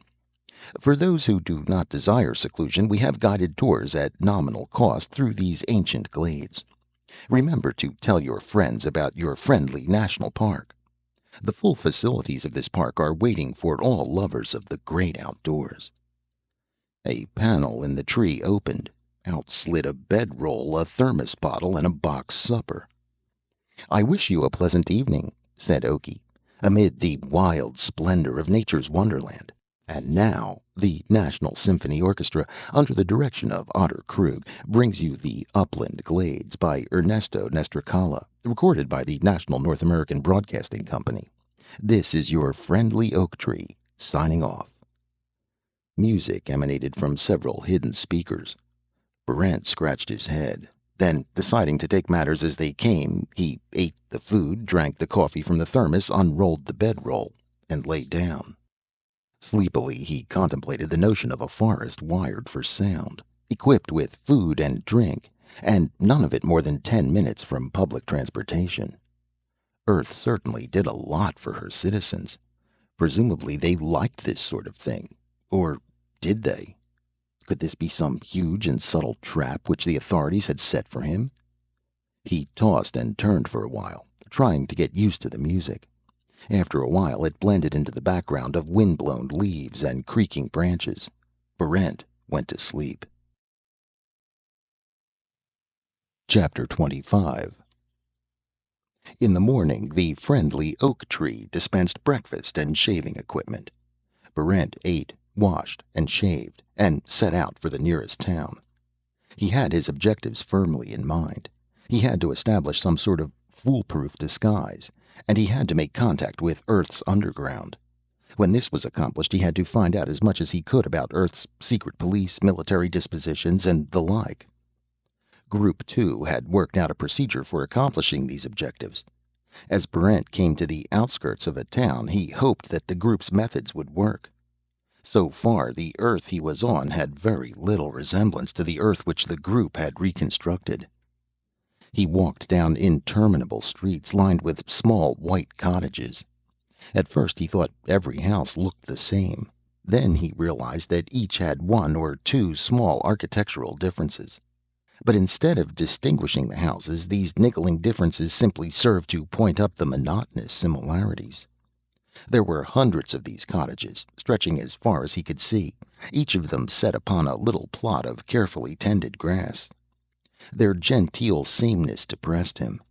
Unexpectedly, he missed the ridiculous, clumsy, makeshift individuality of Omegan buildings. He reached a shopping center. The stores repeated the pattern set by the houses. They were low, discreet, and very similar. Only a close inspection of window displays revealed differences between a food store and a sports shop. He passed a small building with a sign that read, "Robot Confessional, open 24 hours a day." It seemed to be some sort of church. The procedure set by Group 2 for locating the underground on Earth was simple and straightforward. Revolutionaries, he had been told, are found in greatest quantity among a civilization's most depressed elements. Poverty breeds dissatisfaction. The have-nots want to take from those who have. Therefore, the logical place to look for subversion is in the slums. It was a good theory. The trouble was, Berent couldn't find any slums. He walked for hours past neat stores and pleasant little homes, playgrounds and parks, scrupulously tended farms, and then past more houses and stores.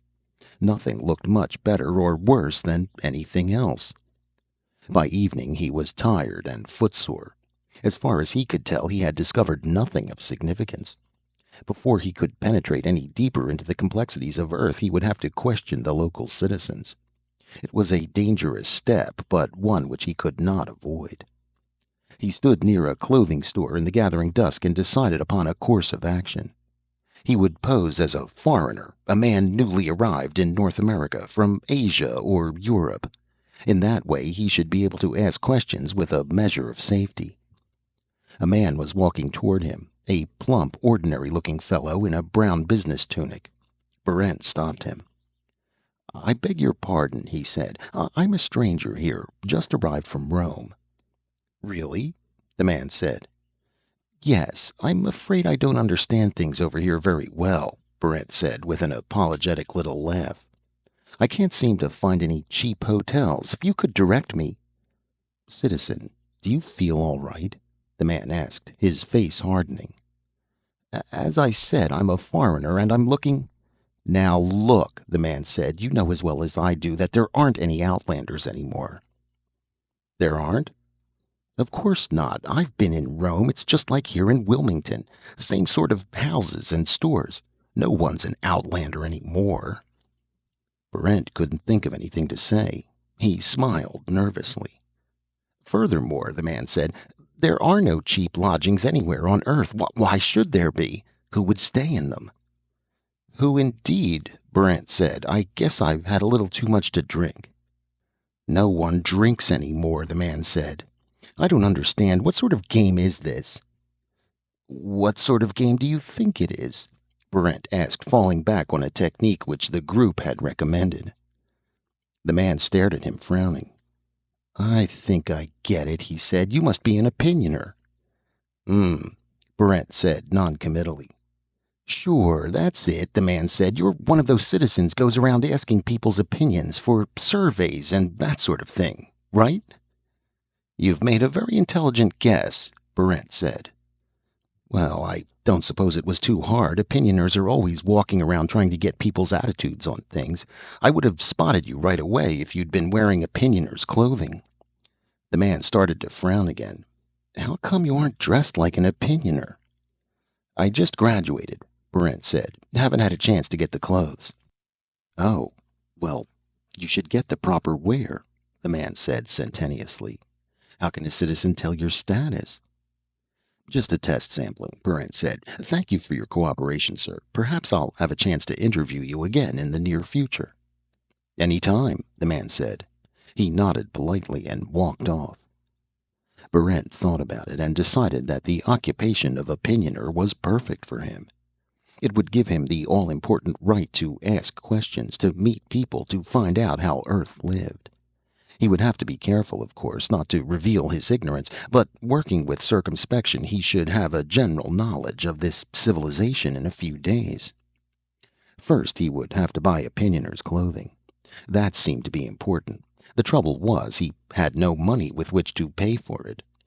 The group had been unable to duplicate Earth money. They couldn't even remember what it looked like. But they had provided him with a means of overcoming even that obstacle.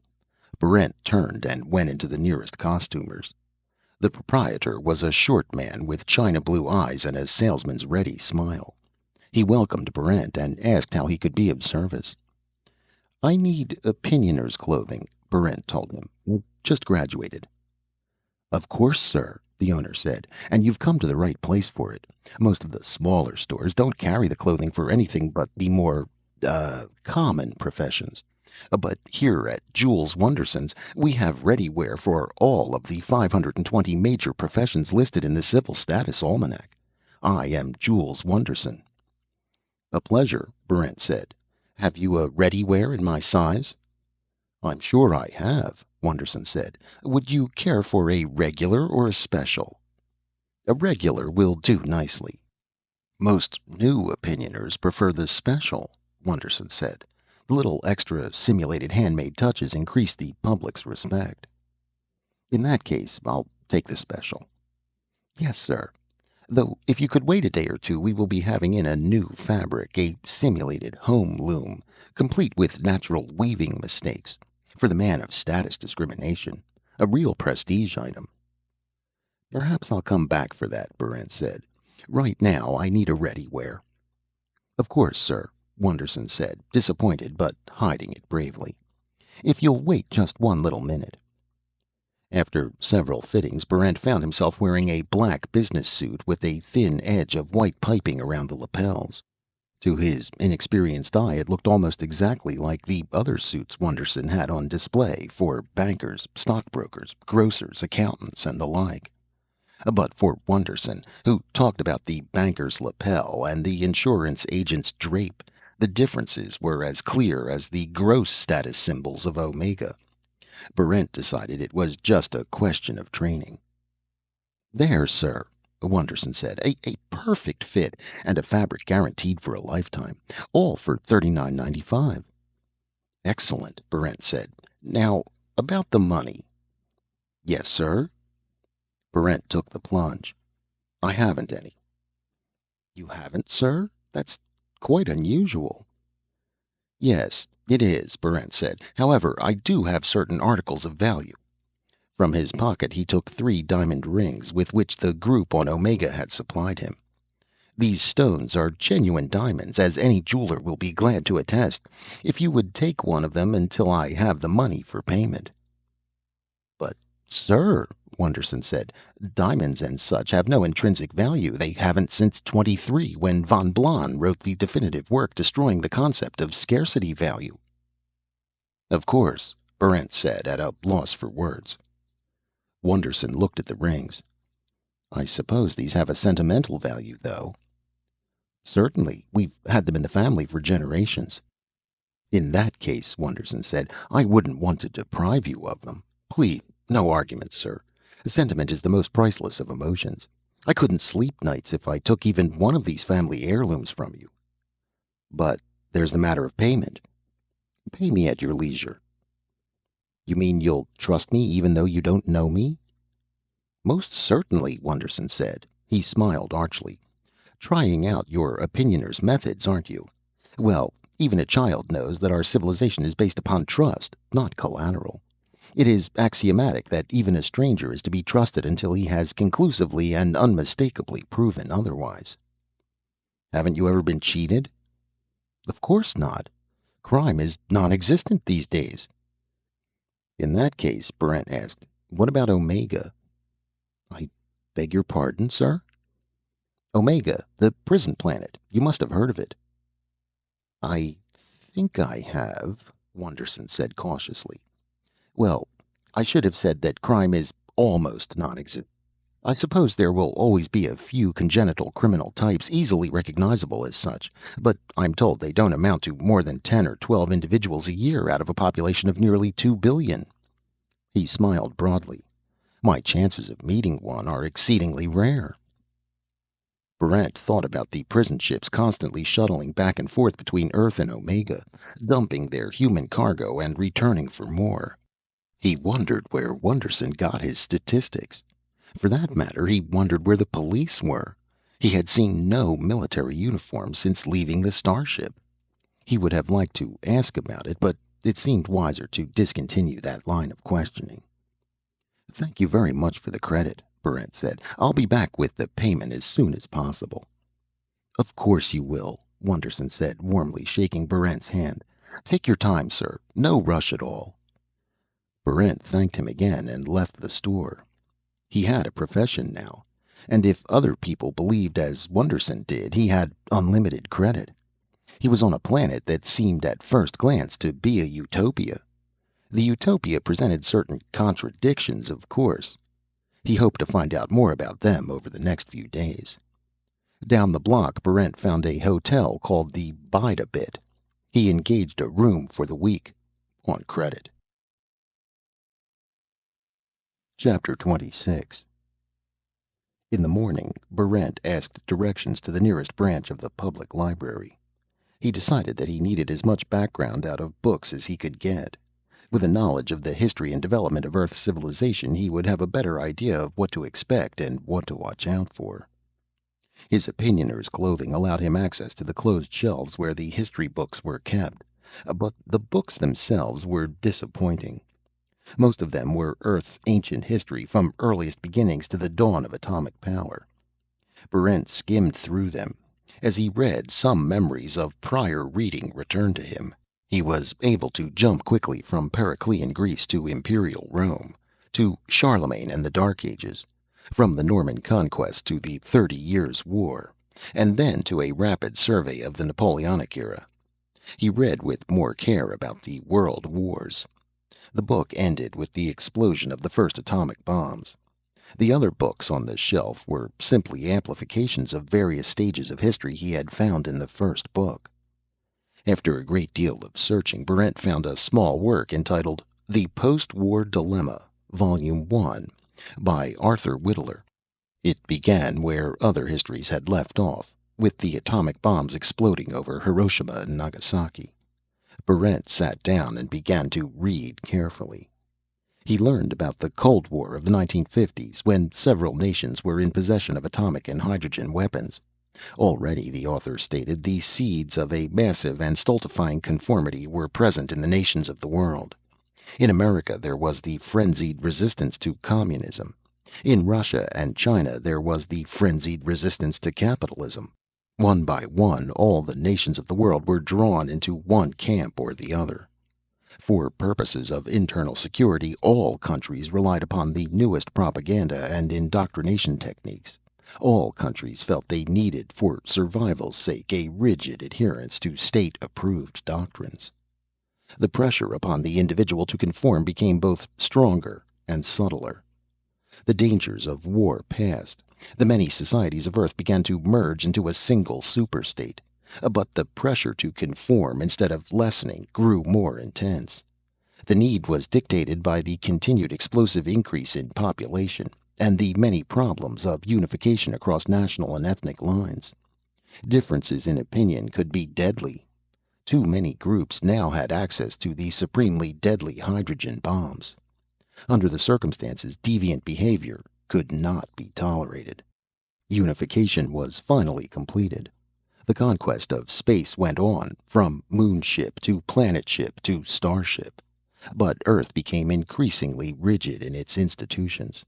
A civilization more inflexible than anything produced by medieval Europe punished any opposition to existing customs, habits, beliefs. These breaches of the social contract were considered major crimes, as serious as murder or arson. They were punished similarly. The antique institutions of secret police, political police, informers, all were used. Every possible device was brought to bear toward the all-important goal of conformity.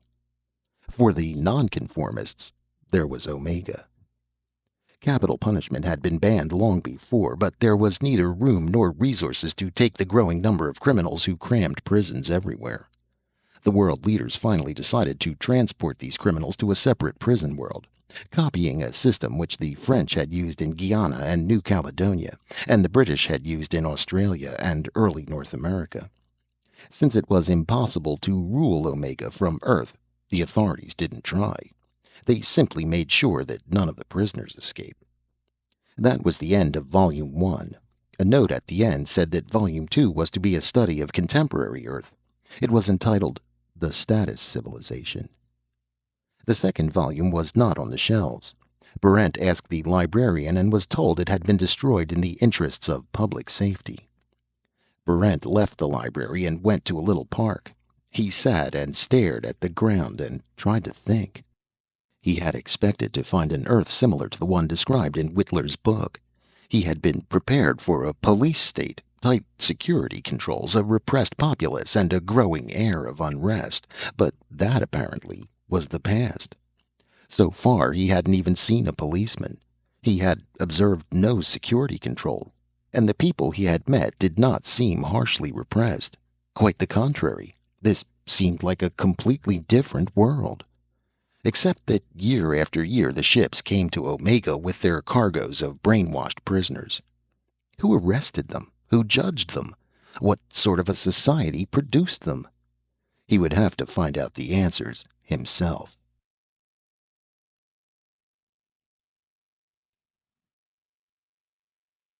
Chapter 27. Early the next morning, Barrent began his exploration. His technique was simple. He rang doorbells and asked questions. He warned all his subjects that his real questions might be interspersed with tricks or nonsense questions, whose purpose was to test the general awareness level. In that way, Barrent found he could ask anything at all about Earth, could explore controversial or even non-existent areas, and do so without revealing his own ignorance. There was still the danger that some official would ask for his credentials, or that the police would mysteriously spring up when least expected. But he had to take those risks. Starting at the beginning of Orange Esplanade, Barrent worked his way northward, calling at each house as he went. His results were uneven, as a selective sampling of his work shows. Citizen A. L. Gottfried, age 55, occupation home tender. A strong, erect woman, imperious but polite, with a no-nonsense air about her. You want to ask me about class and status, is that it? Yes, ma'am. You opinioners are always asking about class and status. One would think you'd know all about it by now, but very well. Today, since everyone is equal, there is only one class, the middle class. The only question then is, to what portion of the middle class does one belong? High, low, or middle? And how is that determined? Why, by all sorts of things. The way a person speaks, eats, dresses, the way he acts in public, his manners, his clothing. You can always tell your upper middle class man by his clothes. It's quite unmistakable. I see. And the lower middle classes? Well, for one thing, they lack creative energy. They wear ready-made clothing, for example, without taking the trouble to improve upon it. The same goes for their homes. Mere uninspired adornment won't do. Let me add, that's simply the mark of the nouveau upper middle class. One doesn't receive such persons in the home. Thank you, Citizen Gottfried. And where would you classify yourself status-wise? With the very faintest hesitation. Oh, I've never thought much about it. Upper middle class, I suppose. Citizen Dreister, age 43. Occupation, shoe vendor. A slender, mild man, young looking for his years. Yes, sir. Myra and I have 3 children of school age, all boys. Could you give me some idea what their education consists of? They learn how to read and write and how to become good citizens. They're already starting to learn their trades. The oldest is going to the family business, shoes. The other 2 are taking apprenticeship courses in groceries and retail marketing. That's my wife's side of the business. They also learn how to retain status and how to utilize standard techniques for moving upward. That's about what goes on in the open classes. Are there other school classes which are not open? Well, naturally, there are the closed classes. Every child attends them. And what do they learn in the closed classes? I don't know. They're closed, as I said. Don't the children ever speak about those classes? No, they talk about everything under the sun, but not about that. Haven't you any idea what goes on in the closed classes?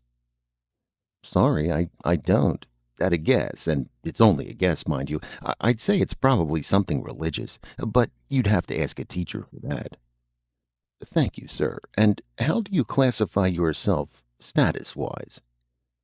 Middle class. Not much doubt about that. Citizen Mary Jane Morgan, age 51. Occupation, school teacher. A tall, bony woman. Yes, sir. I think that just about sums up our curriculum at the little beige schoolhouse. Except for the closed classes. I beg your pardon, sir? The closed classes. You haven't discussed those. I'm afraid I can't. Why not, Citizen Morgan? Is this a trick question? Everyone knows that teachers aren't allowed in the closed classes. Who is allowed in? The children, of course. But who teaches them? The government is in charge of that. Of course, but who specifically does the teaching in the closed classes? I have no idea, sir. It's none of my business. The closed classes are an ancient and respected institution. What goes on in them is quite possibly of a religious nature, but that's only a guess. Whatever it is, it's none of my business, nor is it yours, young man, opinioner or not. Thank you, Citizen Morgan. Citizen Edgar Neef, age 107, occupation retired officer. A tall, stooped man with cane, icy blue eyes undimmed by age. A little louder, please. What was that question again? About the armed forces. Specifically, I asked. I remember now. Yes, young man, I was a colonel in the 21st North American Spaceborne Commando, which was a regular unit of the Earth Defense Corps. And did you retire from the service? No, the service retired from me.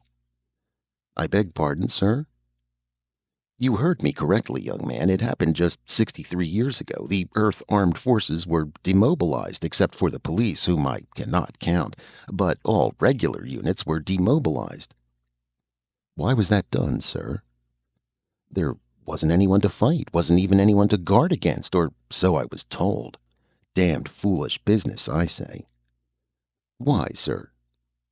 Because an old soldier knows that you can never tell when an enemy might spring up. It could happen now, and then where would we be? Couldn't the armies be formed again? Certainly, but the present generation has no concept of serving under arms. There are no leaders left outside of a few useless old fools like me. It would take years for an effective force, effectively led, to be formed. And in the meantime, Earth is completely open to invasion from the outside? Yes, except for the police units, and I seriously doubt their reliability under fire. Could you tell me about the police? There's nothing I know about them. I have never bothered my head about non-military matters. But it's conceivable that the police have now taken over the functions of the army, isn't it? That the police constitute a sizable and disciplined paramilitary force. It is possible, sir. Anything is possible. Citizen Morton Honners, age 31, occupation, verbalizer. A slim, languid man with an earnest, boyish face and smooth corn-blonde hair. Are you a verbalizer, Citizen Honners? I am, sir. Though perhaps author would be a better word, if you don't mind. Of course, Citizen Honners. Are you presently engaged in writing for any of the periodicals I see on the dissemination stands? Certainly not. Those are written by incompetent hacks for the dubious delectation of the lower middle class. The stories, in case you didn't know, are taken line by line from the works of various popular writers of the 20th and 21st centuries. The people who do the work merely substitute adjectives and adverbs. Occasionally, I'm told, a more daring hack will substitute a verb or even a noun. But that is rare. The editors of such periodicals frown upon sweeping innovations. And you are not engaged in such work? Absolutely not. My work is non-commercial. I am a creative Conrad specialist. Would you mind telling me what that means, Citizen Honners? Be happy to. My own particular field of endeavor lies in recreating the works of Joseph Conrad, an author who lived in the pre-atomic era. How do you go about recreating those works, sir? Well, at present I'm engaged in my fifth recreation of Lord Jim. To do it, I steep myself as thoroughly as possible in the original work. Then I set about rewriting it as Conrad would have written if he had lived today. It is a labor which calls for extreme diligence and for the utmost in artistic integrity. A single slip could mar the recreation. As you can see, it calls for a preliminary mastery of Conrad's vocabulary, themes, plots, characters, mood, approach, and so on. All this goes in, and yet the book cannot be a slavish repeat. It must have something new to say, just as Conrad would have said it. And you have succeeded? The critics have been generous, and my publisher gives me every encouragement. When you have finished your fifth recreation of Lord Jim, what do you plan to do? First, I shall take a long rest. Then I shall recreate one of Conrad's minor works, The Planter of Malata, perhaps. I see. Is recreation the rule in all arts? It is the goal of the true aspiring artist, no matter what medium he has chosen to work in. Art is a cruel mistress, I fear. Citizen Willis Oerka, age 8, occupation, student. A cheerful, black-haired, sun-tanned boy. I'm sorry, Mr. Opinioner, my parents aren't home right now. That's perfectly all right, Willis. Do you mind if I ask you a question or two? I don't mind. What's that you got under your jacket, mister? It bulges. I'll ask the questions, Willis, if you don't mind. Now, do you like school? It's all right. What courses do you take? Well, there's reading and writing and status appreciation, and courses in art, music, architecture, literature, ballet, and theater. The usual stuff. I see. That's in the open classes. Sure. Do you also attend a closed class? Sure I do. Every day. Do you mind talking about it? I don't mind. Is that bulge a gun? I know what guns are. Some of the big boys were passing around pictures at lunchtime a couple of days ago, and I peeked. Is it a gun? No, my suit doesn't fit very well, that's all. Now then, would you mind telling me what you do in the closed class? I don't mind. What happens then? I don't remember. Come now, Willis. Really, Mr. Opinioner, we all go into this classroom and we come out 2 hours later for recess, but that's all. I can't remember anything else. I've talked with the other kids. They can't remember either. Strange. No, sir. If we were supposed to remember, it wouldn't be closed. Perhaps so.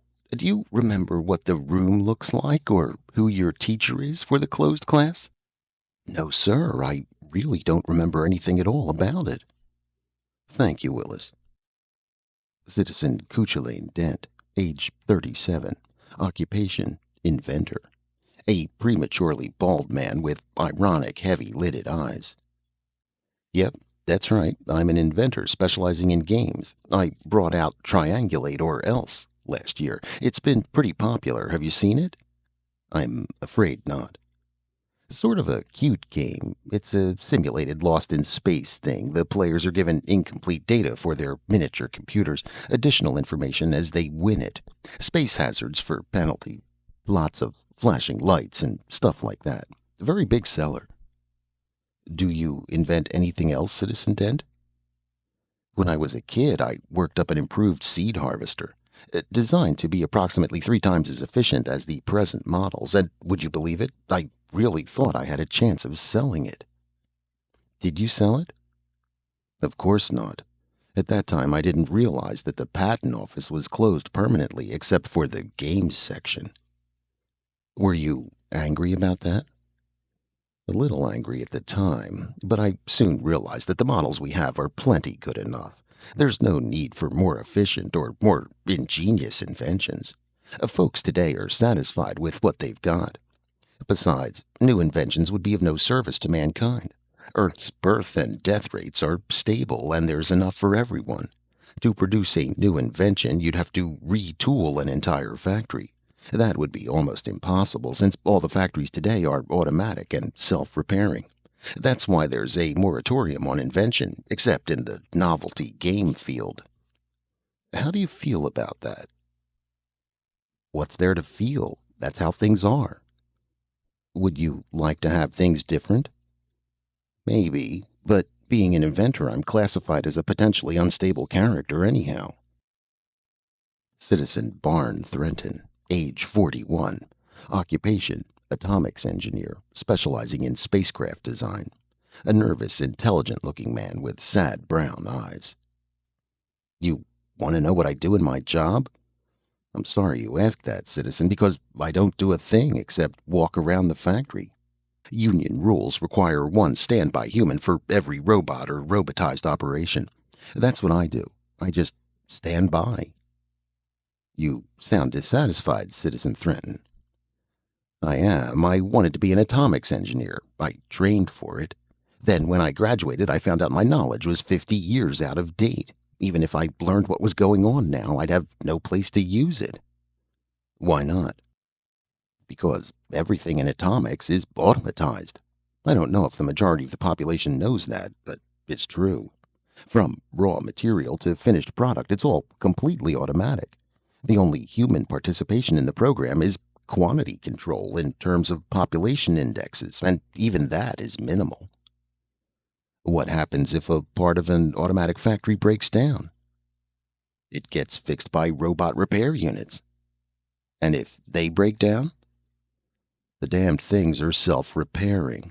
All I can do is stand by and watch and fill out a report, which is a ridiculous position for a man who considers himself an engineer. Why don't you turn to some other field? No use. I've checked, and the rest of the engineers are in the same position I'm in, watching automatic processes which they don't understand. Name your field: food processing, automobile manufacture, construction, biochem. It's all the same. Either standby engineers or no engineers at all. Is this true for spaceflight also? Sure. No member of the Space Pilots Union has been off Earth for close to 50 years. They wouldn't know how to operate a ship. I see. All the ships are set for automatic. Exactly. Permanently and irrevocably automatic. What would happen if these ships ran into an unprecedented situation? That's hard to say. The ships can't think, you know. They simply follow preset programs. If the ships ran into a situation for which they were not programmed, they'd be paralyzed, at least temporarily. I think they have an optimum choice selector, which is supposed to take over unstructured situations, but it's never been tried out. At best, it would react sluggishly. At worst, it wouldn't work at all. And that would be fine by me. Do you really mean that? I certainly do. I'm sick of standing around watching a machine do the same thing day after day. Most of the professional men I know feel the same way. We want to do something. Anything. Did you know that 100 years ago human piloted starships were exploring the planets of other solar systems? Yes. Well, that's what we should be doing now. Moving outward, exploring, advancing. That's what we need. I agree, but don't you think you're saying rather dangerous things? I know I am, but frankly, I just don't care any longer. Let them ship me to Omega if they want to. I'm doing no good here. Then you've heard about Omega. Anyone connected with starships knows about Omega. Round trips between Omega and Earth, that's all our ships do. It's a terrible world. Personally, I put the blame on the clergy. The clergy? Absolutely. Those sanctimonious fools with their endless drivel about the Church of the Spirit of Mankind Incarnate. It's enough to make a man wish for a little evil. Citizen Father Bowron, age 51, occupation clergyman. A stately, plum-shaped man wearing a saffron robe and white sandals. That's right, my son. I am the abbot of the local branch of the Church of the Spirit of Mankind Incarnate. Our church is the official and exclusive religious expression of the government of Earth. Our religion speaks for all the peoples of Earth. It is a composite of the best elements of all the former religions, both major and minor, skillfully blended into a single, all-embracing faith. Citizen Abbot, aren't there bound to be contradictions in doctrine among the various religions which make up your faith? There were, but the forgers of our present church threw out all controversial matter. We wanted agreement, not dissension. We preserve only certain colorful facets of those early great religions, facets with which people can identify. There have never been any schisms in our religion because we are all acceptant. One may believe anything one wishes as long as it preserves the Holy Spirit of mankind incarnate. For our worship, you see, is the true worship of man, and the spirit we recognize is the spirit of the divine and the holy good. Would you define good for me, Citizen Abbot? Certainly. A good is that force within us which inspires men to acts of conformity and subservience. The worship of good is essentially the worship of oneself, and therefore the only true worship. The self which one worships is the ideal social being, the man content in his niche in society, yet ready to creatively advance his status. Good is gentle, since it is a true reflection of the loving and pitying universe. Good is continually changing in its aspects, although it comes to us in the... You have a strange look on your face, young man. I'm sorry, Citizen Abbot. I believe I heard that sermon, or one very much like it. It is true wherever one hears it. Of course. One more question, sir. Could you tell me about the religious instruction of children? That duty is performed for us by the robot confessors. Yes? The notion came to us from the ancient root faith of transcendental Freudianism. The robot confessor instructs children and adults alike. It hears their problems within the social matrix. It is their constant friend, their social mentor, their religious instructor. Being robotic, the confessors are able to give exact and unvarying answers to any question. This aids the great work of conformity. I can see that it does. What do the human priests do? They watch over the robot confessors. Are these robot confessors present in the closed classrooms? I am not competent to answer that. They are, aren't they? I truly do not know. The closed classrooms are closed to abbots as well as other adults. By whose order? By order of the chief of the secret police. I see. Thank you, Citizen Abbot Boren. Citizen Enyon Dravivian, age 43, occupation government employee. A narrow-faced, slit-eyed man, old and tired beyond his years. Good afternoon, sir. You say that you are employed by the government? Correct.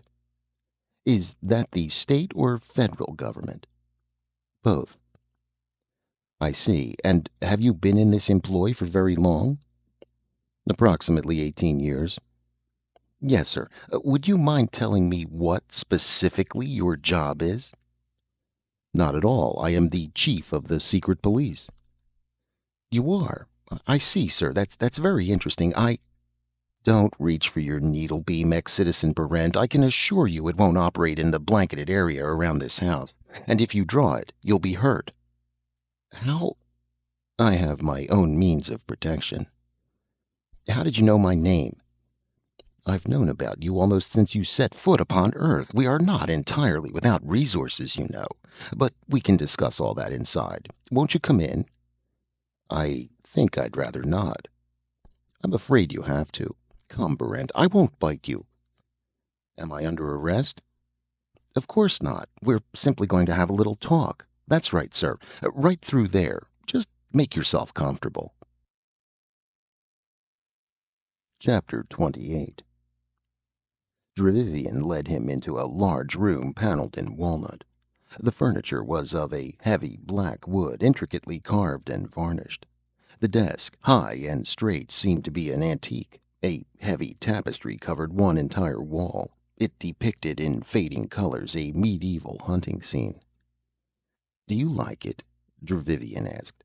"My family did the furnishing. My wife copied the tapestry from an original in the Metropolitan Museum. My two sons collaborated on the furniture. They wanted something ancient and Spanish in feeling, but with more comfort than antiques usually give. A slight modification of the lines accomplished that. My own contributions are not visible.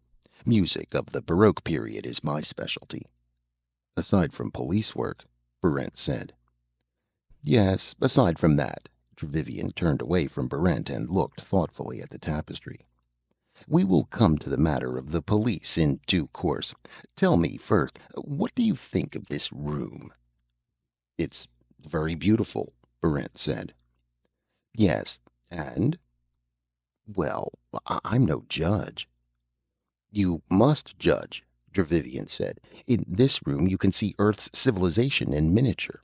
Tell me, what do you think of it?" "It feels lifeless," Barrent said. Dravivian turned to Barrent and smiled. "Yes, that's a good word for it. Self-involved might perhaps be better. This is a high-status room, Barrent. A great deal of creativity has gone into the artistic improvement of ancient archetypes. My family has recreated a bit of the Spanish past, as others have recreated bits of the Mayan, early American, or Oceanic past. And yet the essential hollowness is obvious. Our automatized factories produce the same goods for us year in and year out. Since everyone has these same goods, it is necessary for us to change the factory product, to improve and embroider it, to express ourselves through it, to rank ourselves by it. That's how Earth is, Barrent. Our energy and skills are channeled into essentially decadent pursuits. We recarve old furniture, worry about rank and status, and in the meantime the frontier of the distant planets remains unexplored and unconquered. We ceased long ago to expand. Stability brought the danger of stagnation, to which we succumbed. We became so highly socialized that individuality had to be diverted to the most harmless of pursuits, turned inward, kept from any meaningful expression. I think you have seen a fair amount of that in your time on Earth." "I have, but I never expected to hear the chief of the secret police say it." "I'm an unusual man," Dravivian said, with a mocking smile. "And the secret police is an unusual institution." "It must be very efficient. How did you find out about me?" "That was really quite simple. Most of the people of Earth are security conditioned from childhood. It's part of our heritage, you know. Nearly all the people you met were able to tell that there was something very wrong about you. You were as obviously out of place as a wolf among sheep. People noticed and reported directly to me." "All right," Brent said. "Now what?" "First, I would like you to tell me about Omega." Barrent told the police chief about his life on the prison planet. Dravivian nodded, a faint smile on his lips. Yes, it's very much as I expected, he said. The same sort of thing has happened on Omega as happened in early America and Australia. There are differences, of course. You have been shut off more completely from the mother country, but the same fierce energy and drive is there, and the same ruthlessness. What are you going to do? Berent asked. Dravivian shrugged his shoulders.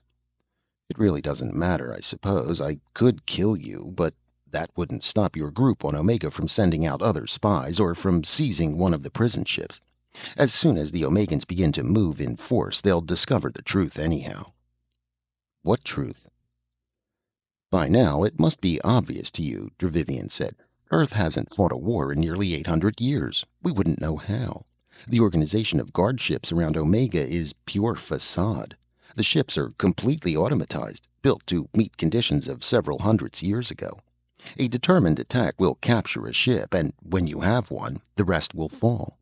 After that, there's nothing to stop the Omegans from coming back to Earth, and there's nothing on Earth to fight them with. This, you must realize, is the reason why all prisoners leaving Earth are divorced from their memories. If they remembered, Earth's vulnerabilities would be painfully apparent. If you knew all this, Berent asked, why didn't your leaders do something about it? That was our original intention, but there was no real drive behind the intention. We preferred not to think about it. We assumed the status quo would remain indefinitely. We didn't want to think about the day when the Omegans returned to Earth. What are you and your police going to do about it? Berent asked. I am a facade, too, Dravivian told him. I have no police. The position of chief is entirely honorary. There has been no need for a police force on Earth for close to a century. You're going to need one when the Omegans come home, Berent said. Yes, there's going to be crime again, and serious trouble, but I think the final amalgamation will be successful. You on Omega have the drive, the ambition to reach the stars. I believe you will need a certain stability and creativeness which Earth can provide. Whatever the results, the union is inevitable. We've lived in a dream here for too long. It's going to take violent measures to awaken us. Dravivian rose to his feet. And now, he said, since the fate of Earth and Omega seem to be decided, could I offer you some refreshment? Chapter 29. With the help of the chief of police, Berent put a message aboard the next ship to leave for Omega. The message told about conditions on Earth and urged immediate action. When that was finished, Berent was ready for his final job. To find the judge who had sentenced him for a crime he hadn't committed, and the lying informer who had turned him in to the judge. When he found those two, Berent knew he would regain the missing portions of his memory. He took the night expressway to Youngerston. His suspicions, sharply keyed from life on Omega, would not let him rest. There had been a catch to all this splendid simplicity. Perhaps he would find it in Youngerston. By early morning he was there. Superficially, the neat rows of houses looked the same as in any other town, but for Berent they were different and achingly familiar. He remembered this town, and the monotonous houses had individuality and meaning for him. He had been born and raised in this town. There was Grothmeyer's store, and across the street was the home of Havening, the local interior decorating champion. Here was Billy Havelock's house. Billy had been his best friend. They had planned on being starmen together and had remained good friends after school, until Berent had been sentenced to Omega. Here was Andrew Thurcaller's house, and down the block was the school he had attended. He could remember the classes. He could remember how every day they had gone through the door that led to the closed class, but he still could not remember what he had learned there. Right here, near two huge elms, the murder had taken place. Berent walked to the spot and remembered how it had happened. He had been on his way home. From somewhere down the street he had heard a scream. He had turned, and a man, Ilardi, had run down the street and thrown something at him. Berent had caught it instinctively and found himself holding an illegal handgun.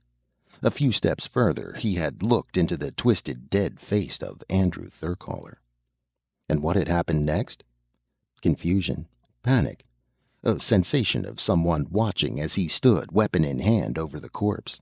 There, at the end of the street, was the refuge to which he had gone. He walked up to it and recognized it as a robot confessional booth. Barrent entered the booth. It was small, and there was a faint odor of incense in the air. The room contained a single chair. Facing it was a complex, brilliantly lighted panel. "Good morning, Will," the panel said to him. Barrent had a sudden sense of helplessness when he heard that soft, mechanical voice.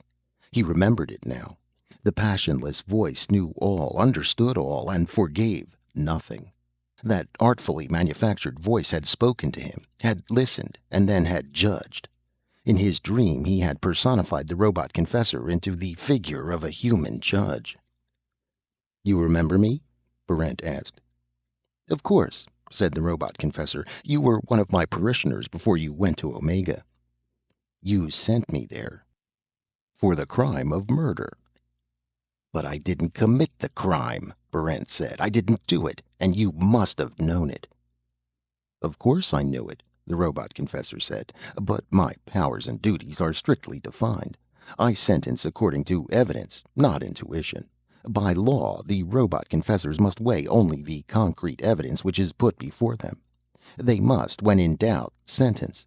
In fact, the mere presence of a man before me charged with murder must be taken as a strong presumption of his guilt." "Was there evidence against me?" "Yes."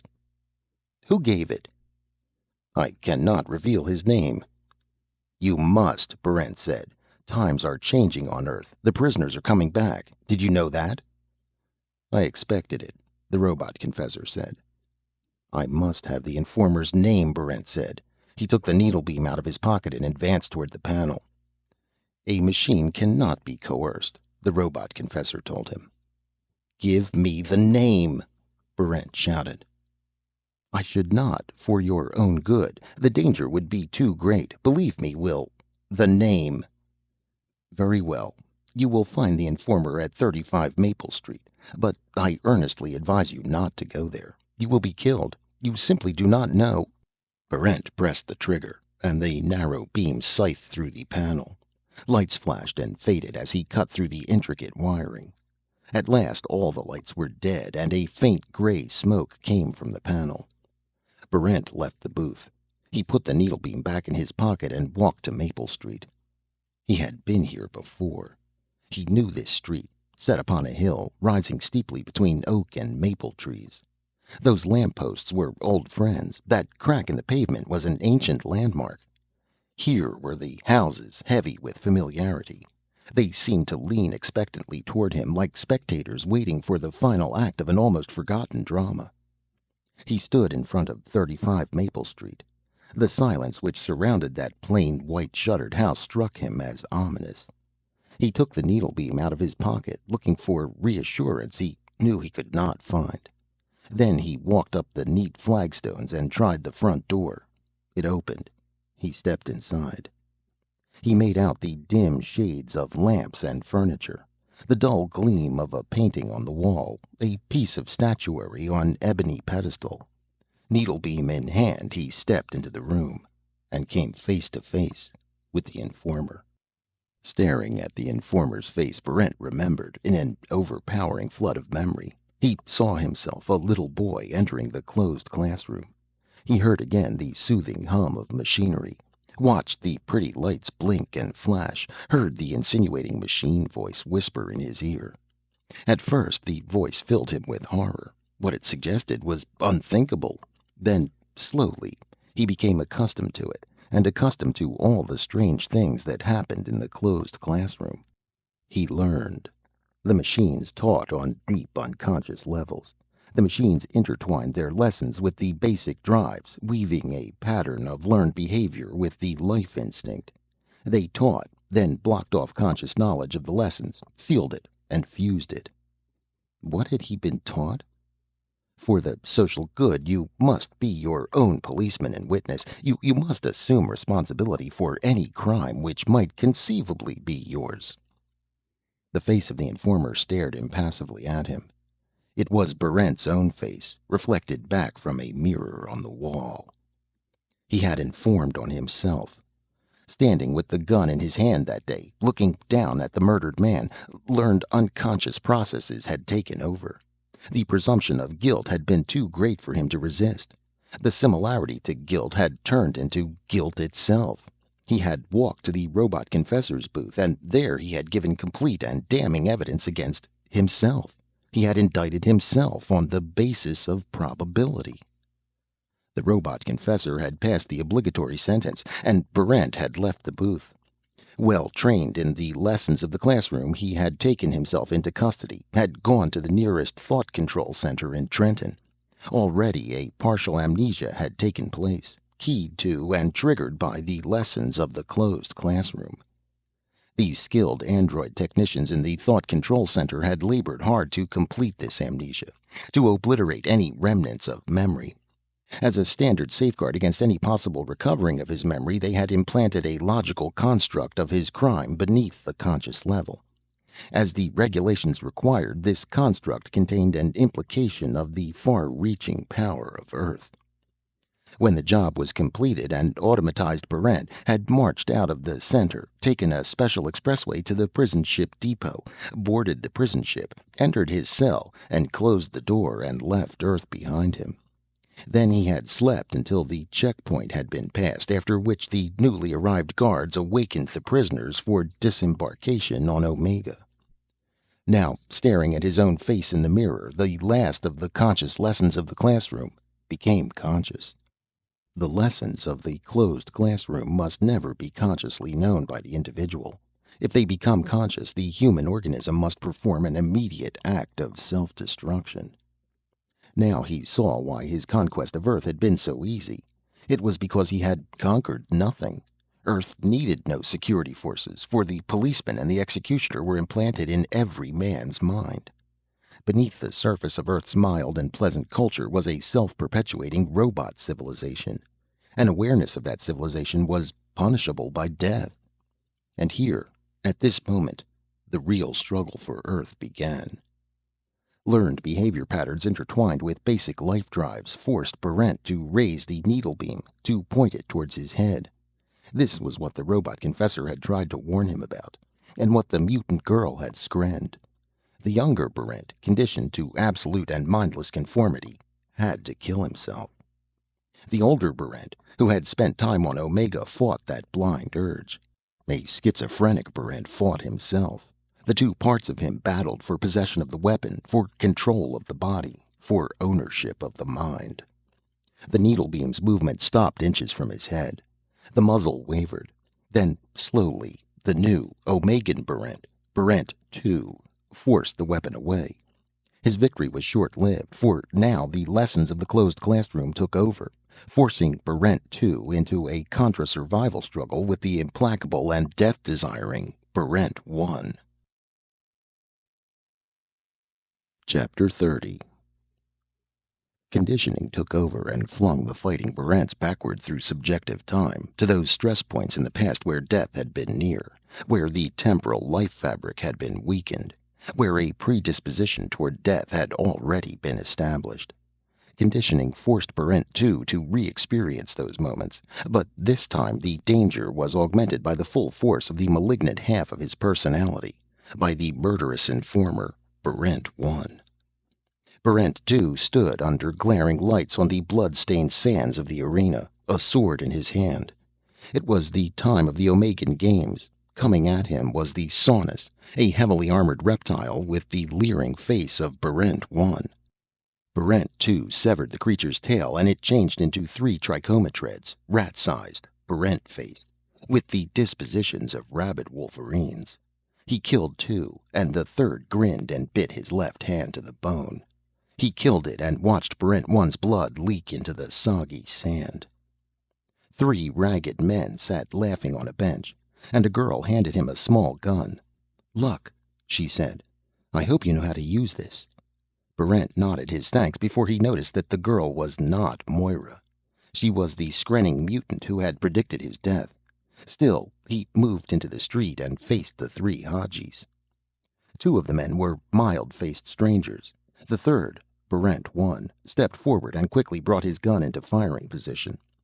Barrent, too, flung himself to the ground and pressed the trigger of his unfamiliar weapon. He felt it vibrate in his hand and saw Haji Barrent's head and shoulders turn black and begin to crumble. Before he could take aim again, his gun was wrenched violently from his hand. Barrent 1's dying shot had creased the end of the muzzle. Desperately, he dived for the weapon, and as he rolled toward it, he saw the second man, now wearing the Barrent 1 face, take careful aim. Barrent 2 felt pain flash through his arm, already torn by the trichometred's teeth. He managed to shoot this Barrent 1, and through a haze of pain faced the third man, now also Barrent 1. His arm was stiffening rapidly, but he forced himself to press the trigger. "You're playing their game," Barrent 2 told himself. "The death conditioning will wear you down, will kill you. You must see through it, get past it. It isn't really happening. It's in your mind." But there was no time to think. He was in a large, circular, high-ceilinged room of stone in the cellars of the Department of Justice. It was the trial by ordeal. Rolling across the floor toward him was a glistening black machine shaped like a half-sphere, standing almost 4 feet high. It came at him, and in the pattern of red, green, and amber lights he could see the hated face of Barrent 1. Now his enemy was in its ultimate form, the invariant robot consciousness, as false and stylized as the conditioned dreams of Earth. The Barrent 1 machine extruded a single slender tentacle with a white light winking at the end of it. As it approached, the tentacle withdrew, and in its place appeared a jointed metal arm ending in a knife edge. Barrent 2 dodged and heard the knife scrape against the stone. "It isn't what you think it is," Barrent 2 told himself. "It isn't a machine, and you're not back on Omega. This is only half of yourself you are fighting. This is nothing but a deadly illusion." But he couldn't believe it. The Barrent machine was coming at him again, its metal hide glistening with a foul green substance which Barrent 2 recognized immediately as contact poison. He broke into a sprint, trying to stay away from the fatal touch. "It isn't fatal," he told himself. Neutralizer washed over the metal surface, clearing away the poison. The machine tried to ram him. Barrent tried half-heartedly to push it aside. It crashed into him with stunning force, and he could feel ribs splintering. "It isn't real. You're letting a conditioned reflex talk you to death. You aren't on Omega. You're on Earth, in your own home, staring into a mirror." But the pain was real, and the clubbed metal arm felt real as it crashed against his shoulder. Barrent staggered away. He felt horror, not at dying, but at dying too soon, before he could warn the Omegans of this ultimate danger planted deep in their own minds. There was no one else to warn of the catastrophe that would strike each man as he recovered his own specific memories of Earth. To his best knowledge, no one had experienced this and lived.